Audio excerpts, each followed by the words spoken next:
the question was asked, if Kamala wins, what are you going to do? He's like, I am going to go to work the next day, and I'm going to work even harder to make this country better. And then he asked that same question to the kid who asked the question. He's like, what are you going to do if Trump wins? Basically. Right. And he's like, I'm going to move to Amsterdam. And the guy's like, okay, here's the difference. He's like, if my guy wins, you're saying, screw it, I'm out of here. Right. If your gal wins, I'm saying I'm going to work my hardest to return this country to what I think it should be. Right. There's very much a difference here. Oh, for sure. In our views of what we can do to change what's happening. And so I went to my mom, and I so vividly remember this conversation of like, I want to do this. And she's like, why? And I was like, I don't know God. And I was just like bawling. Yeah. Absolutely just bawling. Right. And she was like, oh my gosh. And I was like, yeah. I was like, I have grown up in the church. I've grown up in this house. I don't have a relationship with God. And I see myself building that here. You know, you go back and listen to hymns, and they just have such like deep theological like meaning and like story behind them. Yeah. Of like, you know, like Amazing Grace, of this guy who had like this awful life. Yeah. Like his house like burned down. Yeah. And he wrote this song about how amazing God's grace is. Yes. And it's like, we don't get that anymore. Right. You know, like sure there's some bands out there where it's like, wow, you can hear the heart behind the song. Yeah. But a lot of it is just 2 minutes of, oh wow, you're amazing and great, and all these, you know, synonyms for how much we love you. And it's like, can we actually like talk about what makes him great? Yes. Like, you know, he does all of these amazing things for us, and so I see all these students, and there's just a lot of students who I'm like, you know, very much outwardly expressing their sexuality, and it almost makes me cry because I'm like, how many of these kids are identifying in this community because they feel like they don't belong anywhere else. Right. You know? Right. And it's sad to me that nobody's giving them somewhere healthy to become what God has made them to be. Right. Instead, they have to change themselves, sometimes physically, in order to feel like they belong somewhere. Right.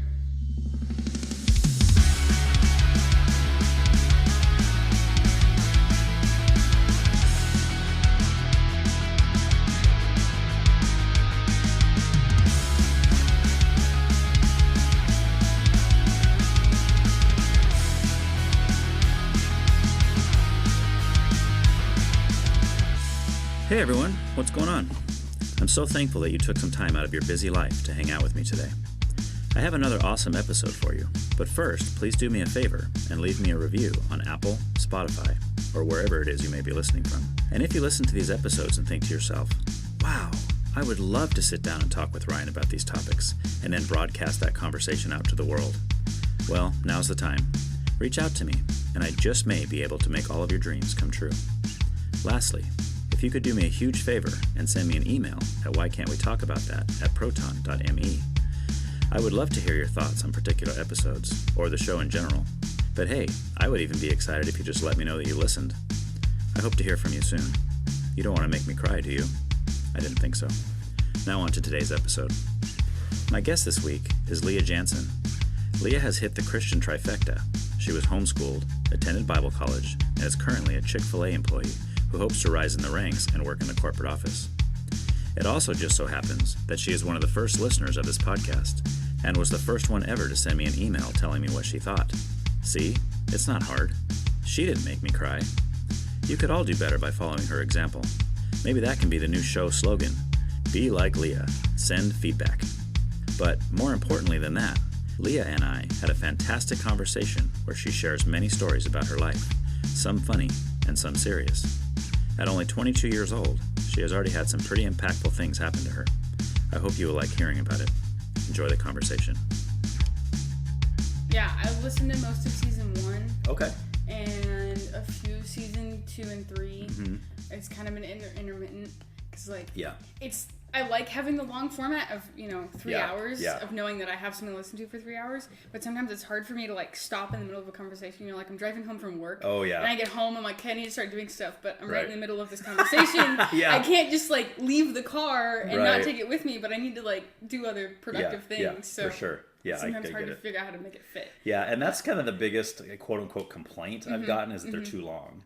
And I'm like, I really don't know how to make them shorter. I just don't. I don't think you should. Yeah, I mean, long form is popular right now for a lot of people. I mean, a lot of people do long form podcasts, but I think you get more content out of it. Yes. Like it's more like depth. Right. Information Exactly. rather than just like boom, information and it's like done. It's like no, you actually retain it when you're engaging with it. Right. And if someone just gives me an answer, say, well, what do you think about this? Well, I think it's this, and then I just move on. Right. That's boring. Yeah. Right. And for me, if I'm listening to a podcast like that, I'm like, yeah, but I want to know why he thinks that. Like, not just that he does. Like, what's the mental behind it? You know. Yeah. So you kind of know what to expect. It's not. I mean, it's supposed to be very laid back. I mean, there's no.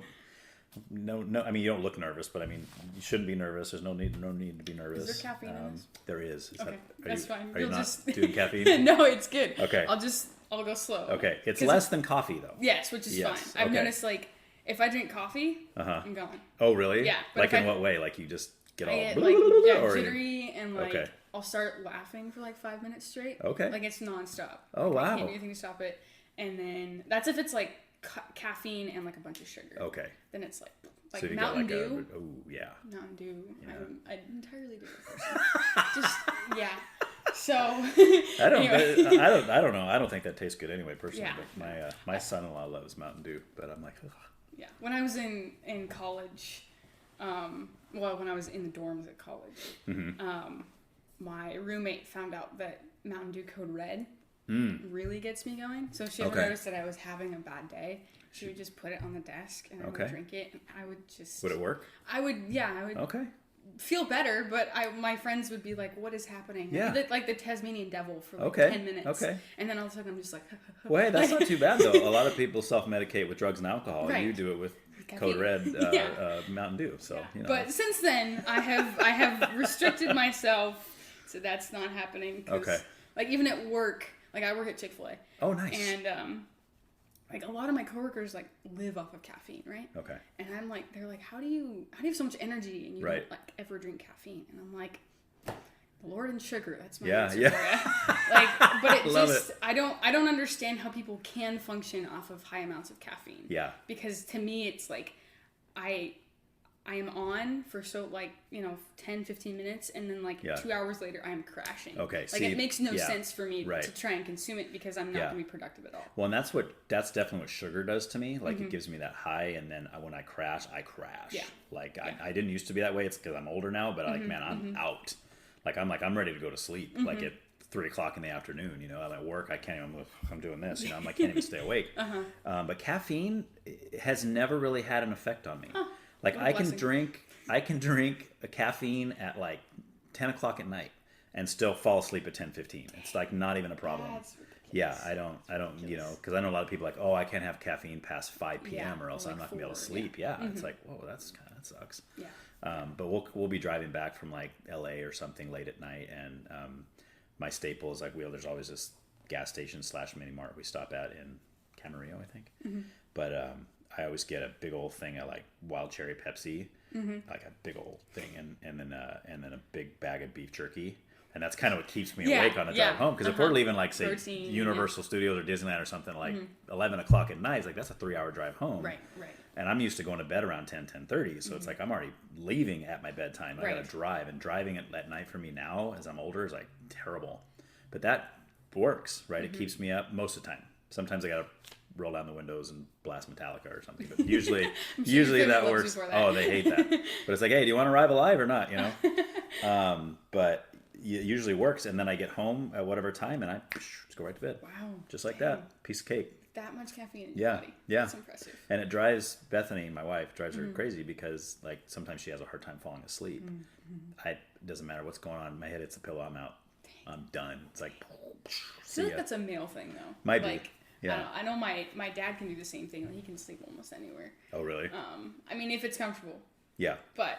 Yeah. Yeah, and same with when my family would take road trips. It was always my brothers who would. Well, not exactly my older brother. My other brother would fall asleep pretty dang quickly. But he also gets car sick, so I think he has a motivation to fall asleep. Oh, there you go. Yeah. But that's probably better. Yeah, at least it probably closes his eyes because of the motion sickness, and then he just falls asleep.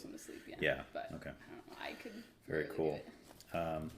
All right. Well, I like to get a little background before we, kind of, because I don't really know you at all, which is kind of fun. I do different forms of these sometimes. Sometimes I know the person very well, like it's a family member that I've known my whole life, and other times I meet them for the first time walking through the front door. It's just like kind of cool because like I'm literally hearing all this stuff for the first time. So we know each other through mutual. My son knows you, and Jaden knows you.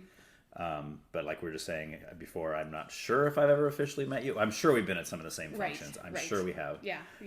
So I mean, when did you come into like their lives? Like was like high school or? I met Jaden in junior high. So I played soccer growing up like a lot.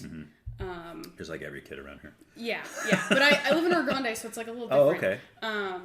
But I was looking for a club team, and the club team that was in AG, there's some past history with that. And my mom was like, I don't feel comfortable sending you to that one, so let's look at the one in Santa Maria. Because she was like, we were basically having a conversation of, I was good enough to possibly look at playing in college. Oh, wow. And so it was like, kind of that conversation of when do we start putting you in club to like kind of boost that potential, if that makes sense. Right. And so that was kind of the beginning of it, and I went to a team, I think it was called Rebels. Okay. It was part of CVST. Okay. And Jane just so happened to be on the team as well. Okay. And like, I found out she was homeschooled. Yeah. And it was like immediately like, okay, I have another homeschooler on the team. Oh, you're homeschooled as well? Okay, cool. And so it was like, I had never, I'd played soccer for years. I'd been on so many different teams because I played rec forever. And I'd never really like met many people who were homeschooled. Yeah. And did sports. Okay. Like I met a lot of people who were homeschooled at Awana. Oh, yeah. But, like, not who were also sport people. Okay. And so it was kind of that connection, and then we just found a lot of other things that we connected with. And then I don't remember what birthday it was, but it was one of Jaden's birthdays that they went to Rock and Jump, like, right after it opened. And Aiden and Josh were there. Okay. And that was the first... I had heard of both of them. Yeah. But that was the first I had met both of them. Yeah. And then... Well, they were the three amigos back then. They were. And I was just... That was such a fun, just experience. Yeah. And just the three of them. And anyway. Yeah, they're funny. And it, it's funny just looking back and knowing that I got to experience the three of them before everything happened. Yeah. Yeah. And then I'm not really sure what kicked off from there. Somehow Aiden and I got our like Discords. Oh, he had some kind of like Discord server. Yeah. That had a bunch of people on it, like Nathan and Joseph and all those people. Yeah. And I think. I want to say Jaden invited me, or maybe Joseph invited me. Somebody from that kind of crew invited me onto that server, and I didn't really know anybody, but it was kind of perfect timing because it was right before COVID hit. Okay. That I got on there, and I was like starting to get to know how like personalities kind of moved on it. Yeah. And then COVID hit, and the world closes down, and I was like, I guess these are my people now. Yeah. And so I kind of just dove into it and started to engage in conversations with people. And then somehow it just kind of turned out that there was a kind of a smaller group of us that Aiden kind of compiled into another server, and we just kind of all stayed in contact. And when I went to college, we were together, and then Aiden moved and kind of got busy. Yeah. And we all kind of separated, and then he came back. It's just... Yeah. It's life, right? Yeah. It's growing up and getting old and going to school and going away and all that stuff. So you went away to college, away to college, or did you? Okay. I went to Wyoming. Wow. Yeah. That's way away. It was a fantastic. Do people live in Wyoming? I thought they just had cattle up there and stuff. People do. See, this is the funny thing. So there was this weird internet joke that was going on while I was at school. So I was at school from 2020, the fall of 2021 until December of 2022. Okay. Yeah, so you just missed the COVID closures and stuff. Well, so the school is a private Christian school. Okay. So they didn't close down. Oh, nice. And it was in the middle of nowhere, Wyoming. Nobody really cares. That's probably a big part because my daughter went to Biola. Okay. And they did close down. Yeah. So, yeah. But I guess being in Wyoming helps that out a little bit. It did. When there's a population 10 people, you don't have to worry about super spreader events and that kind of thing. So. Yeah, exactly. So anyways, while I was there was this internet joke going around that Wyoming didn't exist. Okay. And so it was like, I would see all these people posting like, oh, Wyoming's not even a state, like blah, blah, nobody actually lives in Wyoming. And I'm like, yeah, I live in Wyoming. Like, I promise I'm real. Yeah. I may only live like 6 miles from the Nebraska border, but. Okay. So, and I loved it. It was great. I loved the snow. The school experience, you loved the state. Like, do you like, is that somewhere you might want to live someday, or? No, okay. I wouldn't want to go back. I mean, I've like had twinklings of thoughts, because it's a 3-year school, not a 4-year school, because it's like, it's only Bible. It's all they teach. Okay. And I only went for 1.5 years for a myriad of reasons, which I'm sure we'll get into. Right.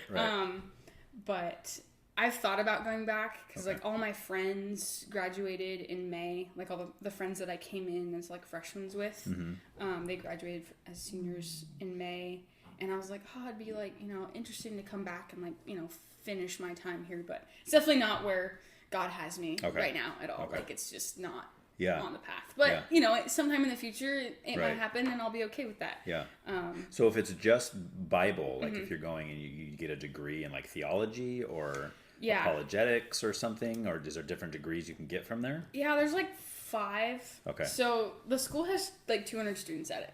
Oh, wow. In total. That's all the people that live in Wyoming, I think. Basically. Yeah. So this is the funny thing. The town, like, there's a sign outside the town, right, that says population, like, 419 or something like that.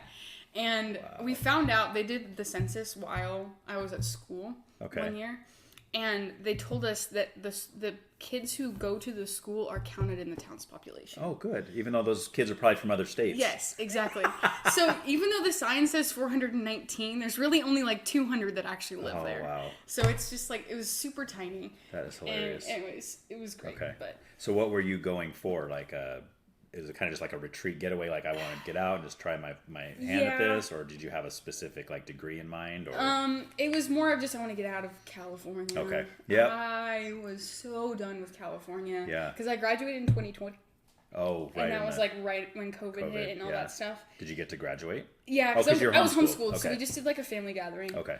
But it just, I did a year online at Cuesta. And I just hated it. Okay. Well, I mean, it's weird because I'm now at Hancock and I'm online again. Okay. But I like it because I'm not confined to my room. Right. Right. Like, I still have people that I can go interact with. Okay. And that was kind of the thing that killed me, was I had nowhere to go ever. So I just would like stay home. Mm-hmm. And there was just a lot also happening in that time of life that did not lend itself well to my mental capacity. Okay. And so I was just done. I basically flunked out. Oh, wow. And I was like looking, I was like, what in the heck am I going to do? Because like, I need to do something. I need to get out of here, all these things. And it was actually a conversation with my aunt, who she was like, well, like, consider this. Because I went to my cousin's graduation, who she's like a day younger than me. So we like consider ourselves twins. Mm-hmm. Yeah. But she graduated a year later than me because Nebraska's weird. And she lives in Nebraska? Yeah. Is that what brought you to that school then? Mm-hmm. Okay. Yeah. So she was planning on going to that school. Okay. And I was like, oh, that's so great. Like, I'm so excited for you, all these things. And my aunt was like, what if you go? And I was like, a homeschooler goes to a Bible college. Yeah. How cliche. Like, it was just not... It was not at all what I was planning. Right. But then it was just like, God made it very clear in like so many steps of like, this is where you need to go. Okay. And I was just like, fine. Yeah. Fine, I'll do it. I'll leave everything that I've known and I'll do it. And it just ended up being like just the most transformative time of my life. Okay. Both like in my adulthood and just like in my spirituality and just like that whole encompassing factor. Okay. Just brought out Leah again. Okay. So. Well, that's good, right? Yeah. It's a good thing. Very good. Yeah. So going backwards a little bit, you grew up, did you grow up in AG or? Yeah, I've technically never moved. Okay. So some people count moving away to college as moving. I kind of do. But like my parents have never moved since I've been born, if that makes sense. Okay. So, and I live with them now. Okay. So. And you have how many siblings? I have 2 older brothers. 2 older brothers. Yeah. You're the baby. Yes. Okay. Yes. Are they a lot older, or are you? We're all like 2 years apart. Oh, okay. So we're pretty close. Perfect. And like we were all homeschooled, so we're all close. Yeah. And yeah. So. Are they still in the area too, or they end up No. leaving, flying the coop? Yeah, one lives in Colorado and the other lives in Texas. Okay. I'm actually gonna go visit one of them here soon. Oh, nice. So. Which part of each do you know? Let's see, Jordan. So Jordan's my oldest brother. He lives just outside like Colorado Springs. Okay. And then Michael's my other brother, and he lives like near Beaumont, Texas, like near Louisiana, right there on the Gulf Coast. Yeah. And his wife's in the Coast Guard. Oh, so nice. So they kind of have to be there, but they really love it. All right. So very cool. They're both very, very happy to be out of California. Yeah. Well. So. Yeah, there's that whole conservative kind of like migration or forced migration, I guess you could say. Yes. Because I mean, we were looking at different places too for a while. Yeah, I know. I've heard you mention that on the podcast. Yeah. And I'm like, I've always been curious why you were like, it sounded like you were in Tennessee, right? We were going to go to Tennessee, Eastern Tennessee, Knoxville area. Wow. Beautiful over there. Love it. It is pretty. And I don't know if you heard, I mean, I'll tell you again, if in case I didn't say it on that particular episode. I've talked about it a few times. It's been a while since it was, so we were literally seeing, we had a realtor out there and everything. So like we were looking at properties. We've been out, Bethany and I have been out there quite a few times. And then she had a work trip in July, this is a few years ago now, but in July to Orlando. We had never been to Orlando. So we're like, oh, cool. So I went with her. It was just her and I flew on the plane. And it's a cool trip for a while. And then, so I've struggled with anxiety, panic disorder my whole life since I was about 13. And one of the triggers for me is heat. Oh. But I had gotten to a place where I had pretty much overcome it within like these areas. Like I could go to, I mean, we would walk around Disneyland, it's 100 degrees, right? Where normally it could be 70. And I'm like, no, not doing it. Like, because the fear's there, right? But what I had never experienced was humidity. It's a big difference. It was terrible. So we went to Orlando, and the first day we were there, I walked her over to, and this is like 10 o'clock in the morning, I walked her over to her thing, which was only maybe 5 or 6 blocks from the hotel, and come back and like full on panic attack from the humidity. Wow. And then a couple days later, we were there and went to Disney Springs, which is like Disney World's downtown Disney, basically. Yeah. So we're walking around there, and it got so bad where I was in a store, and I literally couldn't leave the store. Wow. I had to text Bethany, who was in a different store. I told her, I said, hey, I can't leave. Wow. I'm messed up right now. I'm really messed up. So that was kind of eye-opening because we started to realize, well, the humidity in Tennessee is similar. Almost like this, right? Especially in eastern Tennessee. And we're like, okay. So we just kind of had a real heart-to-heart about it. And we're like, I don't, until I can get over that, I don't think moving to a state that has that, where we literally have nobody over there, no friends, no family, nothing. We'd be leaving everything we know to go over there and start fresh, which was fine. But if I'm going to be struggling that hard with stuff like that, maybe not a good idea. So it was a hard decision. It's still on the table. It's not off the table. Obviously, the way California is going, it's not getting any better. But we'll see, right? We got a couple weeks to see what's going to happen in the selection, and that may or may not change some things. I mean, it will definitely change some things, but for the better or for the worse. But we'll get to that in a little bit. So I meant to tell you too, I've been to Wyoming once. Okay. And it was just across the border, like, because we had some friends in Utah. Okay. And we were out driving around. Yeah, we'd literally just, I mean, you could still see the sign that said, welcome to Wyoming. And there's a big cafe right there. And we went in there for like dinner or lunch or something. I don't remember what time of day it was. It was years ago. But they all, I mean, every person in that restaurant, when we walked in the door, just turned and just looked at us. And I was like, do we just look Californian? Like, what is the, like, it was like we had plates that said, I mean, we were driving my friend who's from Utah. That's pretty close. You know, or maybe they're looking at him because he's from Utah. Maybe they're like, oh, Mormons or whatever, you know, I don't know. But it was like, it was so strange. And then we sat down to eat, and it was like, I got the clam chowder, and it was red. And it was spicy, and I'm like, what is wrong with your clam? I mean, dude, it's supposed to be white. It's not supposed to be spicy. Oh, that's how we make it down there, you know. And I had somebody on the podcast, and I was talking to about that. And he's like, oh yeah, because I think he went to school there too, or maybe he went to school close to there, but he's been there a few times. Okay. I was telling him that story. He's like, oh yeah, that's the way they do it over there. I was like, really? Weird. You know, and it didn't taste bad. It was good. It was just wasn't what I was used to, right? Like I'm used to, like, you know, Splash Cafe and stuff, you know. But so I also want to say this too, because I don't know if you know this or not, but you are literally the first person to ever give me feedback Really? On this podcast. Really? Yes. That's crazy. You were the first. You sent me that email probably, or maybe. That was like 3 years ago? Yeah. Yeah, something like that? It was probably like 2022, and that's when I started it. And I think I was only. Yeah, I think I was only like maybe 2 or 3 episodes in at that point. 4 or 5, maybe somewhere around there. Yeah. I know it wasn't. We were almost 10 because I remember I had to go back and I think you did like a best of episode, and I had heard that like your end thing of like, hey, go in and like email me and like let me know, is there anybody out there basically? And you listened to it. Yeah, and I listened to it and I was like, I feel like I should do this. Yes. Like just to let him know that there's at least one person who's listening to what's being said. Okay, I know what you're talking about. You're talking about that episode came out at the end of after episode 7. Yes. It was like an episode 7.5 where it was like anybody out there, and I was like, look, I'm literally getting nothing. Yeah. Like, I don't know if anybody's listening to this. I don't know. I'm not getting any feedback. I said, I don't care if it's bad feedback.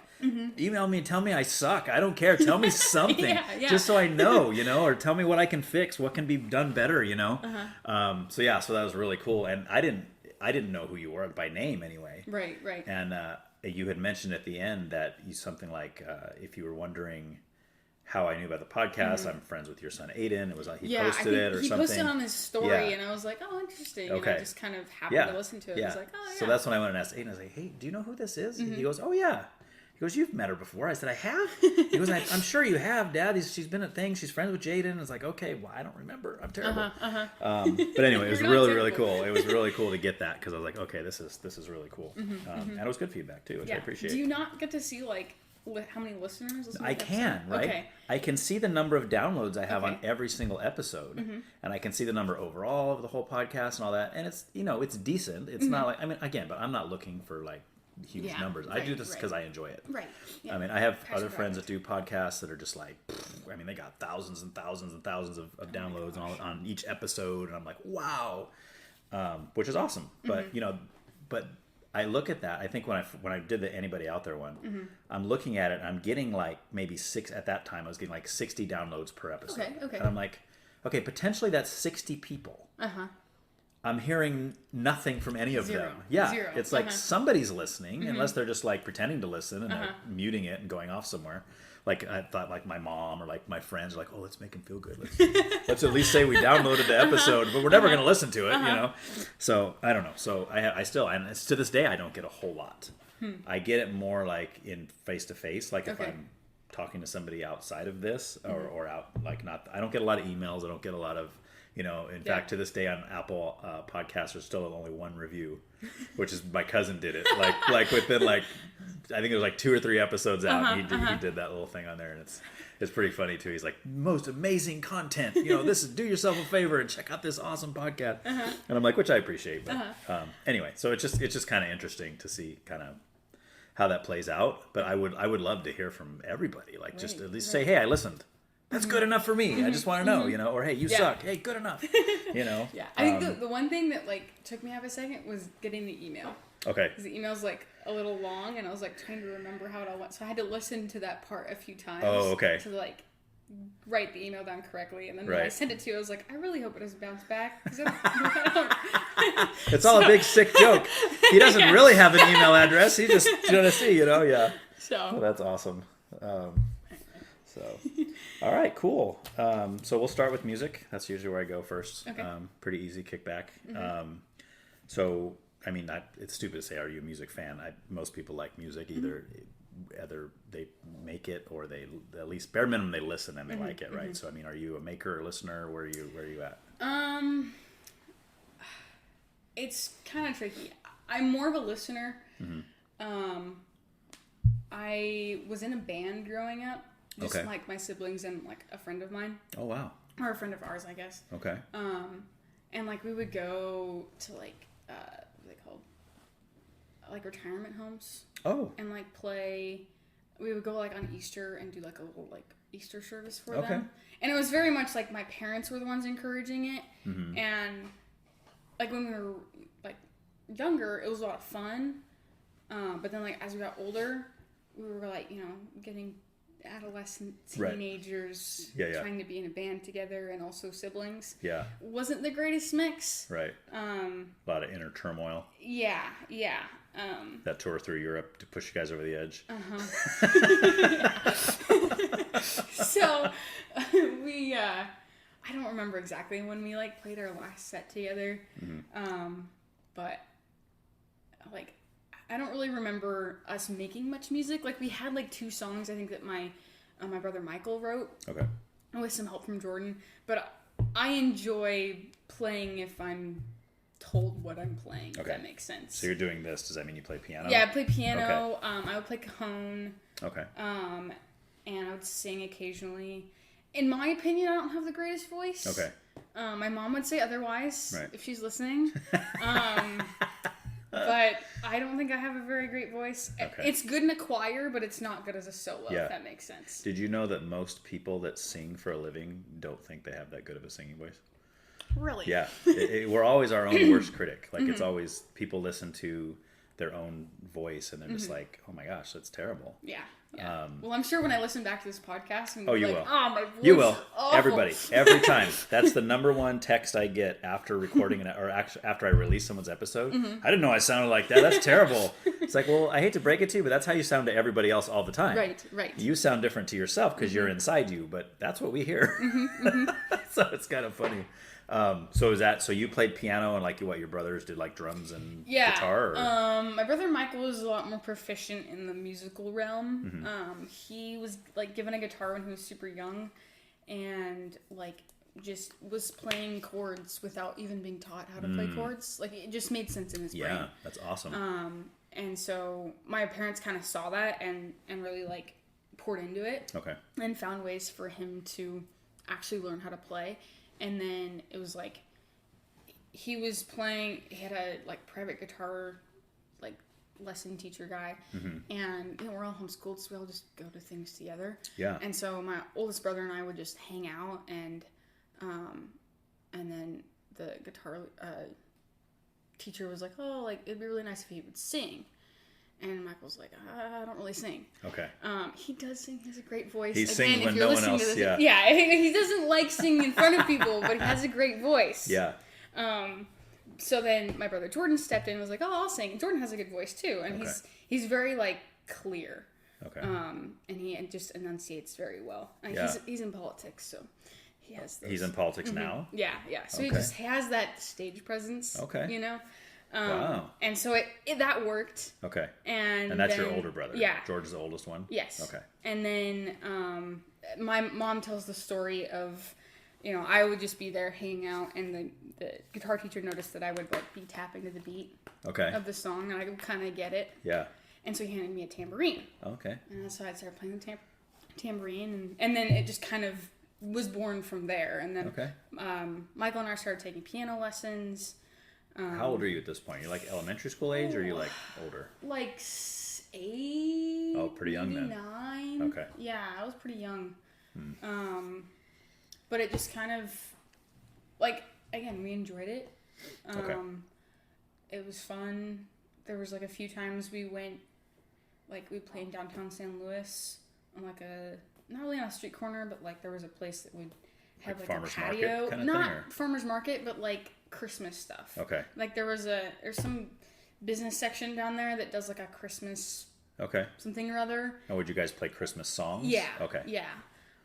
So what kind of style of music would you call it? Worship. Okay. Yeah. So like acoustic guitars, kind of. Yeah, acoustic. Acoustic guitar. Sometimes electric. Piano. We never had a drum set. Just had a cajon that a friend of ours made for us. Okay. And then our like family friend, he played the flute on a few songs. Oh, nice. Which was fun. Yeah. Jethro Tull action. Yeah, and then he would play the bass if he wasn't playing. So if he wasn't playing the flute, so it was kind of a whole thing, and but like now I don't think I've ever like sat down at a piano and been like, oh, here's a tune. Like it's just it's all stuff that's ingrained in me from learning the piano, is like chopsticks and Spectre Gadget theme, kind of all that stuff that's muscle memory. Yeah. I enjoy doing that, but it's like I feel like I can be more ingenuitive if I'm like playing the drums or something. Right. Like I can hear a beat. Do you enjoy that more? Better. Yeah. Okay. Yeah, and it's just kind of like there's a pattern to it, but there's also like kind of some free form. Okay. I don't know if that makes sense. So if I ever talk to someone who's trying to put a band together, and they're like, we got everything, we just need a drummer. Should I give him your number? No. Oh, come on. No. Girl drummers are awesome. I love when there's a girl drummer in the band. Believe me, I think they're great too. Yeah. Like, there's definitely a few bands that I've seen like, oh wow, that's a girl that's drumming. That's awesome. Like Skillet. But like, I am not at performance skill. Okay. You know, like I can sit down at a drum for like 15 minutes and make something that makes my heart happy, and then I'm good. Okay. You know. So you're fine just doing it for your own personal. Yeah. Okay. What about your brother, who's just picked it up and knew what he was doing? What'd you say his name was, Michael? Yeah. Does he do anything musically anymore? Not to my knowledge. Okay. I don't know. Okay. I know he has guitars, and he was very pointed in taking his guitars with him to Texas. Okay. Well, you have to. Yes. You live in Texas, you have to have guitars. You have to have guns and guitars. It's true. It's true. And I have both. So, I think he picks it up occasionally.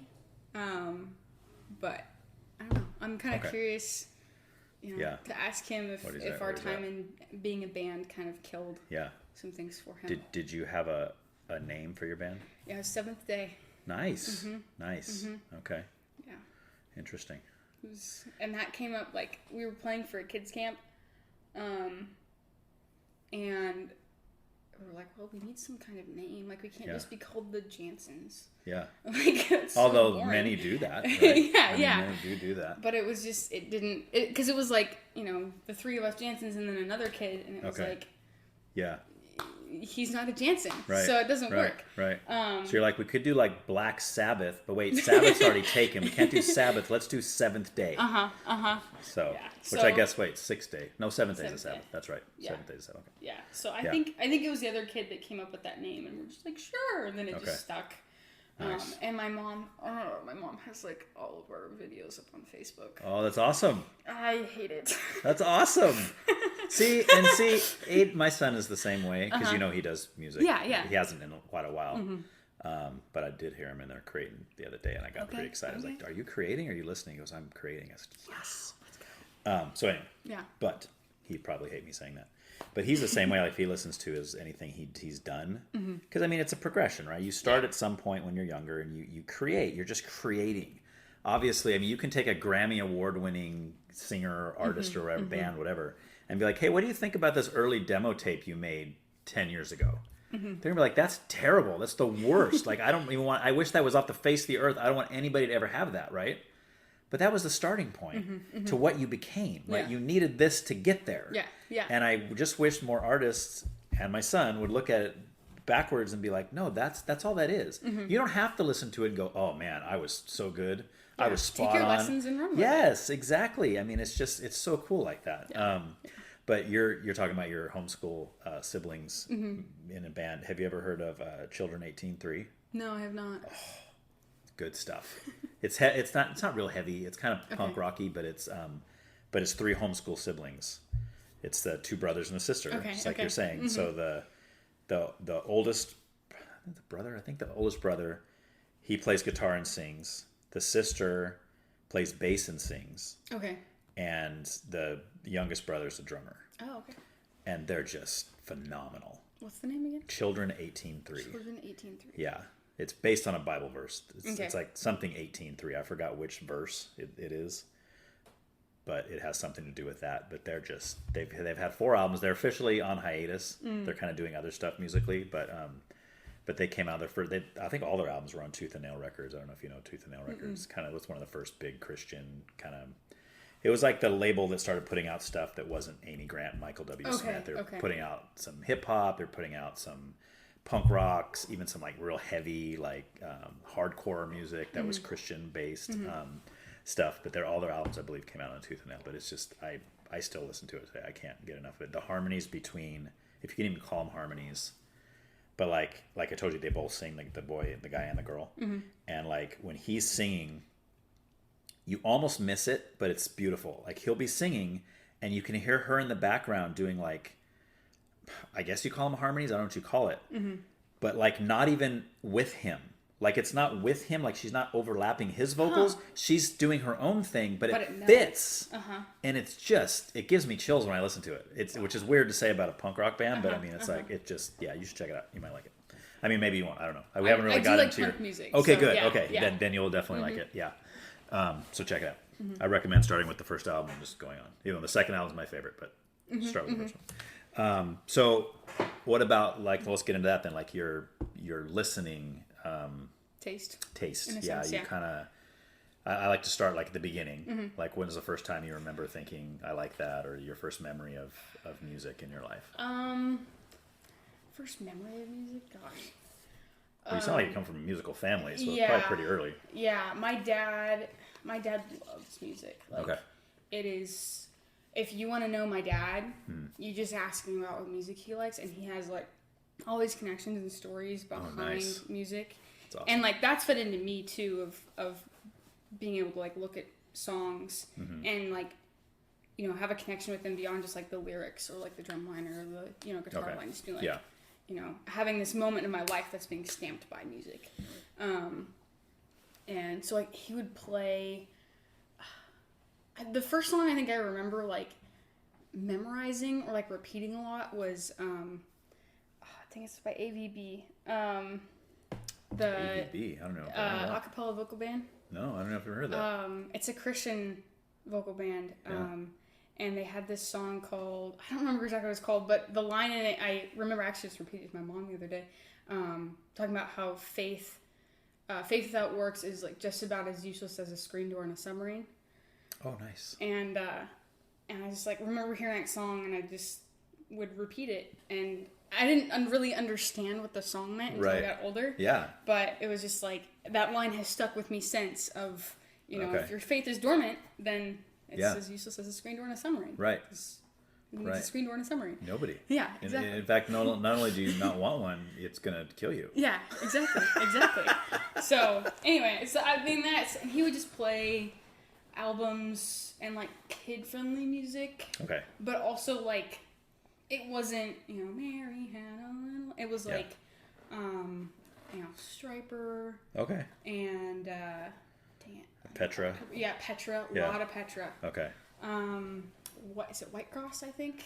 Yeah, White Cross. Yep. Yeah. All those old like glam Christian versions of like the Def Leopards and all that stuff back in the day. Because like he was in high school like around like 80, 85 kind of era. So like all those Christian like heavy metal bands that came out, that like some people were like, oh my gosh, this is the best thing ever, and like other people were like, this is the devil, get it away from our Christian music. Like he just fell in love with all of that. And so like that very much was music that we grew up on, was that. And then like all the artists kind of dissipated into their own things and became different bands and whatnot. So a lot of that, but I think that's probably the earliest I can remember. We listened to a lot of Go Fish too. Oh, nice. Nice. Like you could probably play a Go Fish song and I'd be able to repeat the whole thing for you. Like, nice. We went to see, I think it was like in Pismo or AG. Was it at Grace Bible Church? Maybe. Yep. Yeah. Were you there? Mm-hmm. Okay. Yeah. Because we were there because Jade and Aiden were there too, and they were little. Okay, that's funny. Josh might have been too, actually. That's really, because what, it would have been like... Oh, man. 11, 12? Probably. Yeah. Yeah. But yeah, it was. I think it was right after. I want to say the Snazzy album had just come out. So. Maybe it was more like 5. Maybe it was more like 8 then. Yeah, I'm picturing them being like 7 or 8, 9 years old, maybe pretty young still. Yeah, because they came twice to that church, but they came once. I want to say when I was about 6 or 7 with that Snazzy album. I think that was my first concert. Okay. And that was an amazing concert. Yeah. A lot of fun, a lot of crowd participation. Yeah. And then they came again with like some orchestra guy. Okay. The like 1,000-mile tall orchestra or something. When I was like 10 or 11. Was that like a homeschool field trip kind of thing, or was that? No, that was, so the second time they came, the church did VBS and I attended, and they came like that, like Saturday or Sunday after that VBS ended, because they were doing like a Go Fish style VBS, and so it was like, this was the big like closer basically for that week of VBS. Was the guys who you've been seeing on the screen all week and like singing the songs, they're gonna come and sing them with you. Oh wow! And so I was like trying to figure out at which one you were at. Yeah, I don't remember that, but that doesn't mean I wasn't there. Yeah. I don't remember a lot of stuff. Yeah. If Bethany was here, she would be like, "Oh yeah, baby, we were there, front row." She'd tell me stuff like that. They actually called you up and you went up in front of the thing. It's like, "Oh, that's right." And then I would remember, right? It's like my memory is terrible sometimes with stuff like that, but yeah.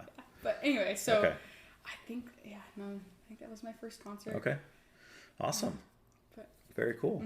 So then at what point, like, was there any kind of like, well, I guess let me jump to now and then we'll backtrack a little bit. Okay. But like right now, do you have a specific genre that you would consider to be your favorite?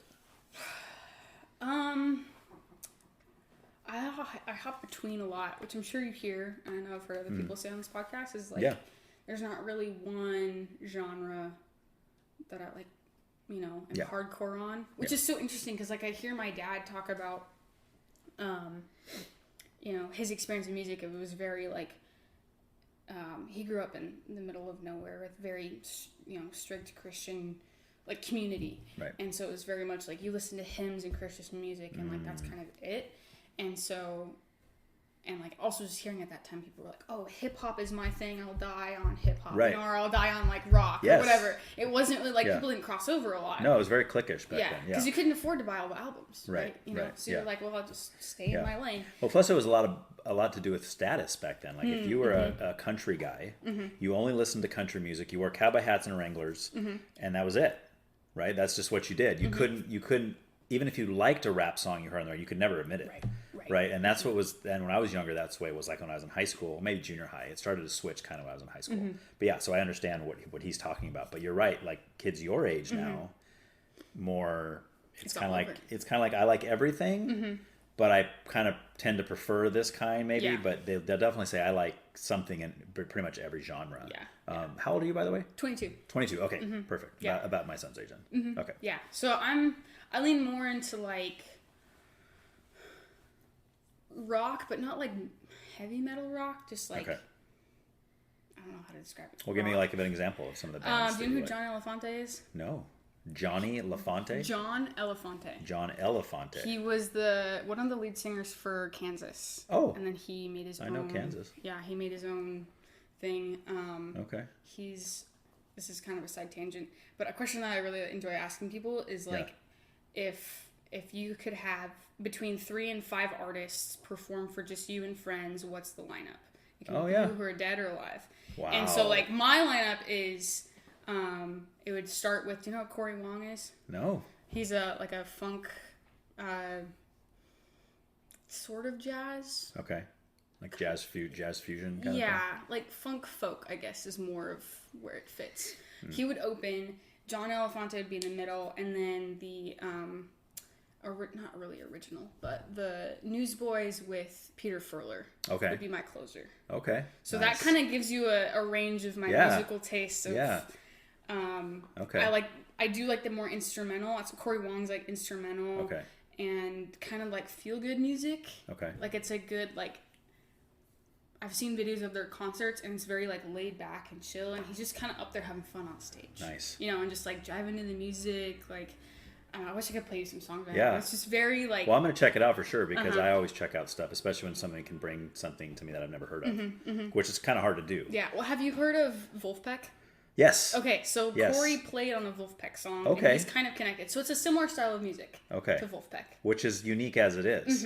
Yes, I've only heard a few songs by them, but I've liked all of it. Yeah. A friend of mine turned me on to that, and I was like, dude, this is like, it's almost kind of tribal, kind of like it really hits you in the emotions. It does. Even though I don't really know what it's about, but it's like, this is powerful. Like you can feel the power coming through the music, you know? Yeah, my only like kind of side tangent with Wolfpack is that they've kind of delved into the more like kind of odd spiritual realm recently. Like their first few albums are like really good and just kind of like, oh wow, like it's good drive music. Yeah. You know? Yeah.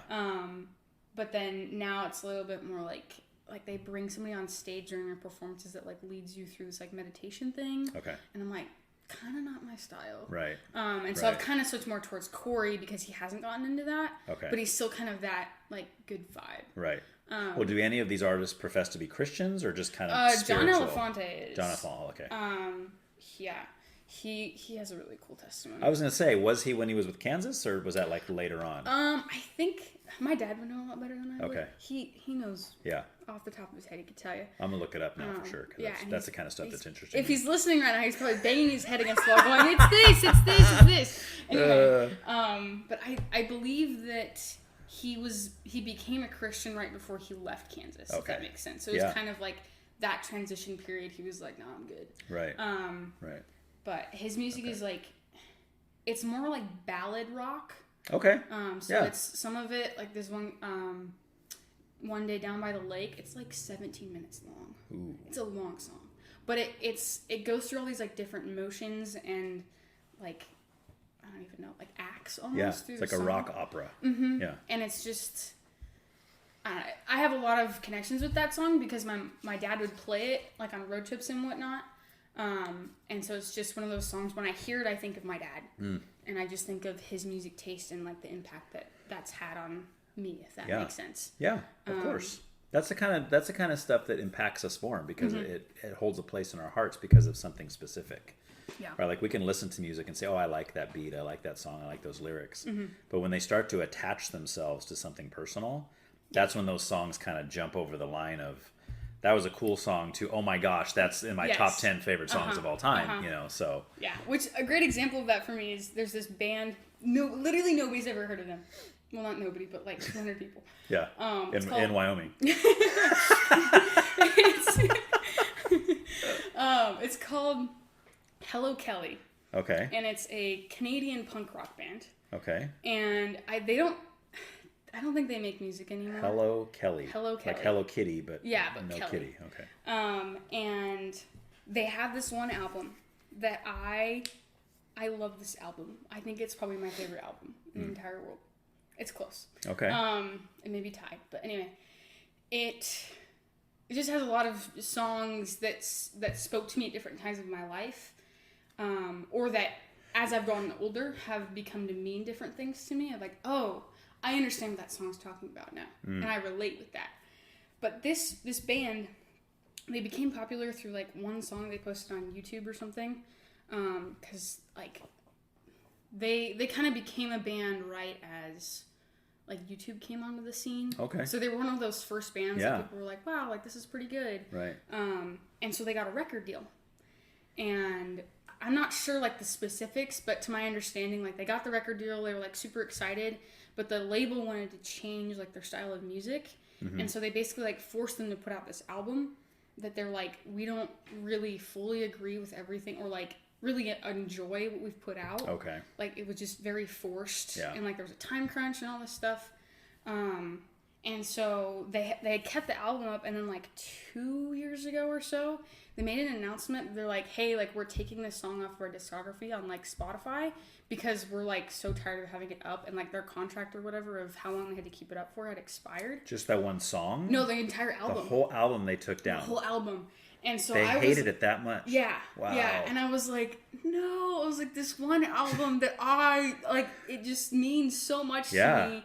And I was like, I don't know how to tell this band that even though you guys hated this whole album, that this is like one of the best albums of my life that has like kind of chronologizes whatever the English is. It does something. Yeah, it does something like about my life, like in just different sections, and it's just like.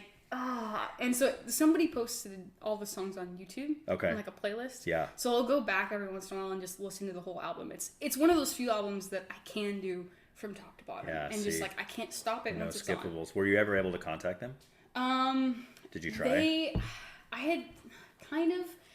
They were like a band, and then they kind of stopped, and a lot of their members like basically grew up, went to college, and started doing life. But then the main singer like brought kind of another group together and was trying to start off the band again in like 2020, 2021 era. And so they made like an EP of some songs. This is after the first album thing? Yeah. Okay. Yeah. So this was like crowdfunded, like they kind of put a lot of money into this project. Right. Trying to get kind of the band off the ground again. So they went without a label this time so they could be more creative with what they wanted to do. Exactly. And so that was kind of around the time that those songs were like really resonating with me. And so I was following them on Instagram, and they were like posting like, hey, like, how did you get to know us? Yeah. Like, how did you find us? And I was like, oh, because it's super random. I was listening to this audio drama. Okay. That, have you ever heard of Adventures in Odyssey? Oh, yes. Okay, yeah. I love thought it. so. I have said before that if I could live anywhere, it would be an Odyssey. Yes. Oh, 100%. I think, man, I want to be that kid. I want to go to Wits End. I want to like be mentored by him and like all these people. You know, it's awesome. Yeah. Love Odyssey. Yeah, I wish there was places like My that. favorite episode of all time, I don't know if you've heard this one or not, is The Popsicle Kid. Yes. I love that one. Yes, with Wooten. Is it Yes. Sam or... No. Yeah, Wooten and Rodney, and then whatever Rodney's dad's name is, I forgot. Mr. Rathbone. Bart Rathbone. Yeah. We always quote it. We always, I shouldn't say always. We used to always listen to it on the way to get our Christmas tree. Okay. On Christmas when the kids were little and stuff. Yeah, because they do the nativity scene. Oh yeah, so funny. And we always quote the. And what does a roasting pan have to do with Christmas? It's so good. That sign was meant to cover your yard. Yeah. Oh man, such a good one. It is. But anyway, so I don't want to derail us. No, you're good. There was this there was these kids who were big fans of Adventures in Odyssey. So they made this like spin-off series that originally was supposed to be like from the view of a fan of Adventures in Odyssey who like wanted to live there and like experience the same adventures. Yeah. But like in their own town kind of thing. And then it kind of morphed into its own story entirely. And they had like things that would call back to Adventures in Odyssey, like certain things would happen or like be said. And they even had like voices from Adventures in Odyssey come and be on their show. Nice. And the kid who was like made the podcast actually worked for Focus on the Family for like a chunk of time. And this is extremely random, but have you heard the Ties That Bind album from Adventures in Odyssey? It's one of their newer ones. No. Okay. Anyway, I don't think so. A fantastic episode for the time of life that we're in. Oh, nice. Or fantastic series, I guess. Okay. It's all about like God's... It's a bunch of episodes that connect? Yeah, it's 14 of them that connect, and it's about God's plan and creation for man and woman, marriage, family, and society. Oh, wow. And those are some big topics. Oh, yeah. I'm sure that cheesed off quite a few people. Anyway, so there's this scene in there where they're talking about communication. Anyway, and there's this song that plays from that podcast. So there's this little callback for the like 25 people who know this podcast. But there's probably more. But at the same time, it's like every time I listen to that one episode and I hear that song, I'm like, that's so cool that they like give a little nod to this guy. So anyway...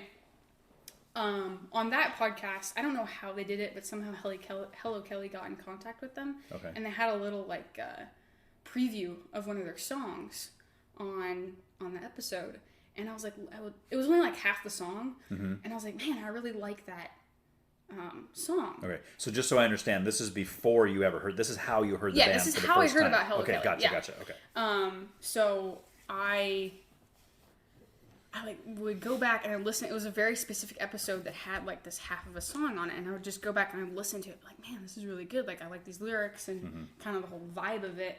And I thought it was like a joke band, and they were just like, putting some extra effort and made half of a song. Yeah. But then I was like, had to be like 5 years later, and I was listening to that episode again, and I was like, because this podcast thing came out like 2010, 2011 was kind of the time frame of that. So I was pretty young, and I didn't really have access to any internet. Right. And so when I was older and listening to it again, I was like, man, I should see if that's an actual band.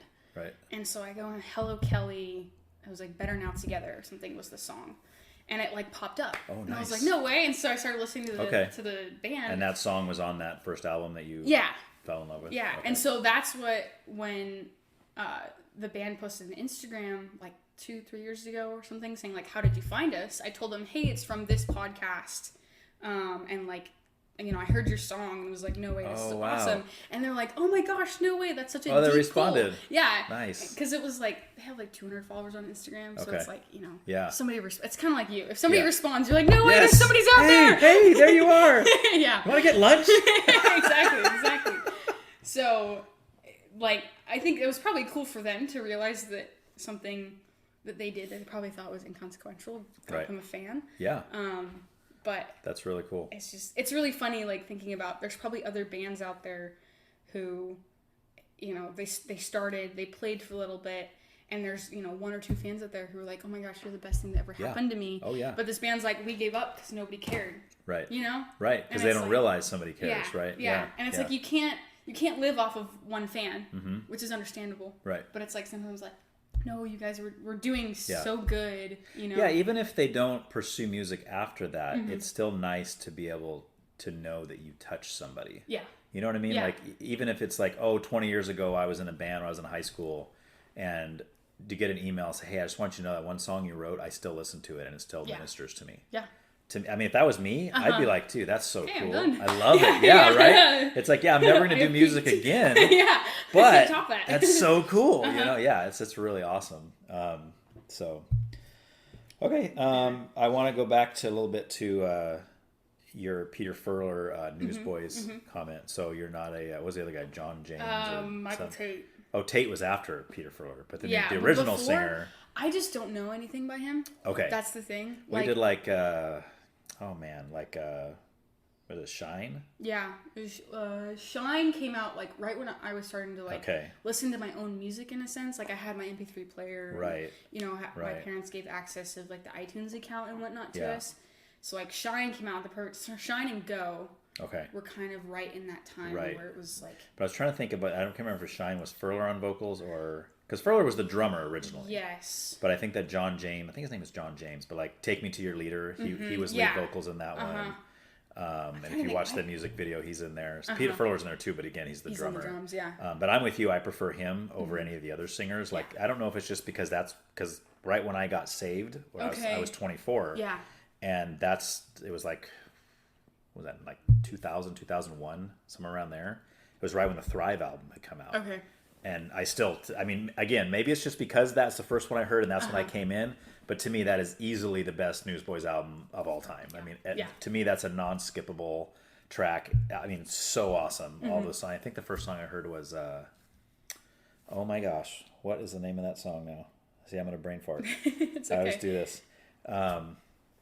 It Is You. Okay. Yeah. It is you. Yes. Yeah. So I remember hearing that one and thinking, oh, that one's really cool. Yeah. Yeah. And then I got the album and then realizing there's all these other songs that had been on the radio. And I was like, oh, dude, that's all these guys? Wow. And then somewhere around there, it was maybe a couple years later, we saw them. They did Christian Music Night at Midstate. Really? It was a free show. It was Newsboys headlined. And do you remember Plus One? Mm-mm. So they were kind of like Christianity's answer to like Backstreet Boys and NSYNC. Oh god. Right? They were like, well, they were like, yeah, they were like right. They were kind of like, they had like the Justin Timberlake sounding guy, and they had the other guy, and you know, they all sang, but only like 2 of them were like, you know, and they were all good looking, of course. You know, it was like this is the typical boy band, but Christian lyrics, right? Well, by that time, Plus One had just put out their 3rd album, which a bunch of the guys had left the band, and there's only 3 of them left. And they put out this 3rd album that is actually phenomenal. Like, it's not really boy bandy at all. It's it's more rocky. It's kind of, but it's just good, right? And that's when they first put that out. So they opened up for Newsboys, and we were like, dude, this is really cool. But anyway, the point I'm making is, I don't know if you've ever seen Newsboys live. I have, but it was the Michael Tate. Oh, it was later. Yeah, okay. Yeah, because they they did the reunion tour. Okay. With both of them, no? Yeah, and there was somebody else.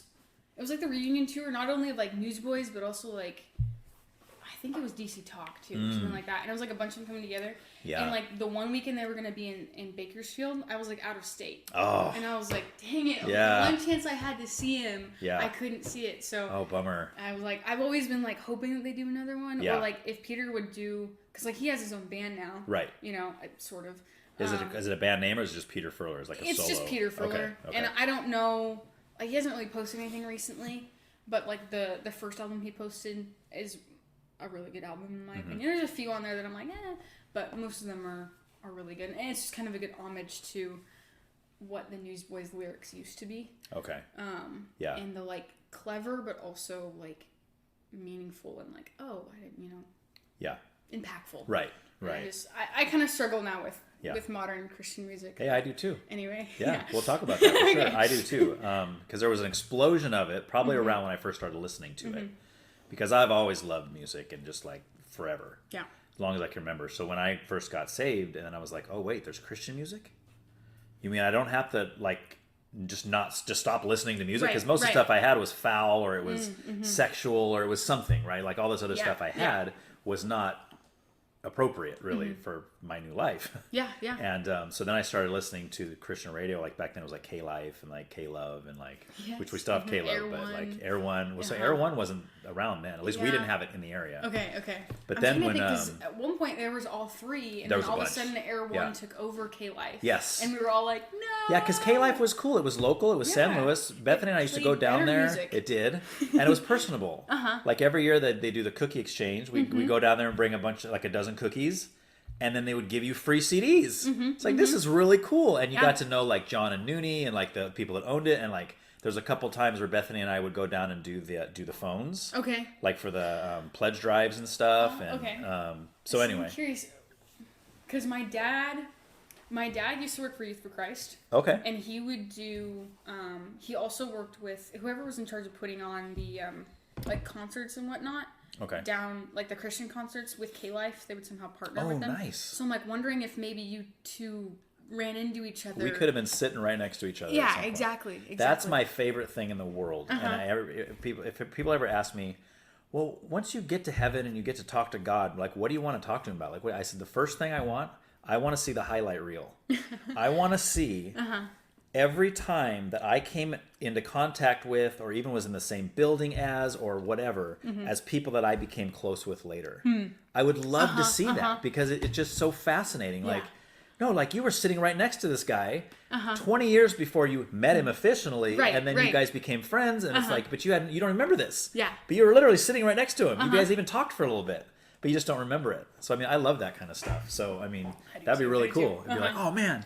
But I have no idea. We just went from somewhere, and then we went all like this. I did one of these, and now I can't remember where we were. We were talking about Newsboys. Oh, yes. So the concert. Yes. So when they play breakfast, Yes. right? They throw cereal on stage. Really? Yeah. I was going to ask you if they did that at your show, if they played that song, because that's more of a Peter Fuller song, I guess. But Yeah, I know they didn't. okay. I don't, like, I remember going to that concert, but I don't really remember much about that concert, if that makes sense. Okay. It just wasn't. Kind of disappointment Yeah. because it was Michael Tate. Yeah. Yeah. And I can't describe to you why I don't like Michael Tate. Like, Yeah. it's not that he's a bad person. Right. Like, I think he's a strong Christian. Yeah. But it was just, like, the style that they changed into, Yes. I wasn't I don't. a fan of. I see. I love Michael Tate. I love his solo stuff. I love him with DC Talk. I think DC Talk, those three together, and I love all of their solo stuff. Kevin Max is great. Toby Mac is obviously awesome too. But the three of those guys together was that was the best. Yes. I think Yes. DC Talk albums will maybe if you take out the first two. But DC Talk albums will trump any of their solo stuff any day. I mean, especially if you take the Jesus Freak album and the Supernatural album. Oh, yeah. Just so good together. But I love Michael Tate, but I don't like the sound the Newsboys took with him as the lead vocalist. Yes. Yeah. And again, it's nothing against him. I'm just like, I miss the Thrive days. I miss the Peter Fuller. I miss those kind of songs. Yeah. But yeah, when they do breakfast, they don't serve breakfast in hell. Everybody, and so we didn't bring any because we had no idea. But like everybody around us was like throwing like cereal, like Captain Crunch and stuff. They're just hucking it up onto the stage, awesome. and yeah, it was really cool. And you could tell the band was, I mean, it was normal. Like this is just what happens when we sing this song. You know, it's kind of cool, you know. So anyway, that's one of the memories I have of that. But that was way back. That was probably I'd only been a Christian for a couple years at that point. Okay. The first concert I ever saw as a Christian, I saw lots of concerts before that. The first concert I ever saw as a Christian was also at Mid-State. And it was also a free Christian music night. Oh, really? And it was Skillet. That's, whoa. Yeah. Dang, is your first concert ever? My first as a Christian. Right. Okay, so it was the first time I was ever seeing a Christian group as a Christian. Yeah. Because I had even seen some Christian groups before I got saved. Okay. Like I saw Dogwood play a few times. I don't know if you know what Dogwood is. That's probably the best Christian punk band of all time. Really? So if you like punk and you like Christian lyrics, that's some of the most hit you in the gut, strong Christian, just awesome. Very awesome. But anyway, I've seen them a few times. But yeah, so we saw Skillet play at Mid-State, and it was, who opened for them? Daily Planet? Pyrotechnics. I don't remember the Pyrotechnics, but that was back when Lori Peters was the drummer. Okay. And her drum kit was like electronic. So she would hit it and it'd go, it like would echo it. Whoa. It was really cool. Like watching them do the sound check and stuff. I was like, oh, this is neat, you know? And it was back then is when Cory did, John Cooper's wife did a lot of in fact, all of the female vocals. Okay. You know, and then the new Ledger is the new drummer, right? So she sings and does drums, which is cool. But it was awesome. It was right after the Alien Youth album came out, so they were big in Christian circles because they had like "You Are My Hope" and those kind of songs were big on the radio at the time. But it was way before like they got really big, like with Monster and like all that stuff. It was like, now everybody knows who Skillet is now. But it was a great show. But yeah, it was Daily Planet opened up for him, which they were one of those bands that had like 2 songs on K-Life at the time. And then Joy Williams. Do you know Joy Williams? She was like a Christian pop singer. The Civil Wars. Have you heard of the Civil Wars? See, I'm awful with song names. You could play a clip of like, I know exactly what that is. But if you give me a name, I'm like, Well, later on, after she did her solo stuff, she had like 3-4 albums, I think, as a solo Christian artist. And then she started the Civil Wars, a band called the Civil Wars with just her and another guy. And it's kind of cool music, but it's not Christian per se. I don't even know where she's at with Christianity these days, but the Civil Wars made it on. They were like playing live on the Grammys and like they were doing like some big stuff. So a lot of people have heard of them. But anyway, she performed as the second opener, and she was pretty cool. Kind of poppy, kind of like the, I don't know, Christina Aguilera of the Christian world, I guess. Something similar to that. Yeah. Or maybe more Britney Spears than Christina Aguilera, but still pretty cool. Yeah, but I mean, as your first Christian concert as a Christian, that's like, I feel like that's a good introduction instead of, going to like a Michael W. Smith. Right. It's all like, like very worshipy. And like, But no, it's like, no, let's actually get into music rock. here. Yeah, so, exactly. And that was more my style. I mean, going to church, I don't mind worship music. I like, but if I'm in the car, I'm listening to something heavier usually. Yes. If I'm trying to fall asleep, I might listen to something, a little more mellow. Yeah, for sure. So I have a question for you. Since you're a Peter Furler Newsboys fan, have you listened to Steve Taylor? Steve Taylor? Steve Taylor. He's the guy who wrote all that music. No. You've never heard of that? No, and he has solo stuff? Yeah, he has solo albums. Does he sing? Yeah.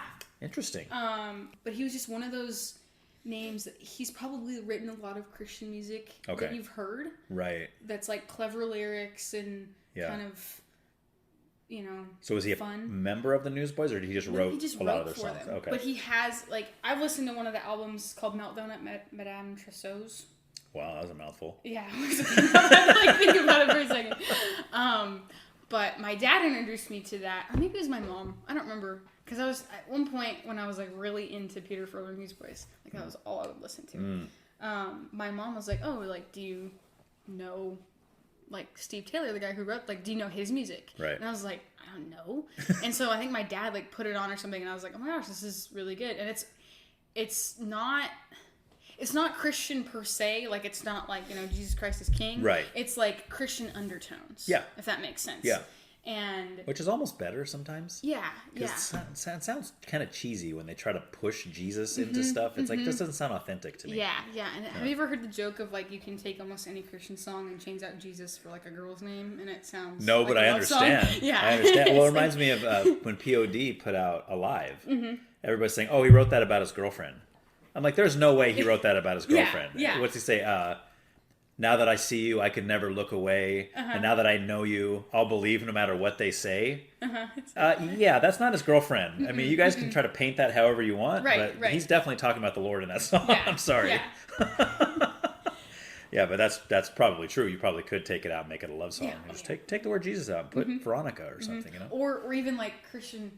So again, we're getting to my pet peeves of Christian music, worship. Well, let's hit it. Let's start it. Have you ever heard the song, the worship song?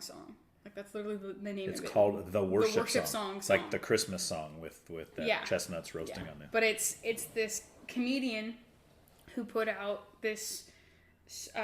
It sounds very worship songy. Okay. But can I play it for you? Is that? Yeah, go for it. Okay, perfect. Yeah, let's hear it. Because I just think it's great. It lays out all of the things that are fun. Who's the comedian? His name is Shama Marema. Okay. It's kind of hard to say.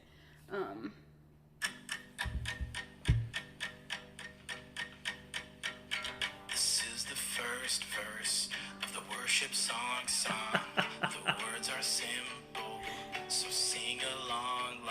I am terrible, but he is able. It's incredible. Hope this song's relatable. Life's got me down at the end of my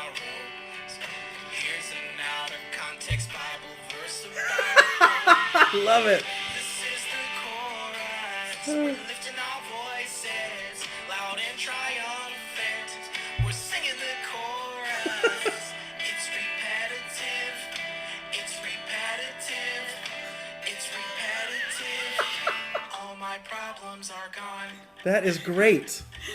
Because it basically is laying out a worship song. Yes. That is phenomenal. Yeah. And so it goes on, and like there's a gal that sings the next verse. Okay. And then there's like the bridge, and I'm trying to see if I can like That is fast too forward funny, to the man. end. Oh, that's great. But the I'm a rich mom theme. yeah, I'll just play the rest. Okay.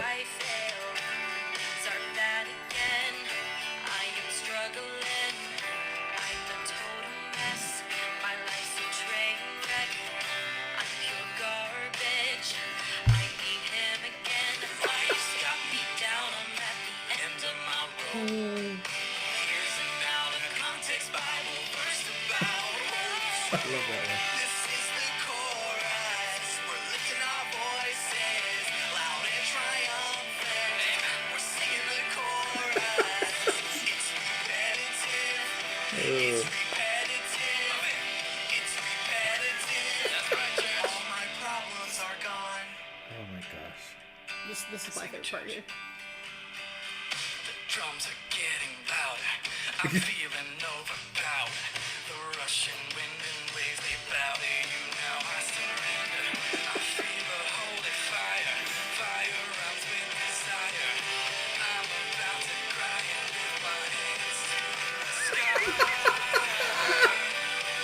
It's so true. It is. Oh my gosh. Oh, this is fantastic. Chorus with no instruments. Just the voice. Chorus, just the voices. Chorus with no instruments. Chorus with the key change. See, I know worship leaders that would think this is funny. Yeah. Yeah. Sloppy, sloppy kisses.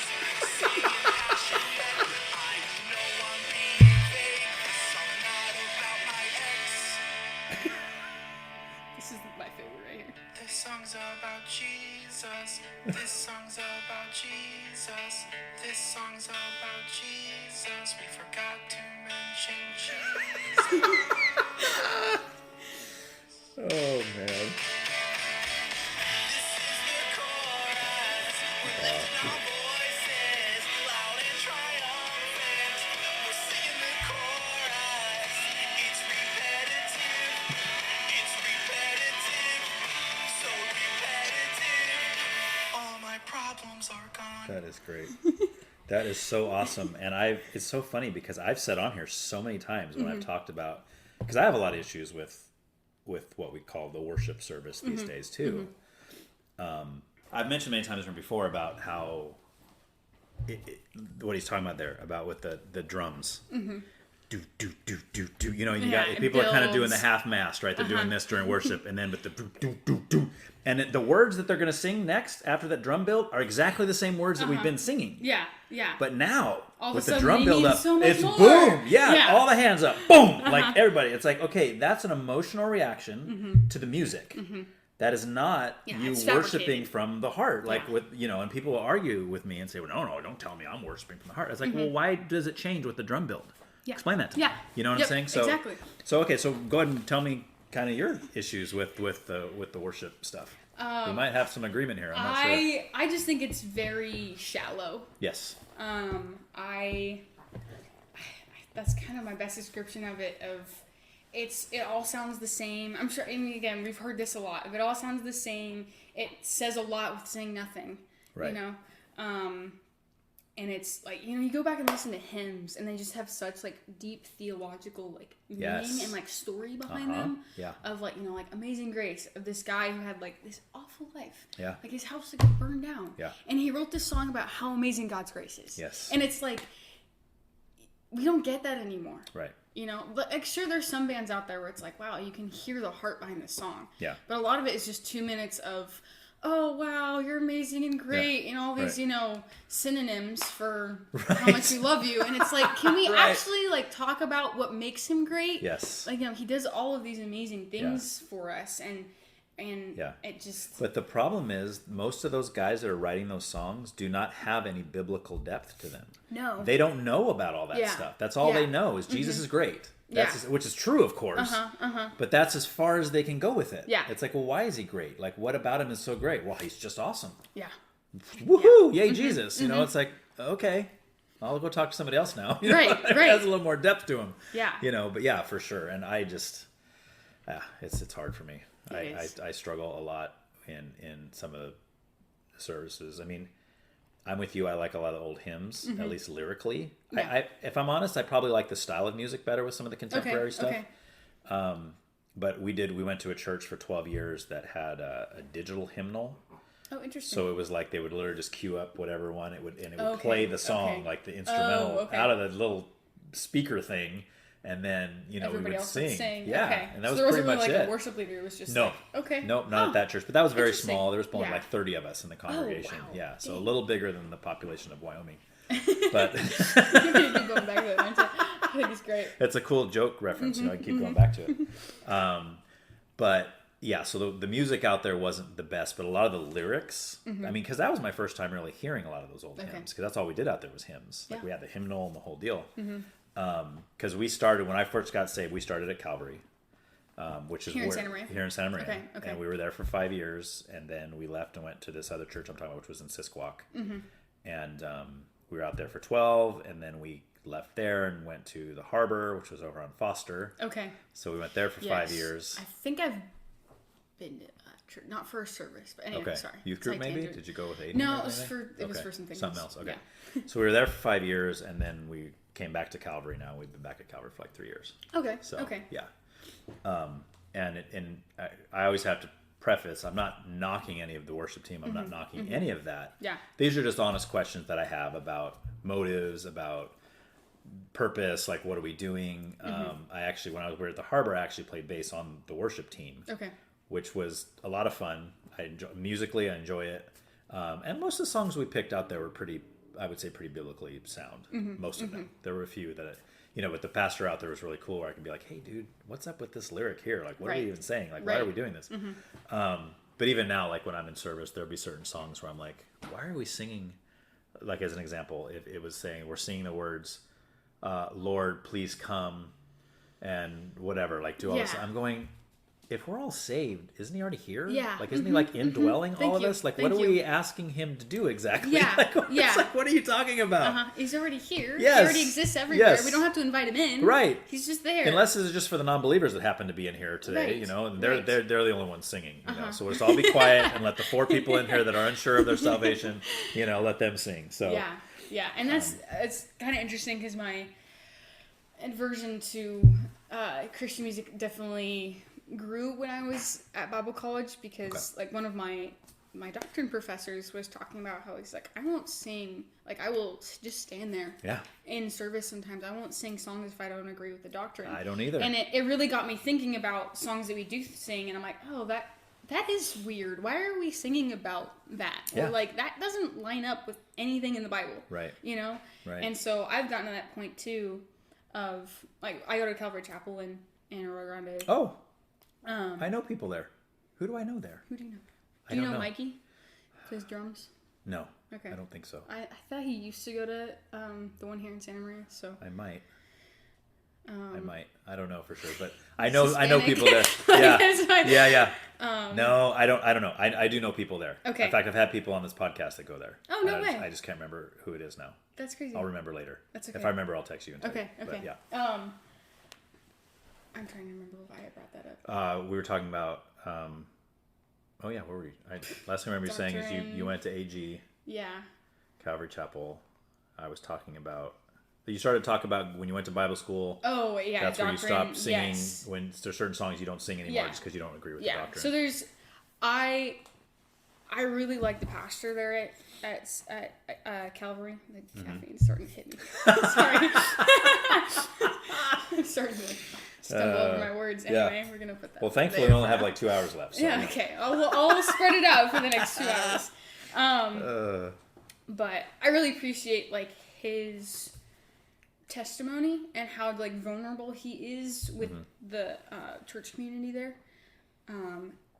but I don't fully agree with their stance on the Holy Spirit. Okay. They're a bit more charismatic than I stand with. Okay. Like, I don't deny that the Holy Spirit can work through people. And, you know, the Holy Spirit is very much an integral part of us as Christians here on the earth. Yeah. But I don't believe in the, you know, being slain in the Spirit and that whole thing. Well, there's a reason you don't believe that, because it's not biblical. Yeah, exactly. Yeah. So anyway. It's good that you don't believe in that. Yeah, yeah. And there's... Somebody's got to fall on the right side of that fence. I mean, come on.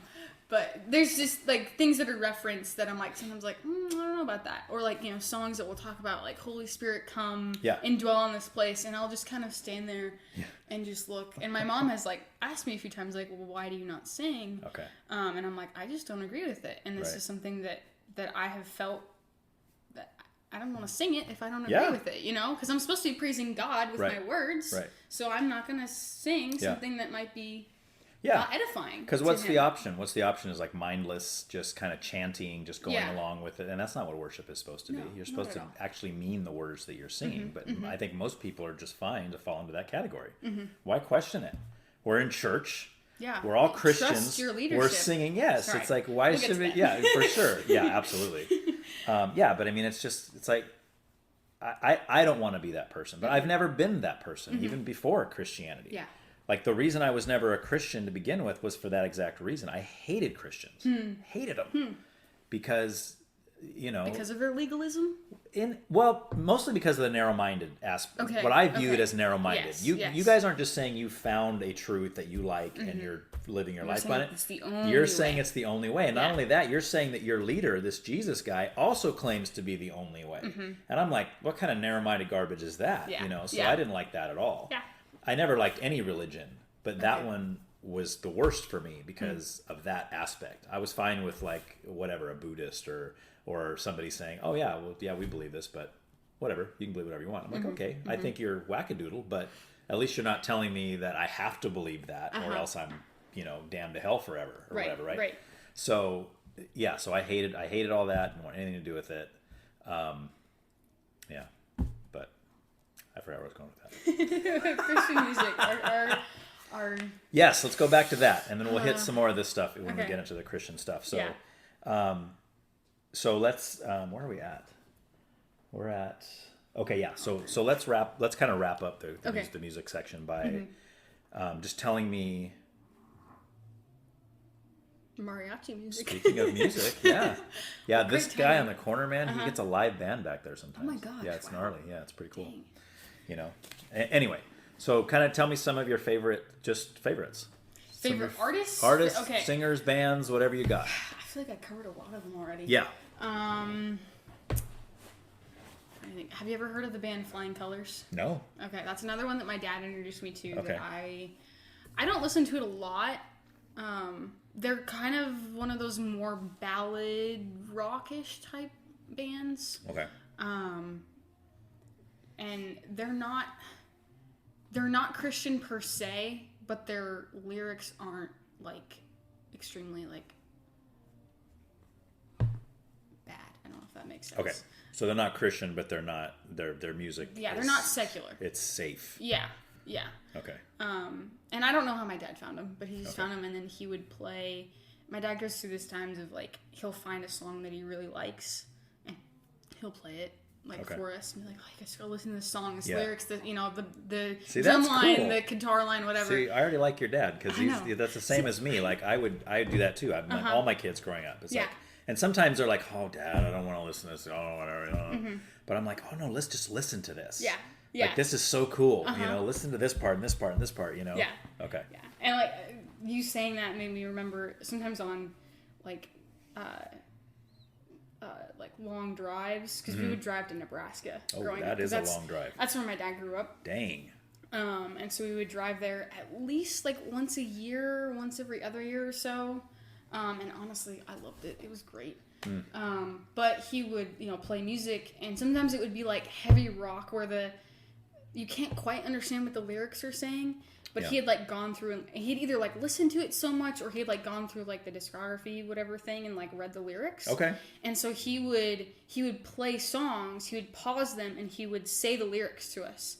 like teach pay you. attention to what this is saying. See? And like I just have such distinct memories of him doing that, and I think that made a big impact on like me now. Yeah. Like I very much, if I'm listening to music, I'm paying attention to what the lyrics are saying because I understand that what I'm feeding into my brain is what's going to come out. Okay. If that makes sense. Like that's very much how I stand. Right. And so you're big on lyrics. Yeah. Okay. And like there's some songs and stuff that I listen to that I'm okay with a few references here and there, but if it's really heavy or if like the whole song is not at all edifying to anybody, I'm like, why am I listening to this? So no Eminem for you then. But I mean, I know that everybody knows that one line, Yeah. So it's but anyway, so he would go through and do all that. I'm gonna say it on here, and when you go back and listen to this later, you can look this song up. But that band Children 18-3. If you like lyrics, listen to Homemade Valentine. Homemade Valentine. And then see if you can figure out what it's talking about. Okay. It's kind of subtle. Yeah. But when you get it, you're like, oh my gosh! Like it's not subtle, but it's subtle. Like because I've shown that song to people, and they just don't get it. They're like, yeah, it's kind of cool, but why are you showing it to me? Like, no, do you know what it's about? Right. No, not really. Oh, okay. Well, it's awesome once you figure that out. It's one of those give you chills kind of songs. Yeah. But anyway, I'm trying to think of what other music. I kind of go through times of like. Right now, I'm on like an audio drama / podcast kick. Okay. So what do you listen to in that vein? That's a good topic. Like, what kind of podcasts and stuff do you listen to? I listen to yours occasionally. Okay. That's a good one. That's my favorite one. I don't know where you stand on this, but have you ever heard like D&D? I've never played it. Okay. But my extent of my knowledge of D&D comes from Stranger Things. Okay. That's the only time I've ever seen, and the Odyssey episode they did. Yes. Where it was all satanic and all that. Yeah. And this might surprise my parents if they're listening, but I listened to a dramatized version of like a D&D campaign. Okay. And it's rather like family friendly. Okay. And I think they do a really good job of making it clear like this is just a game, and there's not like I haven't really encountered any episodes where I'm like, wow, that was very like agenda pushing or like weirdly satanic. Right. Nothing like that. But I'm very much like a story person, so like those type of audio dramas. Like Adventures in Odyssey, I still listen to Adventures in Odyssey. I'm 22. Too. I know. I still listen. I love to listen too, but my kids are kind of beyond it now.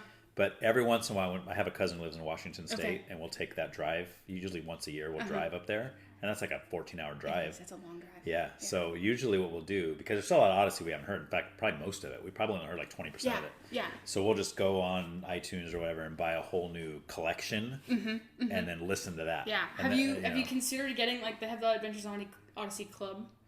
I've seen that a few times. Yeah. It's like $14 for a whole month, and you have access to everything that they have ever put out that relates to Adventures in Odyssey. Except the episodes that are lost now. Yes. There's certain episodes they pulled. Yes. Because of certain things. Like there was one with the cop character. They had to take out all the ones with the cop because they made him like a bonehead or something. Yeah. And I think there was one, I haven't seen it. There was one about abortion. An Odyssey episode? Yeah, there was an Odyssey episode about abortion. And we have it on our iTunes. Yeah. And like I've gone into the app because I've had the membership a few times because they give you like a 2-week free trial too. Oh, okay. So if you're like not really wanting to pay for it but you want access to it, just do that every 2 weeks. But anyway, so I think I remember going on there and like I couldn't find it because I was curious because it's such a heavy topic, especially for like for the demographic that they're geared towards. Right. I was like, wow, that's a really big topic to cover. Right. And I don't think it's on there. Might not be. But like other than that, like they just cover just such great topics. Well, there's the one where Connie's friend dies of cancer. Do you remember that one? Yes. That was gnarly. Yeah. I mean, that was like, dang. Well, and like I'm actually listening to like a collection right now of like the Blackguard series. Blackheart. Blackguard. Dr. Blackguard. Oh. He's the guy who like. To destroy Odyssey. Yes. Yeah. Yes. So I'm listening to like that arc right now, and some of the stuff they bring up, I'm like, I listened to this when I was 8. These are some like big topics, and like I've had conversations with my parents like since then they're like, yeah, like there were some episodes that we would skip because we didn't feel comfortable with you guys. Like we didn't want to have those conversations yet. Right. You know. But that's what I appreciate about that company is that they're bold enough. Yes. To do that, knowing that they might be ruffling feathers, knowing that they might be causing issues, and that started coming out in the late '80s, I think, is when Odyssey started. Yeah, like '80s, and then it's just continued ever since. And like in my opinion, there's been a few albums. Like I feel like they have like stages where they have like an arc that happens, and then like after the arc, it's kind of like these ditzy episodes of like. They just need to put something out. Just like standalone episodes. Yeah, and it's like they have good like lessons in them, but they're not kind of corny. Yeah, it's kind of like but then all of a sudden an arc will start again, and so you prefer the ones that do like a continuous story throughout. Okay. Yeah. And I'm trying to remember where I was going with this. Yeah. See, we both keep doing that. Okay. Which is fun. I mean, it's you just kind of go, and then it's like, wait a minute, but where did I start at? I don't remember now. Oh, now I've remembered. But I think I enjoy the arcs often because, like, sometimes they do those more intense episodes and they have that warning before of, like, hey, like, if you're a younger kid, like, make sure your parents are listening with you or whatever. Yes. And it's very much, like, their desire, they're not putting these, like, hard-hitting episodes out there to, like, scare away people. They're like, no, you guys need to be talking about this. You know, you as a family need to be discussing with your kids. This is real. This is happening in the world. Like, and here's an opportunity for you to engage with that topic in a safe environment. Right. That's not, necessarily hurting anybody. Yeah. But like you can see that how the actions have consequences. Right. And how if you don't act in a certain way, or if you respond in a negative way, then you can actually cause more damage than benefit, if that makes sense. Yeah. And so I just enjoy listening to that in that sense of nice. Like they do a great job. Yeah. Yeah. So other kind of podcasts you listen to? Do you know who Tom Scott is? He's a YouTuber. No. He doesn't post anymore, but when he did like kind of science informational videos. Okay. About like cool locations in the world. Oh, nice. I'm sure if I played you a video, you'd be like, oh yeah, I know who that is. I might recognize him. Yeah. But he has this podcast called Lateral. That's like a kind of reverse trivia. Wow, my tongue is not working. Reverse trivia type situation where he like gives like a statement or like a kind of premise. Is like, okay, figure out why this works this way. And it's like 3 other people on the podcast, and it's one of those that's very more intellectual. Okay. And it kind of gets your brain working because you're trying to figure out the answer while you're listening to it too. Yeah. And sometimes you figure it out and you're like, these people are taking like 5 extra minutes and you're like, no, it's this. Yeah, and you're like, well, maybe it's over here. And you're like, no, you're in the wrong way. So anyway, I enjoy the more mental stimulation. Yeah. Okay. Yeah. Rather than just like turn it on and have it as noise in the background. See, that kind of stuff makes me fall asleep. If it's just kind of like, but if it's like mental stimulation, like you're talking about, same with a movie. If I'm watching a movie that's like a Christopher Nolan movie. I don't know if you're familiar with Christopher Nolan. He did I am. I just probably couldn't tell you a movie. Inception. Okay, I have not seen Inception. Oh, it's good. Yet. The Prestige. Dad, I need to watch Inception. Yes. The Prestige. Have you seen that one? Mm-mm. That's my favorite Christopher Nolan movie. You gotta check it out. It's epic. It's Hugh Jackman, Christian Bale. Okay. Those are some big actors. So good. But anyway, those kind of movies that really they keep you thinking. And you're like, okay, what's happening? Why is it, but it's like ones like if I'm watching, and I'm not knocking rom-coms. I like watching rom-coms with my wife. Yeah. But unless I'm laughing a lot, I'm falling asleep. Yes. Because and I don't mind a love story, but it's not keeping me stimulated mentally. It's just kind of like, I know they're going to end up together at the end. Obviously. Right. No matter what happens in between, they are going to end up together at the end, most likely. So yeah. I think that's the like. I have undiagnosed ADHD. Oh yeah? In my opinion. Okay. And so I've found that like my pattern recognition is really high. So like I can read books or like, like you said, watch movies and you're just like, the pattern of how this is going to go. So you know the outcome before you even like finish it. Right. Like have you ever read Ender's Game? No, but I saw the movie. Okay. And my kids read the books. Yeah. So I got halfway through Ender's Game and I could tell you how it ended. Oh, wow. And my brother was like, no, you don't. No, you don't. I was like, yeah, I can tell you exactly how it's going to end. And he was just like, I got to the end. I was like, yeah, that's exactly what I thought. Right. And it was just like, I can. But see, I'm with them though, because I have a hard time with people like, so my wife is brilliant when it comes to stuff like that. We'll watch these movies that are very like, or like we'll watch like Enola Holmes or like Sherlock Holmes. Like we'll watch these detective movies, or what's the ones that Kenneth Branagh does, like the Orient Express. Okay, and some movies like that where you have this whodunit kind of thing, right? She almost always figures it out every time. Yeah. And it's always the butler. amazing to me, right? Yeah. But it's so amazing to me that because my brain just doesn't work that way. I'm so bad at it that I almost think she's lying. Even though we've been together over 25 years, like I know that she's not. She's just really smart, and her brain clicks that way. Or if we ever play the board game Clue, she's annoying to play with because she's not just doing your typical, okay, it wasn't Professor Plum because I saw that card. It wasn't in the kitchen because I saw that card. She's going, okay, 3 turns ago, they showed him that card, and then they showed them that card, and then he showed me that card. So I know the card he showed her, and I'm going, ah! Like my brain hurts even listening to this. But she's like, I'm like halfway through, and she's like, I know who did it. What? How can you possibly know who did it? We've had 6 turns. You've only seen 5 cards, and you're telling me you know already. You gotta make a rule that you can guess until like round 3 or round 9 or something. But she gets it, you know. But it's like when I watch, like, I don't know if you're familiar with like M. Night movies, like Sixth Sense or The Village. I've heard of them, but I'm not a huge horror fan. Okay. It's not. Okay. Yeah. Those aren't quite horror, I don't think, but more thriller, suspense. Thriller. It's just spooky, scary. I would call them. Yeah. I don't go there. Okay, gotcha. But those are the similar thing when people say, "Oh, I figured out the end before the end." It's like you did not. There was no way you figured that out. But again, it's probably just me knowing my own inadequacy and knowing like I couldn't figure it out. So I'm thinking, frustrated that somebody else does. So it's almost like I'm thinking in my head, well, if I couldn't figure it out, that means nobody could, right? Because I'm just as smart as everybody, apparently, you know, which of course isn't true. And I know that, but it is kind of frustrating. But anyway. Podcasts for me, I'm either listening to something that's a long form discussion about topics I care about. Yes.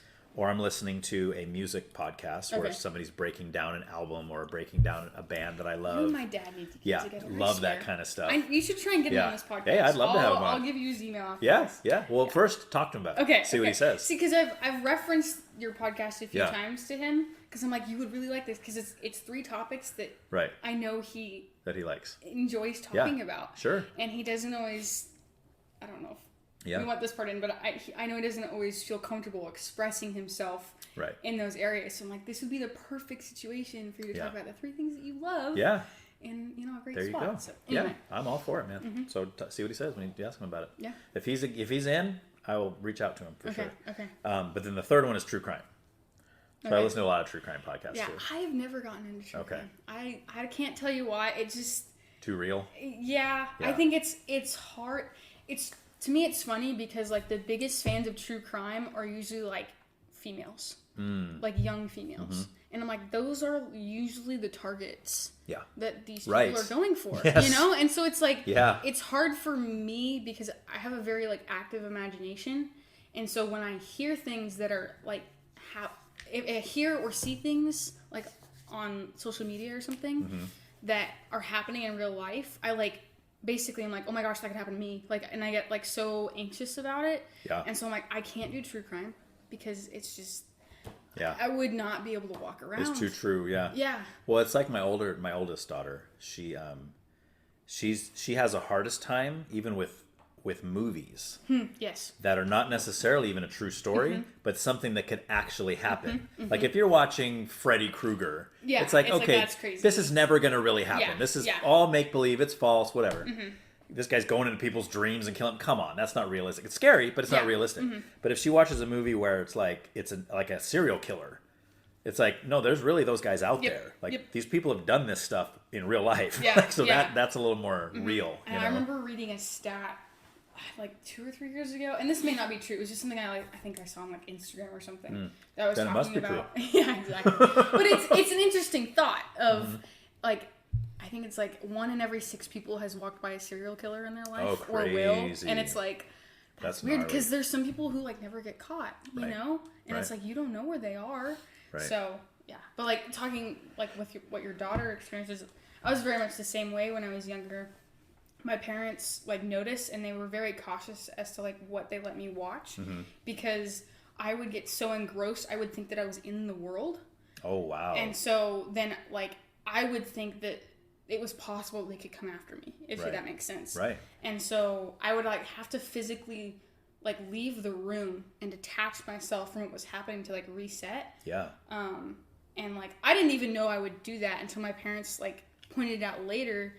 Like as I got older, they're like, yeah, like you leave like intense movies at specific times because you're like, oh my gosh, I'm getting into the world. I have to like not be in that world. If that makes sense. Yeah, no, it does. So it's like, my imagination's. Yeah. I am very appreciative for it, but at the same time, it's gotten me into awkward situations. It can be a bad thing at the same time. It can. Yeah, it can be. So. All right. So lastly, this is what I always do. Let's do your top 5. If you can do your top 5 favorite music artists of all time, and you can mention. It can be something you've already mentioned. Yeah, I feel like fine. I'm giving you the rundown. But then I'm going to ask you for like 2 or 3 songs from each of them. Okay. And if you can't do that off the top of your head, I'm going to contact you. Let me open my Spotify. Okay, perfect. Yes. It's an open note test. Yes. Let's see. This is no particular order, right? Okay. Nope. Okay. Nope. It can even be more than 5 if you want. Okay. Yeah. So yeah, John Elefante. Okay. Do you want to know how to spell that? Because it's kind of tricky. It's the sounds like the Spanish version of elephant. Yes, basically. Okay. Elefante, except without the little asterisk or whatever thing on the top. That would be fun. Wait, no, that wouldn't work, would it? Because usually with a thing over the n, it's like a nya, right? Like banyo, like it adds a y to it. Mm-hmm. Yeah. But that wouldn't work in that word. Elefante. Elefante. Anyway. All right. Yeah, Cory Wong. Okay. By far, my dad and I almost went and saw him up in Whale Rock up in Paso. Was gonna have him. It's a music festival in Paso. Mm-hmm. How have I never heard of this? I didn't hear about it until 2 years ago. So I don't feel What's bad. The venue? It's like a winery or something. They just like it's like a funk music festival. So kind of the more like hippie kind of vibe. All right.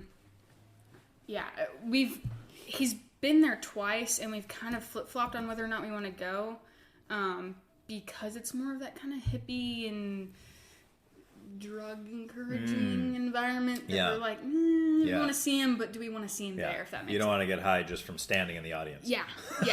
So, this is a band I forgot. Voda? Oh, yeah. Yeah, okay. I know Voda. I know, I'm glad somebody knows Voda. Yeah.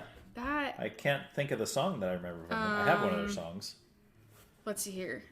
Their album... They only had one album, right? No, they've had 3. Oh, okay. 4 now, actually. Sorry, I forgot about that. Yeah, the one song I have is I'll Go. That's my favorite song by them. Yeah. Yeah.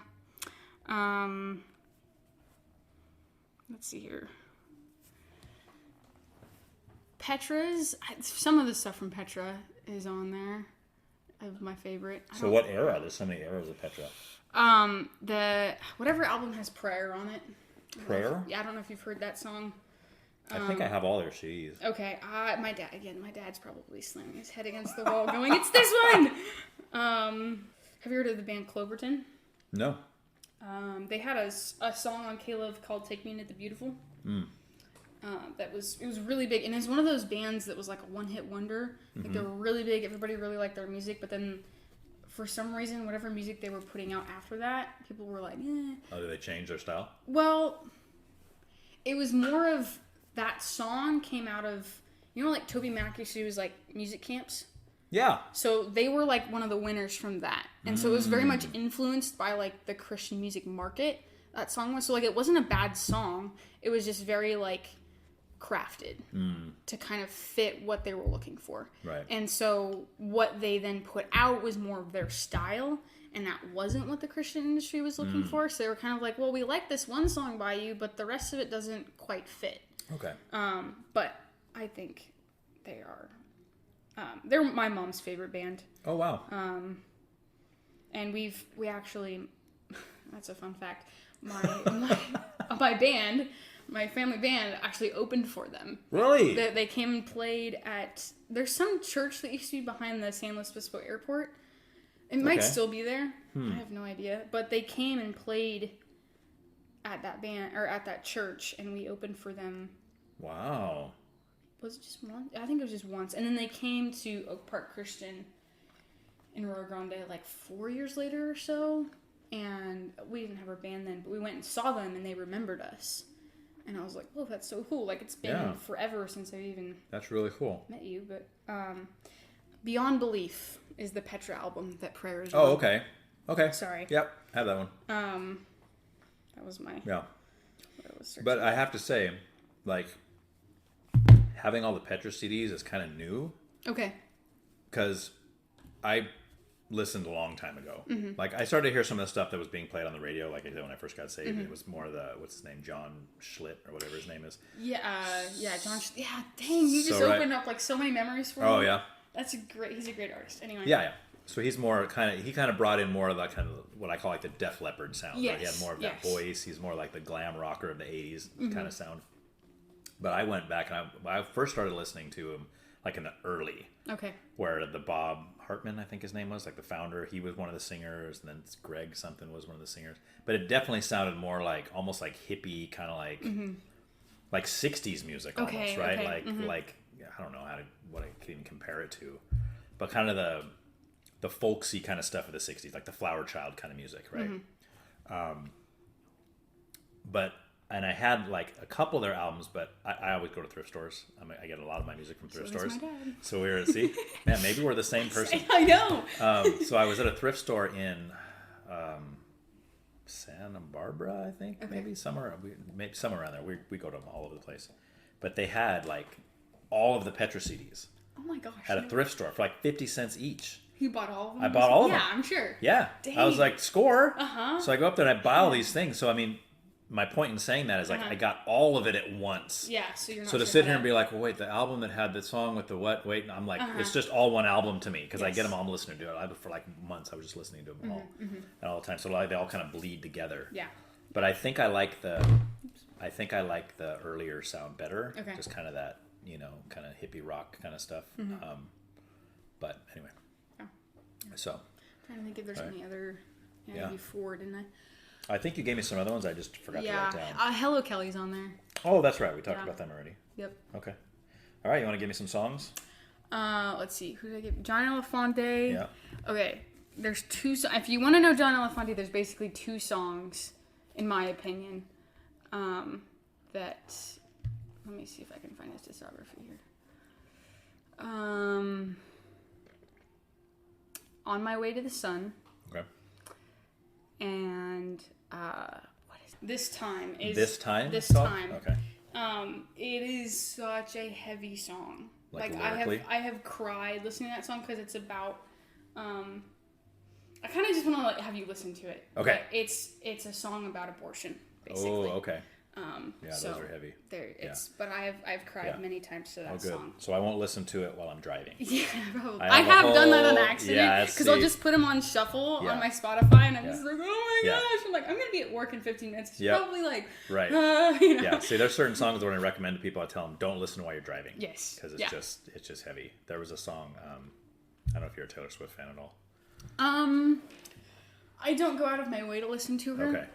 But you can't help but like some of it, can you? Yeah, exactly. I think that's the thing. And like I've talked to, so I worked, I'm sure we'll get into this when we talk about spirituality, but I've worked camp for way longer than 3 years, but I consider 3 years as like the formative time of my work in camp. And 2 summers ago, so not this summer, but the summer before, when she was on tour. Oh, right. A lot of the gals who worked camp with me, well, not a lot, but like 2 or 3 of them had been to see her in concert. And so I was like, I'm not a Swiftie, but I know some of her music. And they were like, oh my gosh, like this is the best like concert ever. And like the way that they were talking about it and the different things that she did, I was just like, man, like I would want to go see her. Right. Not because I appreciate what like her message or anything. Right. But it just sounds like it's one of those bands or one of those concert tours that is like so monumental, almost like in a generation. Okay. If that makes sense. You know, almost like a Metallica, right. you know, tour or... Right. Or even go farther back to like Beatles. Yeah, exactly. Right? Because like people had the same response that the Beatles had back in the day. The girls are passing out and they're crying. You know, it's like, whoa. Yeah. I mean, there's some bands that I love, but I don't think I could ever be like that. Yeah, you know what I mean? But that's also probably... Yeah. Or like Michael Jackson's probably another good example, right? I mean, yeah. Yeah. But, so, yeah. Yeah. Taylor Swift is... But I could listen. My point was, if you ever, again, don't drive while listening to this, but there's a song called Ronin. It's not on any album. It's just a standalone? It's a kind of a standalone single. I think it's called Ronin. Is that the name? I better get that right, just because I'm pretty sure it's called Ronin. It's the kid's name. Ronin. Yeah, Ronin. Ronan. Yeah, it was only released as a single. It's from 2012, so it's kind of earlier Taylor Swift, but it is just, it hits you right in the feelers. I mean, it is just, my gosh, it's a weeper for sure. But it's a good song too. Yeah. So anyway, all right. So where were you? Yeah, Voda. Yeah. I'll Go is by far. I think again, like I told you, that's my favorite song by them. I have a memory of sitting in the car listening to that song over and over and over again and being like, "Wow, this is really cool." Yeah. Like just very much feeling like it's kind of confusing. I wouldn't say that God speaks directly to people, but I think he speaks through things to people, if that makes sense. Right. And it was one of those moments that I remember, I was like 10. Right. And I'm sitting in the car listening to this over and over. And I was like, wow, like God wants me to go somewhere. I didn't know where it was. And, you know, we're still kind of trying to figure that out. But it's a song I come back to frequently. Okay. Nice. The other one, I think Love's Done Something is another song by them. Love's Done Something? Yeah. Okay. It's one of those, like, the feeling of a roller coaster comes to mind when I hear it, because it's kind of like, da, da, da, da, da. It's very, like, fun. It might be because I think they reference a roller coaster in it. That might be why. Yeah. But I just have this, it's a fun song. Okay. Who else did I give you? Cory Wong. Cory Wong. Oh, gosh. There's so much music. Can I just give you an album by him? Okay, perfect. Sure. Let me see if I can remember what it's called. The Optimist. The Optimist is the name of the song? The Optimist. Okay. It's the name of the album. Okay. That's I just like that. It kind of it has some lyrical and some instrumental, and it has a song called Light as Anything, and it's like, I think it's one of my all-time favorite songs. Oh, wow. Just like, again, it's one of those songs that's not explicitly Christian, but it has this, like, it talks about, it kind of references the Holy Spirit, in my opinion. Okay. If you kind of listen to it in that context, like, okay, I can see how that's the Holy Spirit. But anyway. Okay. Cloverton. Yeah, Cloverton. That's nice. Cloverton. Bridge by them is, that song kind of goes along with my testimony. Let's put it that way. Oh, wow. Which we'll get to. Yeah, I'm sure we will. Let's see here. Clover.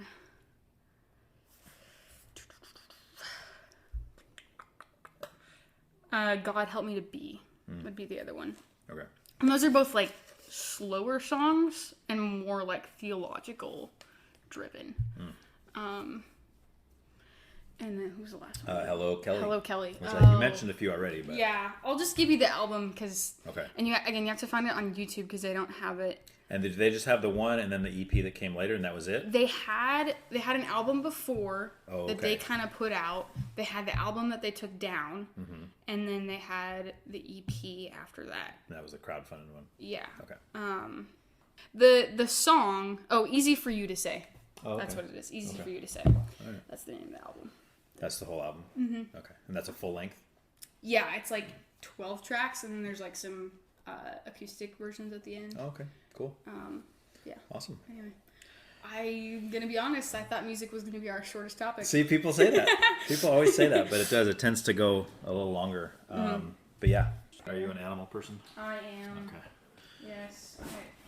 You have a dog, cat. My mom has a horse. A horse? Yeah. And I enjoy horses, but...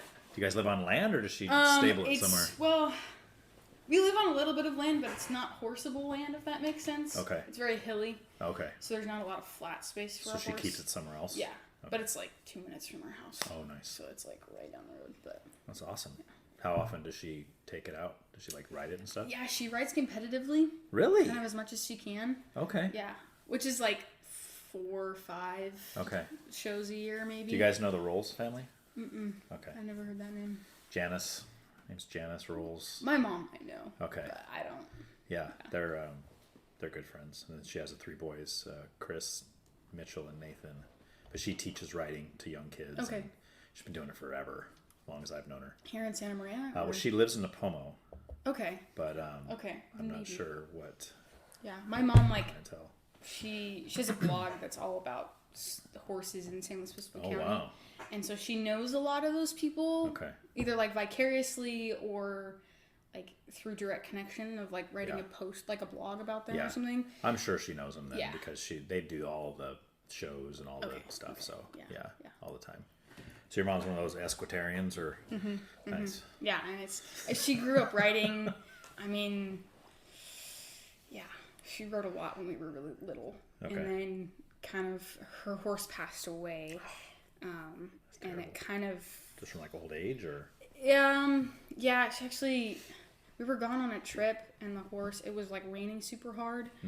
And the horse, like, she was super sensitive. I don't know how much you know about horses. I know nothing. Okay. There's, like, some of them are super chill. Okay. And, like, nothing phases them. And there's some horses that are, like, a leaf just dropped on the floor. The world is ending. Just like people, right? Yeah. Different personalities. And yeah, exactly. And so this was very much a leaf dropped on the floor, the world's ending horse. Oh, really? And somehow it was raining, and her pen was super muddy, and she, like, freaked out and broke her leg. Oh no! And you just can't do anything. Yeah. So, but it was in a bad way. It was kind of perfect timing because, it was just at a time where my mom wasn't riding anyway. Like she then rode her friend's horse for a little bit of time, but now somebody gifted her a pony, and so she's now that kind of all of us kids are out of the house and she's not as needed at home. She has really been able to actually dive into it again and feel like she can put time and effort into a horse instead of being like, I really want to do something, but I have to chaperone my kids to soccer practice. So is it still a pony that she has? Yeah, they the breed that she likes, they kind of stay pony size. Okay. But it's like, you don't know much about horses, but I don't. They're measured in. I know what they look like. It's called hands. Okay. And so it's a 4-inch. It's supposed to be like the width of your hand. So roughly 4 inches. I think it got standardized. Which is weird because everyone's hands are different widths. Yeah. But so again, it got standardized to 4 inches. So I believe it's 14.3 hands is when it becomes a horse, and so her pony is 14.2. Oh, so he's almost there. It's 1 inch away from being a horse. If he tried just a little bit harder, he might be able to make it. Yeah, but she doesn't want her to become a horse because then, like, if you compete, it's like different rules. There's a whole background thing to it. But anyway, and they're, for her age and demographic, ponies are usually better tempered. Okay. So. Yeah, horses both interest me, like I'm intrigued by them. Yeah. But then they also scare me to death.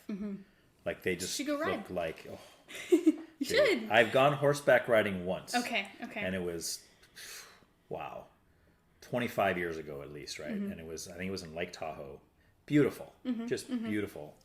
And there was like 4 or 5 of us, I think, and we were all on the horses. Trail ride, Yeah, and we're going, there's trees everywhere and like little trails, and we walking through a little stream, on the horse. I'm like, dude, this is like really cool. Well, one of the girls I was with, her horse, when it got to the stream, said, nope. Yep. Turned around and went, boom, started running the other way. And I'm like, and she's freaking out, and of course the person that was leading us, pulled the city slickers and went back, or not city slickers. Well, yeah, but I mean, what's the name of those people? The rounduppers or whatever you call them. Wranglers? Yeah, Wranglers. There you go. They're not just jeans. They're actual people. They're actual people, So they had to go back and round the horse up and bring it back. And it's just like, I'm glad that didn't happen to me. But I watch those videos because I have a big height.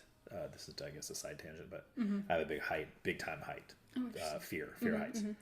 So I watch those videos of the people like in whatever country it is where they do the burrows, and they can take these tours where you ride on it, you get on a burrow. Yeah, and they're like on the side of a cliff. Dude, I could never like do that. like something that is just wide enough for its hooves. Yeah. Are you guys nuts? And they say no. They never fall off. They've never once animal. in the history of the world has one of these slipped and fallen on the side. I'm like, it would be me. That would be me. I'd be the first time. You'd be the record breaker. And I'd be on the news. It'd be like, wow, we don't understand what happened. This has never happened before. But Ryan Hester died today because he fell off a cliff. It's terrible. Yeah. Or I do something because of my own fear, freak the thing out, or whatever, because they say they can smell fear. But anyway, that's not what we're supposed to be talking about. It's okay. All right, let's jump into some politics. Do you consider yourself to be political or not so much? Yes and no. Okay. Yes, because there are topics that I have opinions on. Okay. And I think that there are things that are either not valued or that are disregarded in our society that I think should change. But I am not your, Facebook warrior type where I'm going out there, you're wrong, blah, blah, blah. I have my own opinions. And if people ask me about my opinions, I will have a discussion with them, but I don't... Well, good, because that's what we're going to do. Yeah, I don't... I don't like the...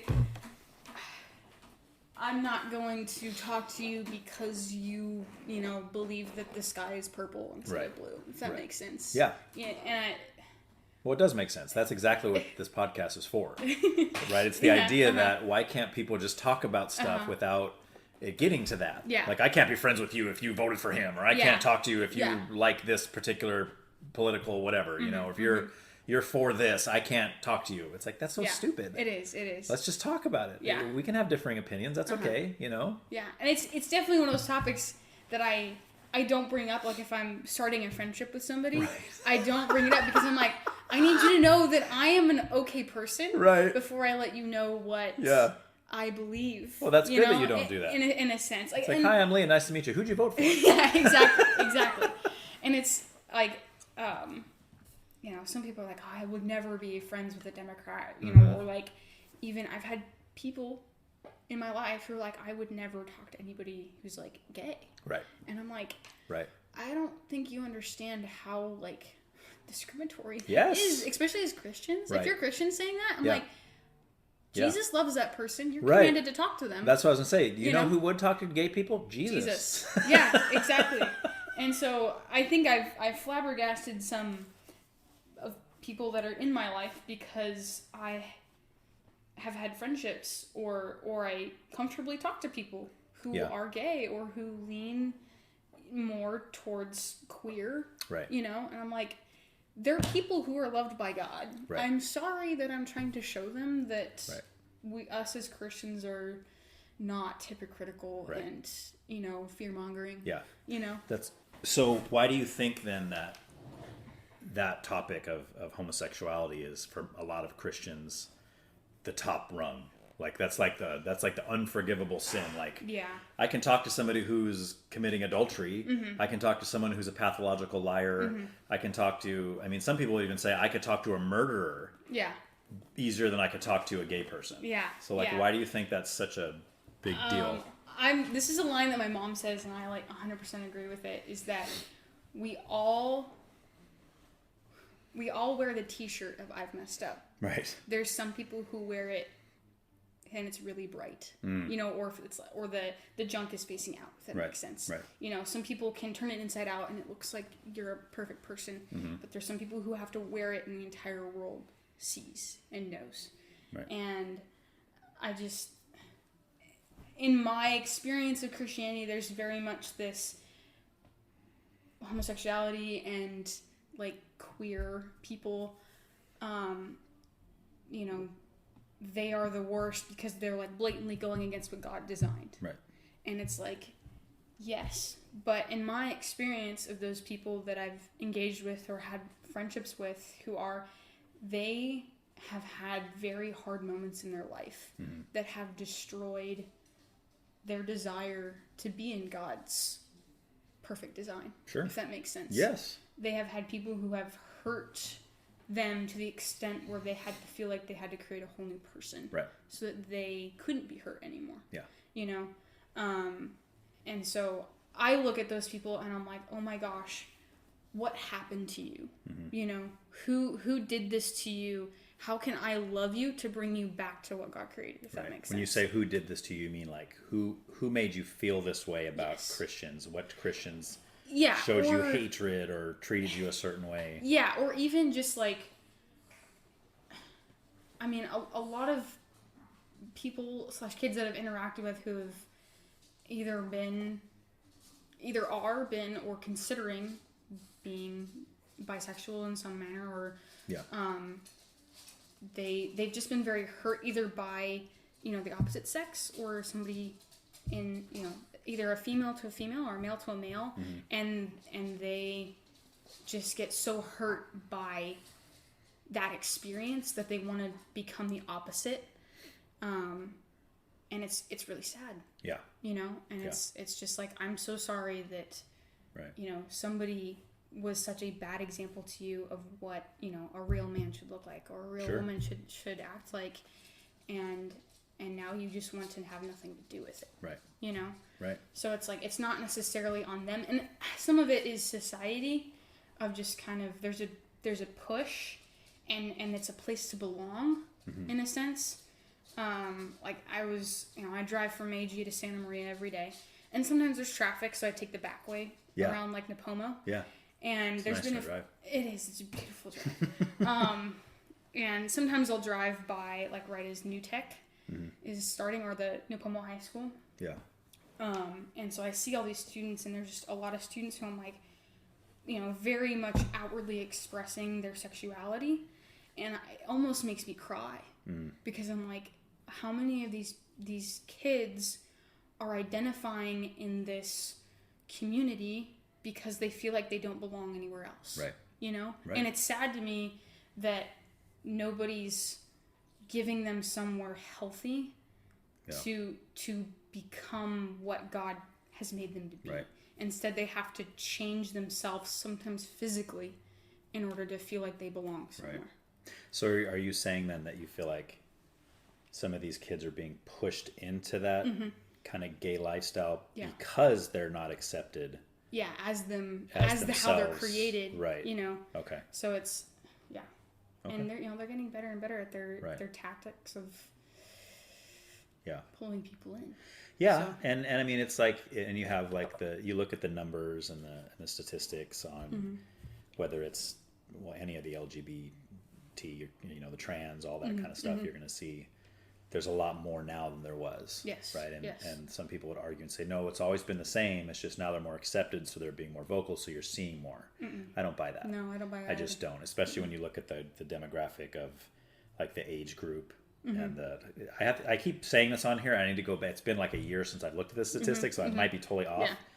But it was like 80% or something of the trans people in the country fell into the like 16 to 23-year-old biological females. Yeah. Right. That's the biggest group. And I'm like, okay, that's a startling statistic. I mean, that tells you something. Yeah. That tells you that it's more. I mean, because you have two options here. Either something about the age group between 18 to 25 is where these girls start to feel like they're the opposite sex than they were born as, or there's something pushing it in that direction, which goes kind of what you're saying. Yeah. And I mean, I look back to like, you know, kind of the punk rock kind of attitude or the punk rock lifestyle. Yeah, anything, right? I mean, being young is hard. Yeah. Okay, we're all trying to fit in. We're trying to find our clique. We're trying to find who we identify with. And sometimes kids don't feel like they fit in anywhere. Yeah. So they do crazy things. In the punk rock world, you get a 6-foot pink mohawk. Yeah. Yep. Because you want people to notice you. Yes. You want to be known as the guy with the 6-foot pink mohawk, you know? Yeah. Because you're not being accepted anywhere else. So I mean, to me, it goes right in line with the gay community or whatever, because that's, especially in the secular kind of public world, that's very accepted right now. It is. Right? Yeah. So I mean, it gives you status. You know, if you can be the lesbian couple at school, and you can be walking around holding hands with your girlfriend, and you're known as, oh, that's the lesbian couple, right? See, but this is something that I think is so interesting, that like within, like the lesbian couples, there, like 95% of the time, there is a more masculine female and a more feminine female. Right. And it's like, why are you trying to like, which is fascinating, replicate right? what God created? Yes. I thought you're trying to get away from what God created. Right. And so it kind of is flabbergasting to me of these people who are like, I'm revolting against the, societal norm. And it's like, no, you're just making a different version of it in a sense. Like, yes, you are revolting against it, and God's heart breaks for what you're doing, but you're still replicating it. Yeah. So. Yeah. Well, there was an episode this season, I don't know if you listened to that one, where I had a woman who's married to another woman. And I asked that question because it's always been fascinating to me. Because I said, look, I'm not trying to I hope you don't take this as offense. I'm just, it's a totally honest question. But most of the lesbian couples I see, there tends to be a more masculine and then a more feminine one. There's one that you look at as very male looking, like might even pass as male if you didn't know, right? And then the other one's more kind of girly, and you if you saw her by herself, you would never guess she was a lesbian. You just know, you wouldn't think that. But the male one, you might be like, okay, that's probably right. Yeah. And I know that kind of ticks some people off when I say stuff like that, but it's just, come on, it's just true. I mean, it just is true. Most of us, when we look at somebody, we can kind of tell. I mean, when Ellen Page came out, it's like, duh, like, it wasn't that big of a surprise. It's like, and most of them, when they come out, it's like, well, yeah, that doesn't really surprise me. Every once in a while, there's one that throws me for a loop. It's like, whoa, I didn't see that coming. Well, and sometimes I see, especially kids, they identify with it because it covers up an insecurity that they have about themselves. Yep. And that's the hardest part of being a teenager, is you are constantly judging yourself for everything that you're doing. Yeah. And so the easiest way to cover that up is to find something that covers it up for you. Yeah. So it's like, right. Why not? Yeah. But yeah, and it's all phases, right? I mean, it's just like, how many of us can look back to when, I mean, I know it's not that long ago for you because you're 22. But I understand. But look back to when you're 16-year-old me was extremely different than 22-year-old me. Exactly. Yeah. And when you're 30, you're going to look back at 22-year-old you and go, yeah, I'm pretty different from then too. Yeah, yeah. It's all part of growth. Yeah, and the saddening thing to me is that there are things that kids can do. It's getting younger and younger.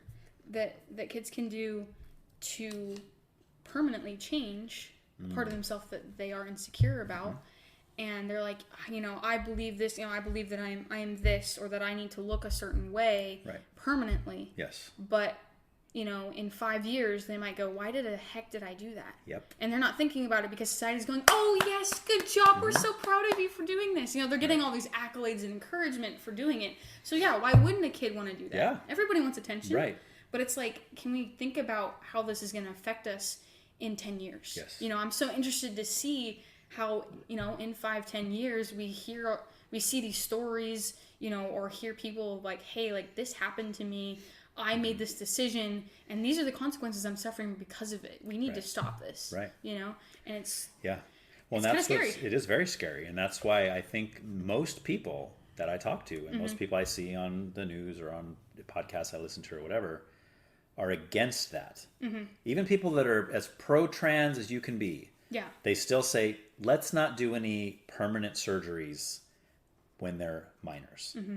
Let's wait until there is money. Exactly. And that's the push, right? That's the problem. But if you look at, did you watch What Is a Woman? Did you watch that movie? I have not, but I've had a few conversations with people about it, so I almost feel like I've seen it, but I haven't seen it. Well, the movie is, the first half is hilarious, like you're laughing your head off, and the second half is very sad, like because it gets real. Yeah. And he starts interviewing, there's somebody specific, Scott something I think is the name, born biologically female, transitioned fully to male, right, did the whole thing, and now regrets it. Yes. Big time regrets it. Yeah. And let me guess, he probably transitioned between like 16 and 22, right? I don't know what the age was, actually. I don't remember that part, but definite regret there. Yeah. and now speaking out against that, like very vocally, like all over the place, like trying to tell, don't do this. You will regret it, right? Yeah. But like you said, the money's there. So these surgeons are pushing it. I forgot what the number is. Somebody was talking about how much one of those surgeries costs, like a bottom surgery. I mean, you're talking a lot of money. Like one of those surgeries could put you up for a long time, right? And they're doing however many a day, you know, to actually physically mutilate things, you know. And it's like, dude, that's not even, I mean, you're not even creating what you think you're creating. I mean, it's very disgusting what you're doing. Like you're removing one thing and just leaving a hole there and calling that something. It's like, that is not what that is. Like that's, and you hear all these horrible stories about them being like, oh, and you got to do this for the rest of your life or else it's going to cause infection and all this stuff. It's like, that's a terrible way to live. Totally terrible. So it's just, it's horrible. But it's, I think the light at the end of the tunnel is visible now because it seems to be that a lot of people are realizing now that, you know, maybe not the surgeons, but like the general public is speaking out against a lot of this stuff. And like I said earlier, this election in a couple of weeks, it's going to be huge. It is. It sounds cliche to say, oh, it's the most important election of all time, you know, but kind of is, right? Yeah. Like, because either one of those two people get in there, and things are going to drastically change. Yes. Like it's either going to be Trump getting in and taking everything Biden did and throwing it out the window and continuing on with the path he was on before, or it's going to be Kamala Harris getting in there, and she's not going to go down the same road Biden is. She's going to push that even farther to the left than he did by far. She's going to make him look like a moderate. Yes. Easily. Yeah. So no matter what happens, terrifying. Exactly. So it's kind of scary. It is. It is. Yeah. And I kind of look at politics as, it's actually funny because I went to FCC this morning. I don't usually go there, but I was like, I'm gonna have to be in San Jose anyway, so I'll just go. Oh, nice. And the pastor was talking about politics in the church. Oh, okay. And he was more talking about like how us as Christians respond to government. Yeah. And he was like very much, and I stand behind this of God puts people into power. You know, he's the one who raises kings and lowers kings. Well, the Bible says that, so you can't deny it. And he's always in control. Yes. So there's definitely, like, it doesn't mean that we just sit there and go, wow, good job, God, you're doing wonderful, I'm not going to do anything. Right. Like, we are definitely called to be active. Yeah. And to be his light in the world. But it also, my entire self-worth is not tied to who wins. Yes. You know, it's like, okay, I remember who I was listening to somebody, that, you know, it was like somebody on a college campus who had like set up a booth of like, asked me. Oh, Charlie Kirk, maybe? It may have been, it was one of those types of people. Okay. He seemed a bit more charismatic than Charlie Kirk though. Okay. And the question was asked, if Kamala wins, what are you going to do? Okay. Like the question was asked to the political guy. Yeah. And he's like, I'm going to work even harder. He's like, I am going to go to work the next day and I'm going to work even harder to make this country better. Right. You know, to make it, you know, I'm going to fight against it, I guess is the best way of putting that. But, you know, do it in a very business-like and professional manner. Right. And then he asked that same question to the kid who answered, to the kid who asked the question. He's like, what are you going to do if Trump wins? Basically. Right. And he's like, I'm going to move to Amsterdam. And the guy's like, okay, here's the difference. He's like, if my guy wins, you're saying, screw it, I'm out of here. Right. If your gal wins, I'm saying I'm going to work my hardest to return this country to what I think it should be. Right. There's very much a difference here. Oh, for sure. In our views of what we can do to change what's happening. Yeah. You are very much like, screw it. Right. I can't do anything. I'm very much like, you can do something. Yeah. Not just I can't do anything. Yeah.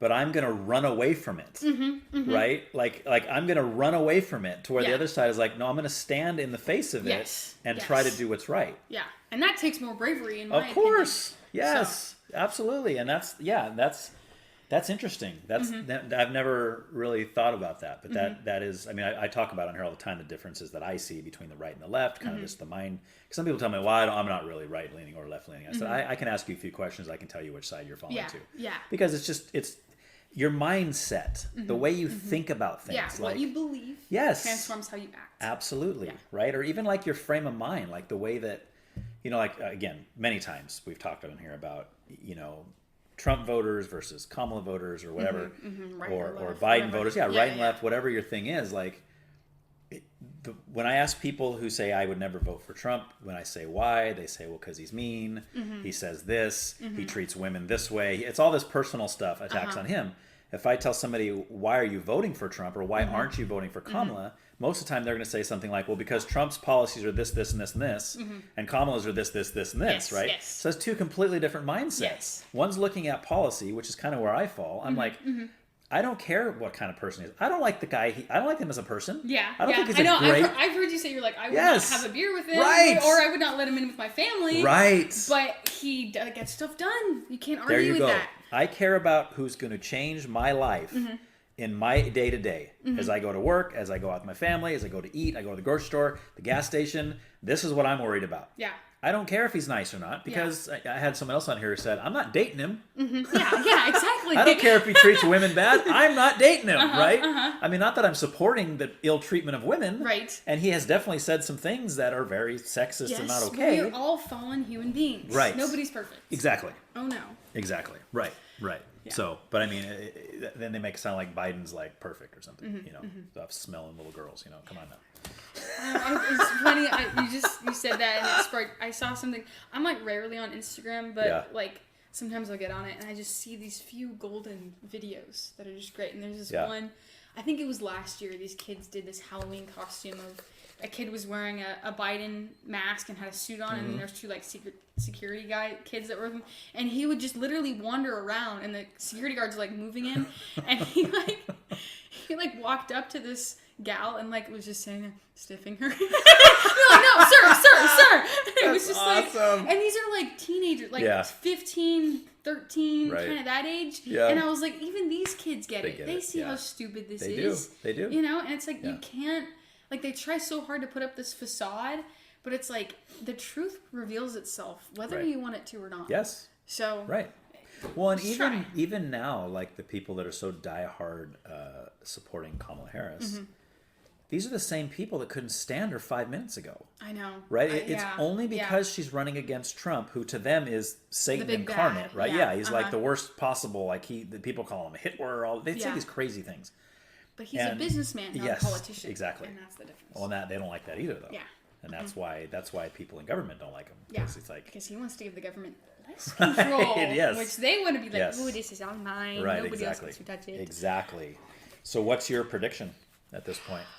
Who do you think's going to take it? We only got 2 weeks left. I know. So I had a conversation with a kid this past summer. This was right around, I think, when Biden said he wasn't going to run again, and Kamala said she was going to kind of run in his stead. And it was a very short conversation, but to me it was very telling. He's like, what do you think? And I'd only known this kid for 4 days or something. Oh, wow. I was working camp with him. Wow, you're getting deep already. 4 days. Yeah. But I mean, again, when you work camp with people, especially the kind of camp that I do, it's very much like you're in the trenches together. Okay. You better, trust that the people around you can rely on. If that makes sense. Right. Yeah. And so he asked me, he's like, what are your thoughts on Kamala?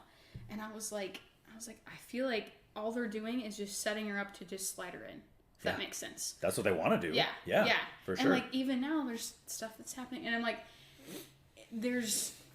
it almost seems hopeless in the sense of it feels like their party has so much power to just put her in no matter what happens. Yeah. If that makes sense. Yeah.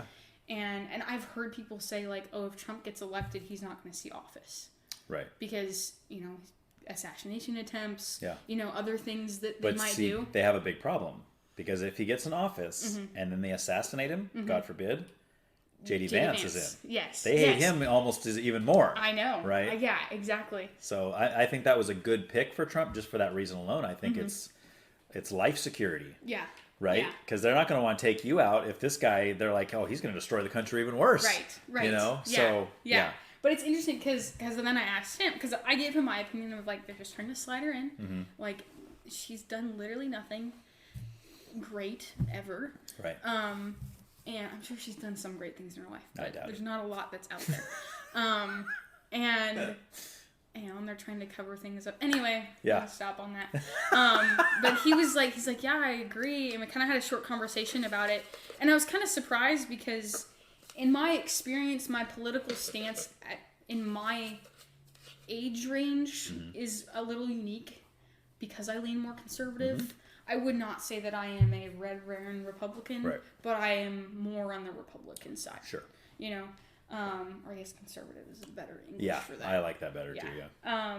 And so I was very surprised. I was like, oh wow, like you agree with me on this, and in some conversations with other people around my age and demographic, they agree. They don't like Kamala. Right. Like at all. And right. I'm in a public speaking class at Hancock, and politics gets brought up a few times because, you know, it's kind of the best depiction of public speaking. Sure. You know, and we've kind of broken down, like, right after the VP debate happened. Oh, yeah. They were talking about, like, like J.D. Vance very much came out and he's such a personality when he speaks. Yes. He's very captivating. Same with Trump in a lot of ways. Yeah. And I was like, it's very much a dynamic duo. And then they were kind of talking like, Waltz he had a hard time answering the questions. Right. You know, and it's like, they were trying to find things to say that were good about him, but I was like telling them they were kind of struggling. I don't get the feeling that a lot of people really like Waltz. No, they don't. But like I know that some people in my class like Kamala.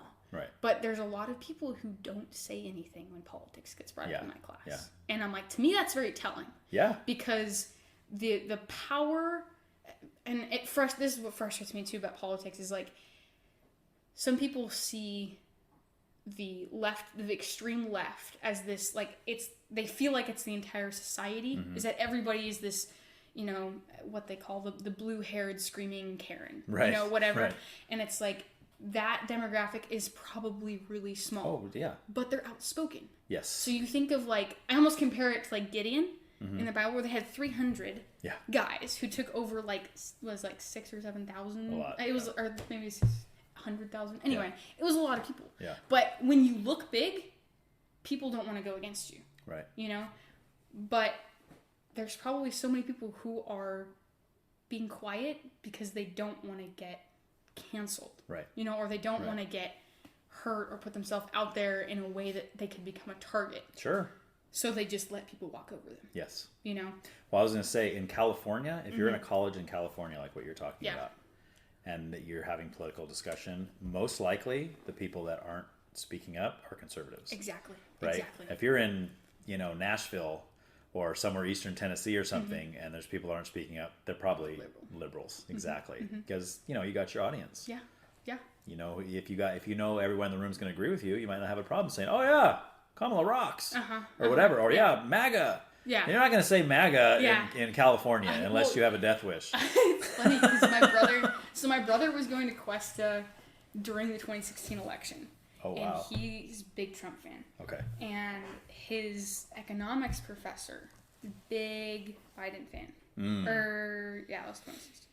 2016 was Hillary. Big Hillary. I think he was a Bernie fan. Oh, okay. Not a Hillary, but a Bernie fan. Nice. And Jordan would wear his MAGA hat in class purposely. That's gnarly. Like after the debate, and after I think he quit wearing it after the election because he realized that he was like, this isn't very Christian-like of me to rub it in their face. Right. And so, but it was very much, he wore it, and he got a lot of backlash for it. But he's very good at having discussions with people about politics, in, you know, these type of settings where it's like, it just feels like a normal conversation. Yeah. And he can disagree with you, but it doesn't feel like it. Yeah. You know, and that's a very unique skill that he has. That's awesome. But it's, I mean, he would get his economics teacher going, and he's like, yeah, we didn't even like cover anything about class today. Yeah. Because he just knows how to ask questions. That's so awesome. And so, anyway. He's like, there's no homework today because I got the teacher talking about politics. Yeah, so. Exactly. So, but yeah, there are people like that in the conservative realm who, and, you know, they go on college campuses and all that stuff and very much try to show people that, hey, we're here, you know. But it's such a small demographic that speaks out because there's such a fear of I don't want to be nailed as you know, the crazy person. Which is sad. Yeah. Yeah. Right. But I mean, there's some genuine fears involved there. Like I was talking to my wife the other day. So my cousin is getting married in Seattle. Okay. On November 8th. Oh, interesting. So we're going to Seattle on November 4 days 7th. after the election. 2 days after the election. 2 days, that's right. It's on the 5th. So it's like, I'm thinking to myself, if Trump wins, and we're going to be in Seattle. Another Seattle situation. I forgot what that place was called. When Chaz. And then that's Chop. They switched it to Chop. I forgot what it stood for. Something dumb. Yeah. Chaz and then Chop. Yeah, but it was just. But they had guns. They did. That's the crazy thing to me. I know. Is they're so anti-gun, and then when something like that happens, they're like, "Oh, guns are your best friend." Yeah. And it's like, yeah, they're good if they help you out. Yes. Oh, well, ban all guns except mine. Yep. It doesn't make sense. Same as all the government officials who are like, "Oh, we need to ban all guns." As I'm walking down the street with my 20 security guards all around me, and then, well, of course, I need that. I mean, I am Congress. Superiority complex. Yeah, exactly. It's that. All that is ridiculous. You know, and I think with gun control, it's like, I think they're painting it out wrong on both sides. Like people on the left try to paint the pro-gun people like we're just a bunch of crazy Nazis or something running around with guns trying to kill everybody. No, nobody's saying that, right? Yeah. Again, we live in a fallen world. There's people who will take things and use them wrong and incorrectly. And, you know, again, there's a reason why God created people to be in power. Yeah. You know, or puts people in power. But that doesn't mean that they get to take advantage of their people. Right. You know? Right. Which is what the Second Amendment was designed for. Yeah, which, okay, this is interesting because I'm taking a history class right now, a U.S. history class. And have you ever heard of Crash Course? It's by John Green. He covers... John Green, like the Fault in Our Stars guy? Yes. Okay. Yeah, so he does, like, Crash Course history and, like, world history, American history, all these different things. And I haven't exactly gone into this, but it makes sense that he was talking about... Cause I watch his videos to study for my test, because I do a lot better when I'm hearing information rather than reading it. At least, like, textual information. Stories, love reading stories, but if it's just like, this happened here, and then they moved over here, and now there's a war, and you're like, how? Where did I get that? Like, it just doesn't click for me. Right. And so I was watching it, and he was describing, he's like, yeah, the Second Amendment was originally written to be able to give the American people access to the same, like, level of firearm, like, weapon protection, I guess, that they could personally own as to whatever the government, like, level was at. Right. And so he's like, in theory, if that, like, had continued, technically us as U.S. citizens should be able to have suicide drones. Yeah. And I was like, I never read it that way. I've always heard it of just like, you know, right to bear arms, you know, everybody can have a gun. Yeah, and it's like, exactly. I wonder if it, you know, again, I need to do some more research on it, but but it makes sense because they were so frustrated by the British government being like, no, we're taking everything, you can't protect yourself at all, that they're like, no, we want to make sure that our people can protect themselves from tyrannical government. Yes. Right. Yes. Exactly. And which is the whole point of the Second. That's what I'm saying. Like that was the whole point. Because people always make the argument on the other side and say, well, what do you need guns for? I mean, it's not, you got police, you got this, you got government to help, you got the military. No, the point is, what if the military turns on us? Right. What if the police turn on us? Yeah. We have to protect ourselves from them. The government isn't perfect. It's full of broken people. Yes. It just is. And we went to, my family went to Europe 2019. Did you go with them? Yeah. Oh, nice. We went to England, Iceland, Switzerland, and France. Cool. And my dad was just very concerned about being in London because, you know, they've very much restricted the use or buying of guns legally, but that created a black market. Yeah. You know, so now you mean it didn't end all violence? No. Get out of here!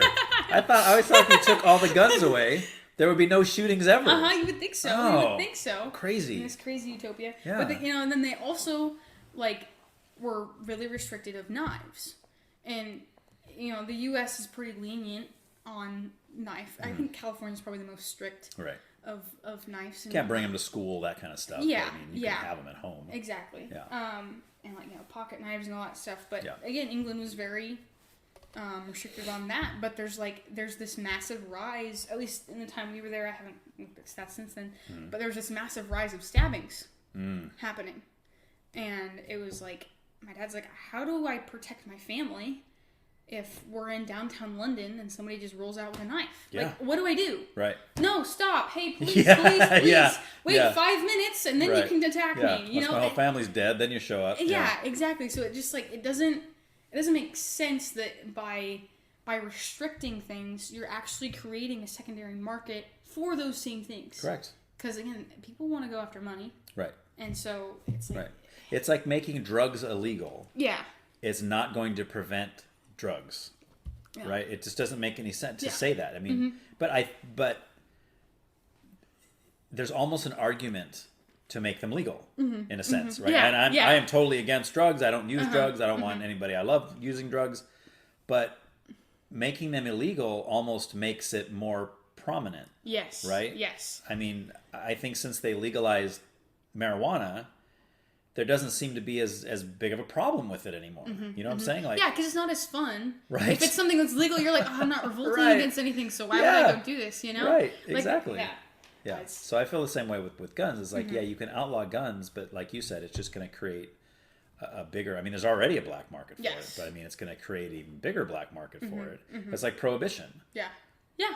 Yeah. Exactly. No alcohol we saw be all how sold, that you know. went really well. Right. Exactly. everywhere. Right. Exactly. Moonshiners. Yeah. Like, it just Right. doesn't. Yeah. Or like Al Capone and those guys like just doing the underground, all that stuff. Like, Yeah. yeah. Organized piece of cake. crime. Organized crime. Yeah. Yeah, exactly. Yeah. Creates a whole new market. Yeah. So, back to real quick to like get your. I don't think you directly answered it, but like, what do you think? What's your prediction for Oh, who do you think we're gonna have? my prediction is probably Kamala. Okay. Just because the left hate Trump so Right. much that they're Right. going to do everything in their power. Okay. I think if she does get elected, there's going to be a big pushback from a lot of people, and we're gonna have to deal with. I mean, basically, if either people get into office, there's going to be people who are going to be really upset. Oh, big time. You know? Yeah, big time. And it's, it's a little scary looking at the world and going, like, there might be something that happens in the next 4 years that might make our society not run like it does, if that makes sense. Yes. You know? And that's scary as a 22-year-old who's looking at the world going, Lord willing, if I live to like 60, 80, whatever, I still have like 40, 50 years or more in front of me. But if the world isn't existing, if that makes sense, Right. then I might only have 15, Right. or less. Like it's Yeah. so interesting to look at. There's such a push of, what are you going to do with your career? Or what are you going to do to, better society? And it's like, what if there might not be a society? Right. What if all of the things that I've been striving for are Yeah. suddenly gone? Yeah. So What if all of the things you've been studying and training for a career, for whatever, no longer matter? because you're forced to live underground in little whatever, like you got your own community of underground earth dwellers kind of thing, and then what? Yeah. Now you have a whole new skill set you have to develop, because Yeah. you have to find out how to feed your community, you have to find out how to clothe your community, all this stuff, without the help of the government, because the government is corrupt and it's against you. It wants you annihilated. Yeah. Right. I Yep. mean, of course, that's a dire Yeah. dystopian view, that's but I mean, but it's still a semi-reality, especially as a conservative Christian looking at, history and how it, kind of replicates itself and it has patterns. It's like the possibility of my generation and the people, my age who agree with my political stance might be persecuted in a sense, Right. And, I have faith that God has a plan and a reason for all of it to happen, but it's definitely like something that's in the back of my mind when I am pushing towards a career is going, okay, don't put don't put everything in one bucket. Right. Because that bucket might disappear. Yeah. Yep. Yep. And That's just a way that of survival in a sense. Sure. Is preparing for anything. Yeah. So. Yeah. Yep. For sure. Do you like Charlie Kirk?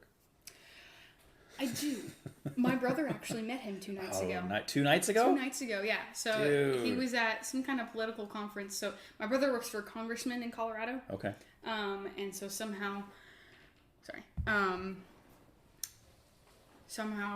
he got invited to this, and he like had a little meet and greet with Charlie Kirk. Dude, and that I was is like, awesome. It's so cool. I don't. My relationship with politics is kind of weird. Mm-hmm. I don't really listen to a lot of like political podcasts. I mean, you know, stuff that's brought up on here. A lot of it is just discussion from like my parents will talk about, you know, the dinner table or whatever, or if there's stuff that's brought up in like my family group chat, or if I just hear of other things that are happening. I don't read the news. I stopped reading the news around COVID because I was like, this is pointless. Like you feel like it wasn't reality. It wasn't reality, and it was just so like trying to fabricate your emotions and trying to make you feel a certain thing that I was like, I don't like it. Again, like there's stuff that I have hard stances on, but I'm not really somebody who goes out on the street corner and is like, this is my opinion. Right. It's the only opinion that ever exists, you know? Right. You're not a picketer. Yeah, and like my parents are a lot more active in that area, and part of that I think is just their generation. I don't think it's a bad thing. Mm-hmm. I think it's very admirable of them to be like, this is a topic that I feel very strongly about, and I want people to know that I do. Yeah. But in my opinion, it's like, I don't really know if that changes anything. Right. There's kind of two people that get affected by it, or two sides of people. There's the side that gets extremely offended and angry at you for doing that, and there's the side that's like, yay, we agree with you. And it's like, it's not really changing anybody's view. No. It's not. Yeah. So it's like, why? I mean, I see the point in having discussions like this. Yes. When you're like questioning, like, hey, I'm just curious why you think that. Like, I'm not questioning you as a person. Mm-hmm. I'm just curious, like, talk me through how you came to this understanding. Right. But most people don't do that because they don't care. They just want to find cheerleaders. Yes, yes. They just want to find somebody that agrees with them and will clap for them and tell them right on. Yeah. And nobody stops to think, community. well, why? Yeah, exactly. It all comes down to It all comes down to exactly. Mm-hmm. And you feel accepted within people that think the same thing as you. But like, why is nobody asking if what this group thinks is correct? Mm-hmm. Mm-hmm. Because if you're connected and part and ingrained in a group, and you find your identity in this group, and what they believe in and practice and think is wrong, so what? So you're connected. So you feel you identify with them to what end? Right. Who cares? Like that's why I would rather talk to somebody and say, okay, like what? Like you just said, like, why do you believe this? Mm-hmm. What's led sway you to me? that? Yeah, sway me over. Yeah, try to change my mind. I will never, if I can be convinced, I will go for it. Mm-hmm. And people say, well, Ryan, but you know you're never going to be convinced. I said, you're right. I have the beliefs I have because I've thought them out, I've researched them, I've looked at everything I can look at, and I've come to this conclusion. Yeah. This is the spot I now stand. Okay? That doesn't mean I can never move from this spot. So just because you come at me, not you, but I mean, somebody on the other side, come to me and say, well, Ryan, here's what you need to believe, and here's why what you believe is wrong.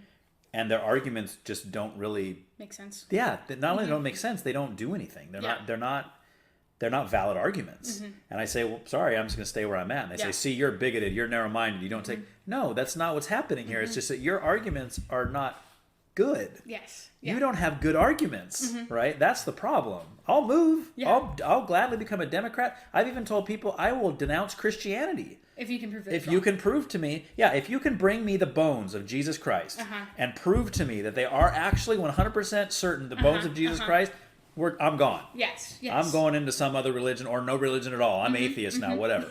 Right? I mean, something. I'm going to go live for myself now or whatever. Right. But it has to be something like that. It can't just be like, well, Ryan, you shouldn't believe in Christianity because a God of love would never allow suffering to happen in the world. That is not a good enough reason. I'm sorry. That is not a good enough reason. But that's what they expect me to do. And when I don't, they say I'm narrow-minded and I'm stuck in my ways and no one can ever convince me. It's like, no, you just can't convince me because your argument is dumb. Yeah. Yep. That's like saying your parents don't exist because they gave you a punishment you don't like. Yeah. You know, no, they must not exist then. They grounded me, told me to go to my room, therefore they don't exist. No, that doesn't make any sense. So, anyway, that was my own little tangent there. But no, I appreciate it. So, is there any other? Charlie Kirk. I was going to say about Charlie Kirk. He's like right now. He's my favorite. Like I just cannot. I mean, I go to work and I put on his videos and I just listen to it all day. Yeah. I just can't get enough of it. Have you seen the new ones? I don't know how new they are, but they're new to me. Where they do, I think it's called Surrounded. Have you seen this format? I haven't. No. I've seen ones. I saw one with Charlie Kirk. That's the first one I saw. And I thought they were all like that. But it's this company that does it. I forgot the name of the company now. Dang it! I'll tell you later.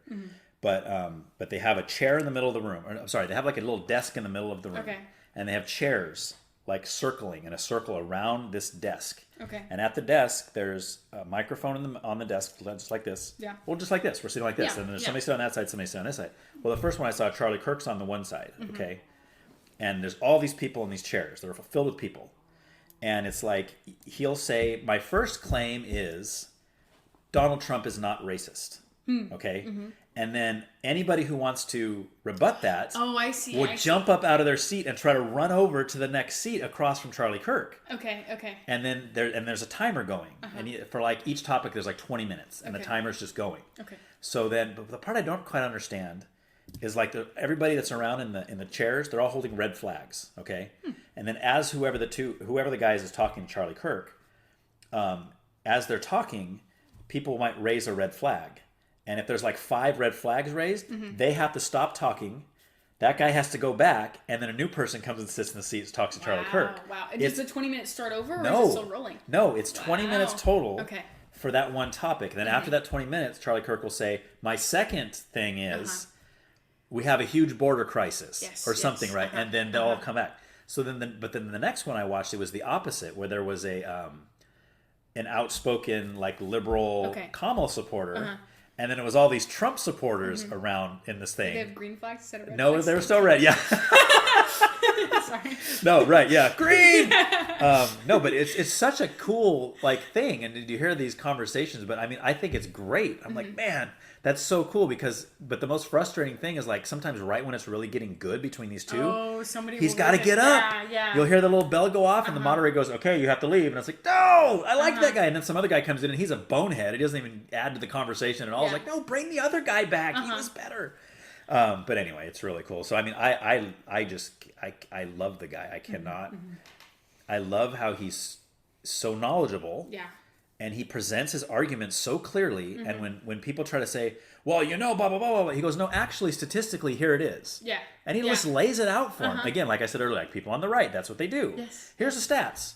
Here's the evidence. Here's the proof. And then they'll eventually end with screw you and walk away or something. Well, that's not a very good argument, you know? Yeah. But anyway, so I think that's awesome. I'm jealous of your brother that he got to meet him because that's like on my bucket list at this point. Like, I would love to meet that guy. I'm trying to think. He's also shaken Trump's son's hand, I want to say. Oh, yeah?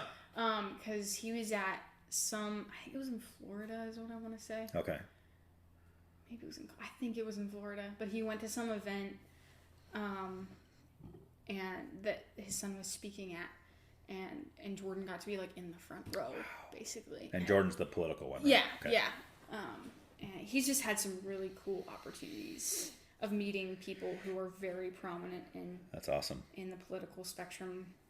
And maybe he'll run for president someday, and maybe he'll get elected, and I can say, hey, I had that guy's sister on my podcast. See, it's funny when he was like 8, so, you know, we're homeschooled, right? And we all go to the grocery store with my mom. Like, you know, we just kind of tag along with my mom everywhere. Yeah. And so... Well, that's how you can tell her what you want in the fridge. Yeah, exactly. And, you know, and you learn good skills of, like, money management. Like, we weren't allowed to buy cereal that was over a certain price, and like, you know, all of this, you know, you learn how to balance. Couldn't get Lucky Charms, you had to get Marshmallow Ladies. Basically, right? Yeah, exactly. See, you gotta go generic. Yeah, and then, you know, learning how to balance your diet, and anyway, just lots of good life lessons.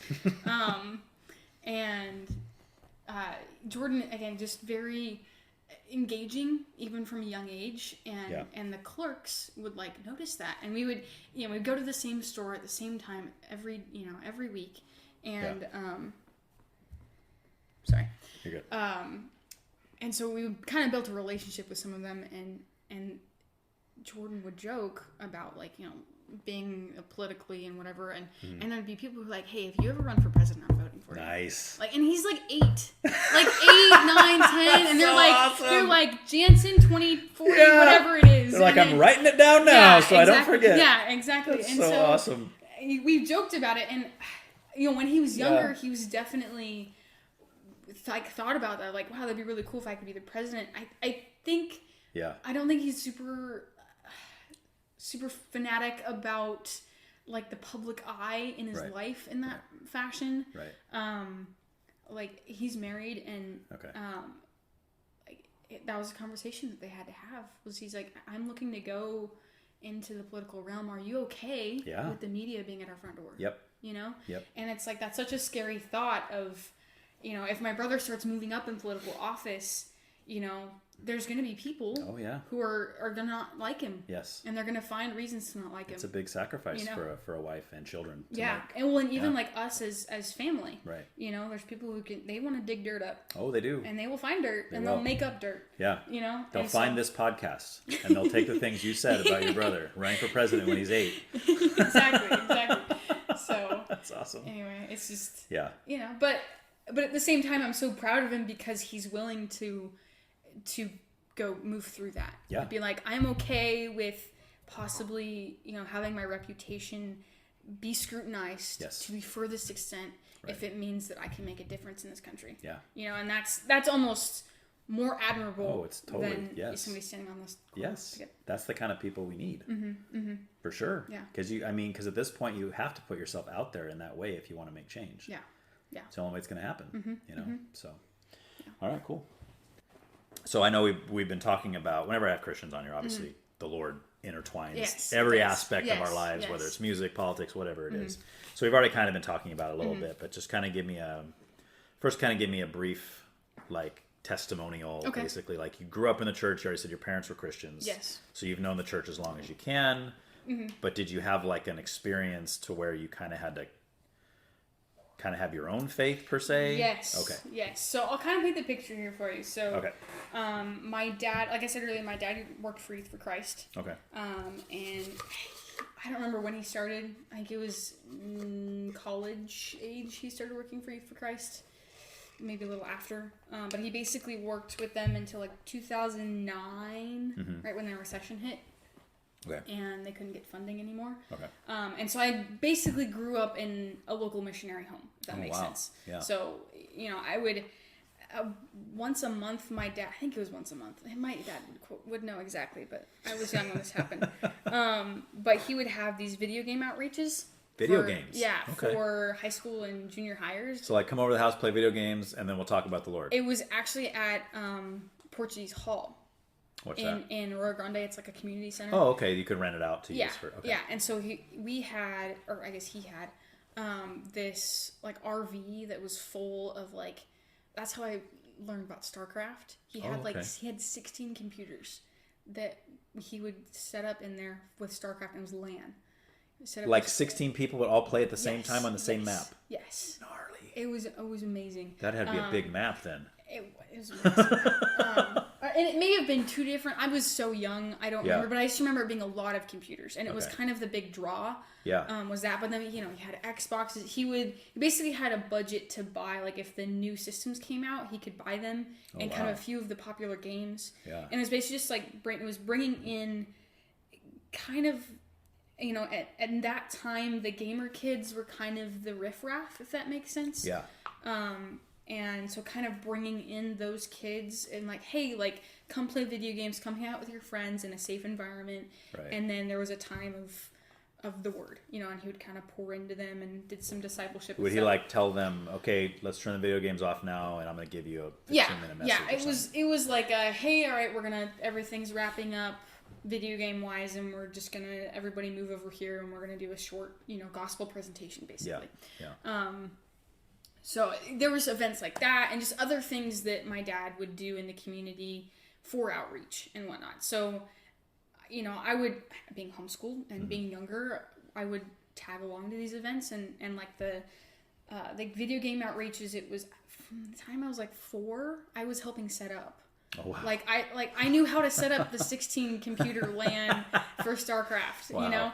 And even like at 6, I was running, we had like this front table that the kids had to come into, and we had these carbon paper like slips that was like let's see, it was yellow and then it was pink on top, yes, yellow and then white or something like that, something in that order. Yeah. And so the kids would write their name and some other information on it, and then they would take I want to say they would take the pink one, and then we would keep the yellow one, and the white one would go somewhere else. Yeah, the white one's the official one. And yeah. Then, it's at where I work, it's the same thing. When you have to fill out time off slips, same deal. Yeah.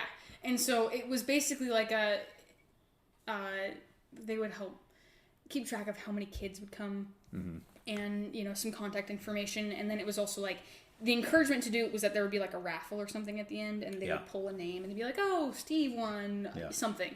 And so it was also a reason for them to stay the whole time. So it was very well crafted. But I would be, at 6 years old, I'm the one running the table, telling the kids, hey, write your name here. Okay, you take this one. We keep these ones. And it was just like, you know, and I didn't think anything of it. I look back and I'm like, why did they have a 6-year-old running the welcome table? Yeah. You know, like it just, and there was an adult there. Yeah. But like, I was the one who knew what was going on because I'd done it. How many of these teenagers that were teenagers then are telling this story to people? Right. I was at this thing and there was like a 6-year-old girl that was like running the table. It was crazy. Yeah, exactly. And like some of these guys, like I'll, you know, go run errands with my dad, and some of these guys that my dad, you know, worked with in high school are still in the area, and they're working at local businesses. Oh, cool. My dad knows their name. He'll just walk and be like, hey, how you doing, Marco? And they're like, how do you know my name? He's like, oh, this. And I'm like, oh my gosh. And they're like so like grateful for him remembering that. Wow. Anyway, so it was just spirituality and Jesus was a very common theme in my life. You know, it was just part of our life as a family. And like, you know, we did Awana, and we were very active in the church. How far did you go in Awana? All the way through the high school stuff? Yeah, I have my meritorious award. Nice. So. Yeah. My older daughter has that too. Or is it meritorious? That's the last what it's called. one. It's the big one. Yeah, the big, like almost pamphlet thing. Yeah. So I have everything. So, and it was very much like, I accepted Christ when I was 4. At least that's what I remember. Right. And Sunday school, pray this prayer, raise your hand. No, it wasn't that at all. Actually, it was like, it just made sense all of a sudden. And my parents would tuck me in every night, and we would talk, be like, oh, do you have any prayer requests, whatever. And I like remember, like, I think I went to my mom and was like, hey, like, I want to do this. I want to accept Christ. At 4? Yeah. And she's like, yeah. the heck? She's like, what? Yeah. And so, like, I remember my dad coming in, and like we talked about it, and it's very vague, but I do have this memory of that conversation happening, and like praying and kind of that whole thing. And then I got baptized when I was 10. Okay. And it's one of those tricky things to me of, I very much feel like I meant, like when I got baptized, I very much felt like I was called to, but I almost am like, I'm such a different person now. Like, I don't know if it meant the same thing to Different me person back then. now like, than you were when you were 10? Yeah. Okay. Yeah. Like, just my understanding spiritually and my relationship with the Lord is drastically different. Right. That I'm like, I've been like struggling with myself. Like, do I get rebaptized? Because I feel like God has actually, you know, called me. Like, I feel like I'm more dedicated now, if that makes sense. But it's, you know, people have their own arguments, and I'm, you know, I'm like, it's fine. Well, I mean, what do you like, kind of like, what do you think water baptism is, though? I mean, is it doesn't, do you feel like it does something to you, or it's more like, it's more like an outward, hey world, this is me now, I'm saved, I'm following the Lord, here's my way of showing everybody that, because they can't see into your soul and see Jesus in there necessarily, right? I mean, if they get to know you, they'll see the works and the fruit and all that kind of stuff, but and the like, the other tricky thing is that the church that I got baptized at, I'm like, I don't really know if I want to be connected with that anymore. Oh, you gotcha. know, that kind of feeling. Yeah, okay. So anyway, so high school, junior high was kind of tricky because I was homeschooled. Right. And I'm sure your kids have experienced this too. I feel like it's a little different in Santa Maria because there's a really big homeschool community. There is here. now, yeah. And so it's a little more accepted, and there's more people around your age who are like, hey, I'm homeschooled, you know, that kind of thing, and like all the co-ops and whatnot. Did you feel kind of isolated where you were? I did. And like, I'm a very much like one-on-one person. Okay. Like I enjoy the deep conversations, you know, and the, you know, spontaneous trips. I kind of am not really a big group person. And so it's hard when, you know, the people that I get to see that are outside of my house, it's like soccer teammates and like Awana and whatnot. And it's like, there's not a lot of chance for me to go super deep in those situations because there's always something happening. Right. You know? Or like youth group and whatnot. So I didn't feel like there was a lot. And there was, Trivium was kind of coming onto the scene when I was in junior high and high school. I like, at least was more on the scene. And so there was kind of this like the Trivium clique within our homeschool group. And but so you didn't go there? No. Okay. I was like strictly homeschooled. Gotcha. I did a co-op with like Nathan and Joseph and Jaden. For like chemistry, because my mom was like, I don't know chemistry. Was that at like Joseph's mom's house? That was at the Burnett's house. Oh, okay. Yeah. Gotcha. But like other than that, and then like I took dual enrollment classes at Cuesta when I was old enough, and my mom was like, I don't know math. Here you go. Yeah, because as homeschooling parents, we always get to the point where like, I don't know. That surpasses my knowledge. Yeah, this is the part where I hope my kid becomes smarter than me. You know, that's the whole point, you know, because I'm delivering pizzas and I don't want them to be doing that. I want them to have an actual job where they're, you know. Yeah, so anyway, I kind of struggled with church identity, I guess. Okay. Because I just didn't feel very connected to the church. But did you feel like your relationship with the Lord was strong, just not with the church? See, this is kind of where the trend starts going. Looking back, I see that my faith was much more in the church than in Jesus. Gotcha. If that makes sense. Yeah, it does. Especially for kids that grew up in the church, it's very common. Yeah. And it was like I'd gone to the same church my entire life. Like I'd kind of grown up around the same people, and it just was like it makes sense, right? You know. And I was the kid in Sunday school who knew all the answers to the Sunday school questions. And I very much like prided myself in that. Right. And I was like, first hand to go up every time. Yeah, exactly. And like I had this extremely distinct memory of this Sunday school lesson, where I'm in a room of probably like 30, 40 kids, and it was like question after question. I was the only one answering. And it like got to the point where whoever was leading it's like, does anybody else besides Leah know the answer? Yeah. And I got so proud in that moment. I was like, look at me. I know all the Sunday school answers. Yeah. Nobody else does.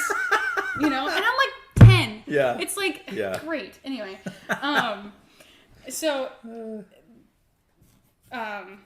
This all kind of ties into, there was a situation that happened at this church where my family basically got asked to leave. Oh, wow. Us and like 6 other families, we were kind of called the church out on some things that was happening. And they don't like that. Yeah. They were like, oh, just trust the leadership. The leadership knows what's going on. They're just great. Just trust that we're going to figure this out. And my family's like, no, the leadership is the people who's causing these problems that are life detrimental. Right. You know? Right. And so that kind of all happened, and it had a very, very negative effect on my faith. Because again, my faith was wrapped up in the church. Right. Right. And so I basically like stepped away. I said, I'm not doing anything with this. Right. My logic was if church people can hurt me as bad as they have, there's no reason for me to be a part of it. Oh, wow. Did you feel like there's no reason for you to be a part of the church or to be a part of the Lord? Did you see a distinction at that point? Or no? I didn't. Okay. They were combined. Gotcha. So you felt like you were leaving the faith? Yeah. Like in a sense you didn't believe in God at all anymore, or you just didn't? I never got that far. Okay. I think because I was too scared to get that far. You know, growing up in the church, you hear about hell and, you know, all these things. And it's just like, well, I've gone my entire life believing that this is all real. I can't just, you know, throw it away, but I can ignore it.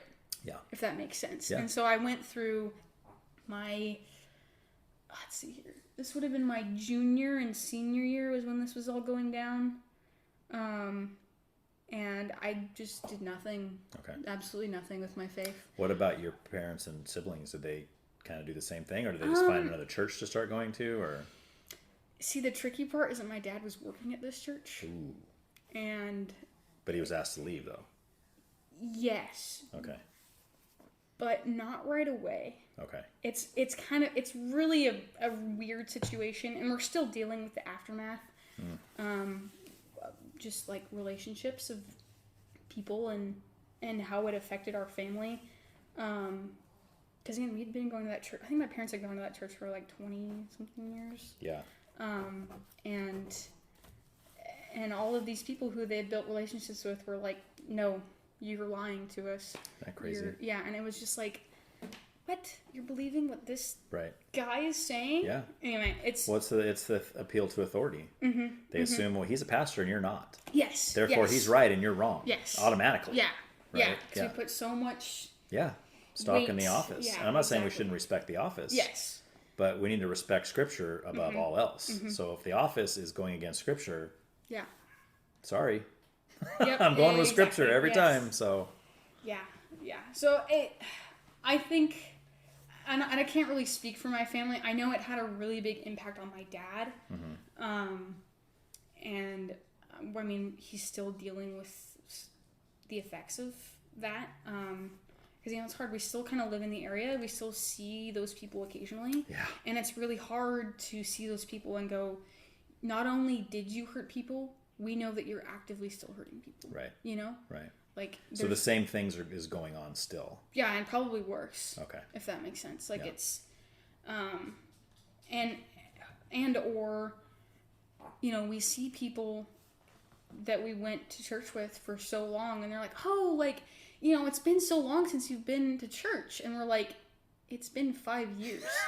Like, how have you not noticed that we've been gone? Yeah. And it kind of, like, paints the picture even more of they don't even notice that we were missing.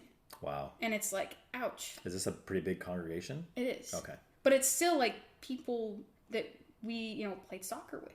We played hockey with. Right. We, did all these things with, all these life things with. This is a church you grew up in, right? Yes. Okay. Yes. So anyway, I was very much not. I was like, this is stupid. I'm not doing anything with this. But like the hard thing was that I was still in Awana. So I would say and parents who are listening to this, they were my journey leaders. Oh, really? Yeah. Okay. And so yeah, I did. I memorized the verses, and to get your award at the end, you have to read through the whole Bible, right, and do summaries. I did it. Did I learn anything? Yeah. No, not at all. Because I wasn't in a place where I was letting it affect my life. Right. And so I was doing it because I had to appease my parents, but nothing sunk in. Yeah. Just absolutely nothing, because I was so hurt by the church, and I was seeing the church as the authority in a sense, which is not how it is. Right. Right. That I was just like, this is dumb. And I don't think I ever expressed that to my parents until way later. Mm-hmm. But anyway, COVID hits, and I was very close to failing my senior year of high school because of COVID and a lot of other things. Mm-hmm. And I don't think my mom knows this. Well, she's probably going to know now. She is. And I'm totally okay with her knowing. Yeah. But I had done almost no schoolwork for most of that year. Wow. And I was looking at it, and I was like, I did enough to make it look like I was being productive, but I didn't do much. Not to my fullest extent. And it was like, so COVID hits, mid-March? And this is like 2 weeks after. I guess COVID hits, meaning like the lockdown begins. Right. If that makes sense. Yeah. Actually started to affect our lives. Yeah. Yeah. And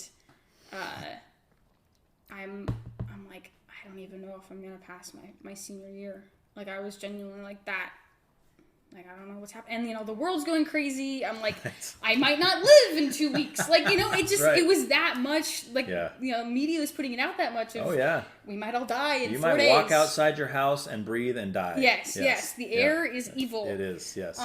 And we live on, like I said earlier, some decent property. And so there was nobody around us. Why are we scared of going outside? You know, it just, but again, media.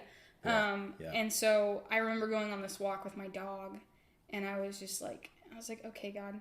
I was like, basically, your fire insurance, if that makes sense. Yeah. Like, you are my only ticket to not go to hell if I die. Right. And that's kind of where you're at. Just letting you know. He's like, but if that needs to change, I need to pass my senior year of high school. And I finished all of my senior year work a day before I graduated. Wow. So, and that was kind of my moment of, okay, this is actually something. This is more than just the church. And we hadn't been going, there was like, I get the dates mixed up because I kind of just blocked out an entire year of my life because of what happened. But I think there was about 8 months where my mom and I were not going to church at all. Oh, wow. And my dad had to, because he was still working there. So they asked your family to leave, but they were still okay keeping him on staff. Anyway. Yeah. Well, probably because he was offering them something that they wanted still. In his position, no. Okay. But it's, in my opinion, it's very much a God thing. That God, although it has caused detrimental effects, at the same time, my dad went there every day as a reminder as to, you are sinning. The church is doing something wrong.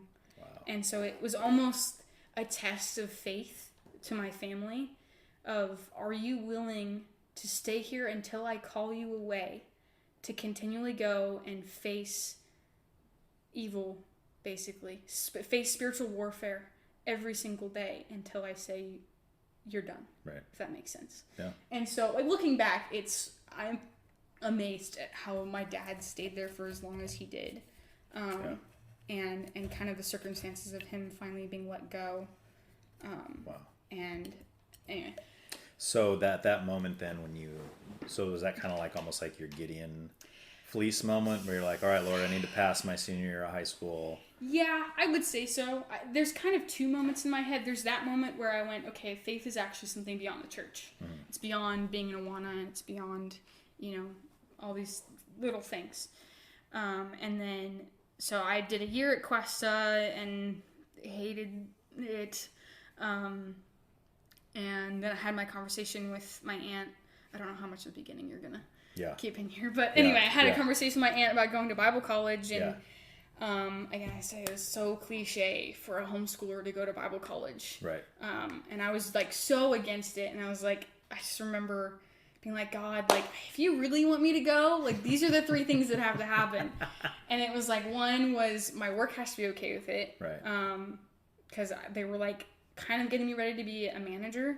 I was working at Chipotle back then, which I'm not working there anymore. I'm glad you upgraded to Chick-fil-A. Yes. That's much better. I agree with you. I'm not a Chipotle fan. Yeah. I will still eat there. I don't like the rice. Really? Is it because of the lime? Because you can get it without lime. I like lime, but so you take the lime away and it's bland. Like, I like my rice to have some seasoning, some like if I get like Spanish rice at a Mexican restaurant or even Mexican rice or something that's got more flavor to me. I don't mind lime flavoring. I love lime, but it's plain. You throw it all in my burrito with the beans and the meat and all the good stuff. You get a lot more rice than you get basically everything else. You can do it without the rice. Yeah, that's probably what I would do. Yeah. But then that bums me out because I like rice, but I want good rice, You can ask for half rice. I could, yeah. Anyway. But that's not what we're talking about. Yeah. Anyway, so I was like, okay, my work has to be okay with me going. I need to be able to afford it because I was like, I don't want to go into debt. That's one thing I'm very thankful for my parents is that they have made clear that unless you have a direct way of getting out of your debt or like a foreseeable reason, don't get into debt. Yes, it's good advice. It's great advice. It's saved me from a lot of situations. Yeah. And I'm a penny pincher in my opinion, just personality wise. Nice. And so it was that I need to be able to afford it. And I'm a mentor on our robotics team. Oh, nice. And at that point, I was the lead mentor. I was kind of the only adult that was really taking care of it, for a lot of reasons. And I was like, somebody needs to step up and take my spot.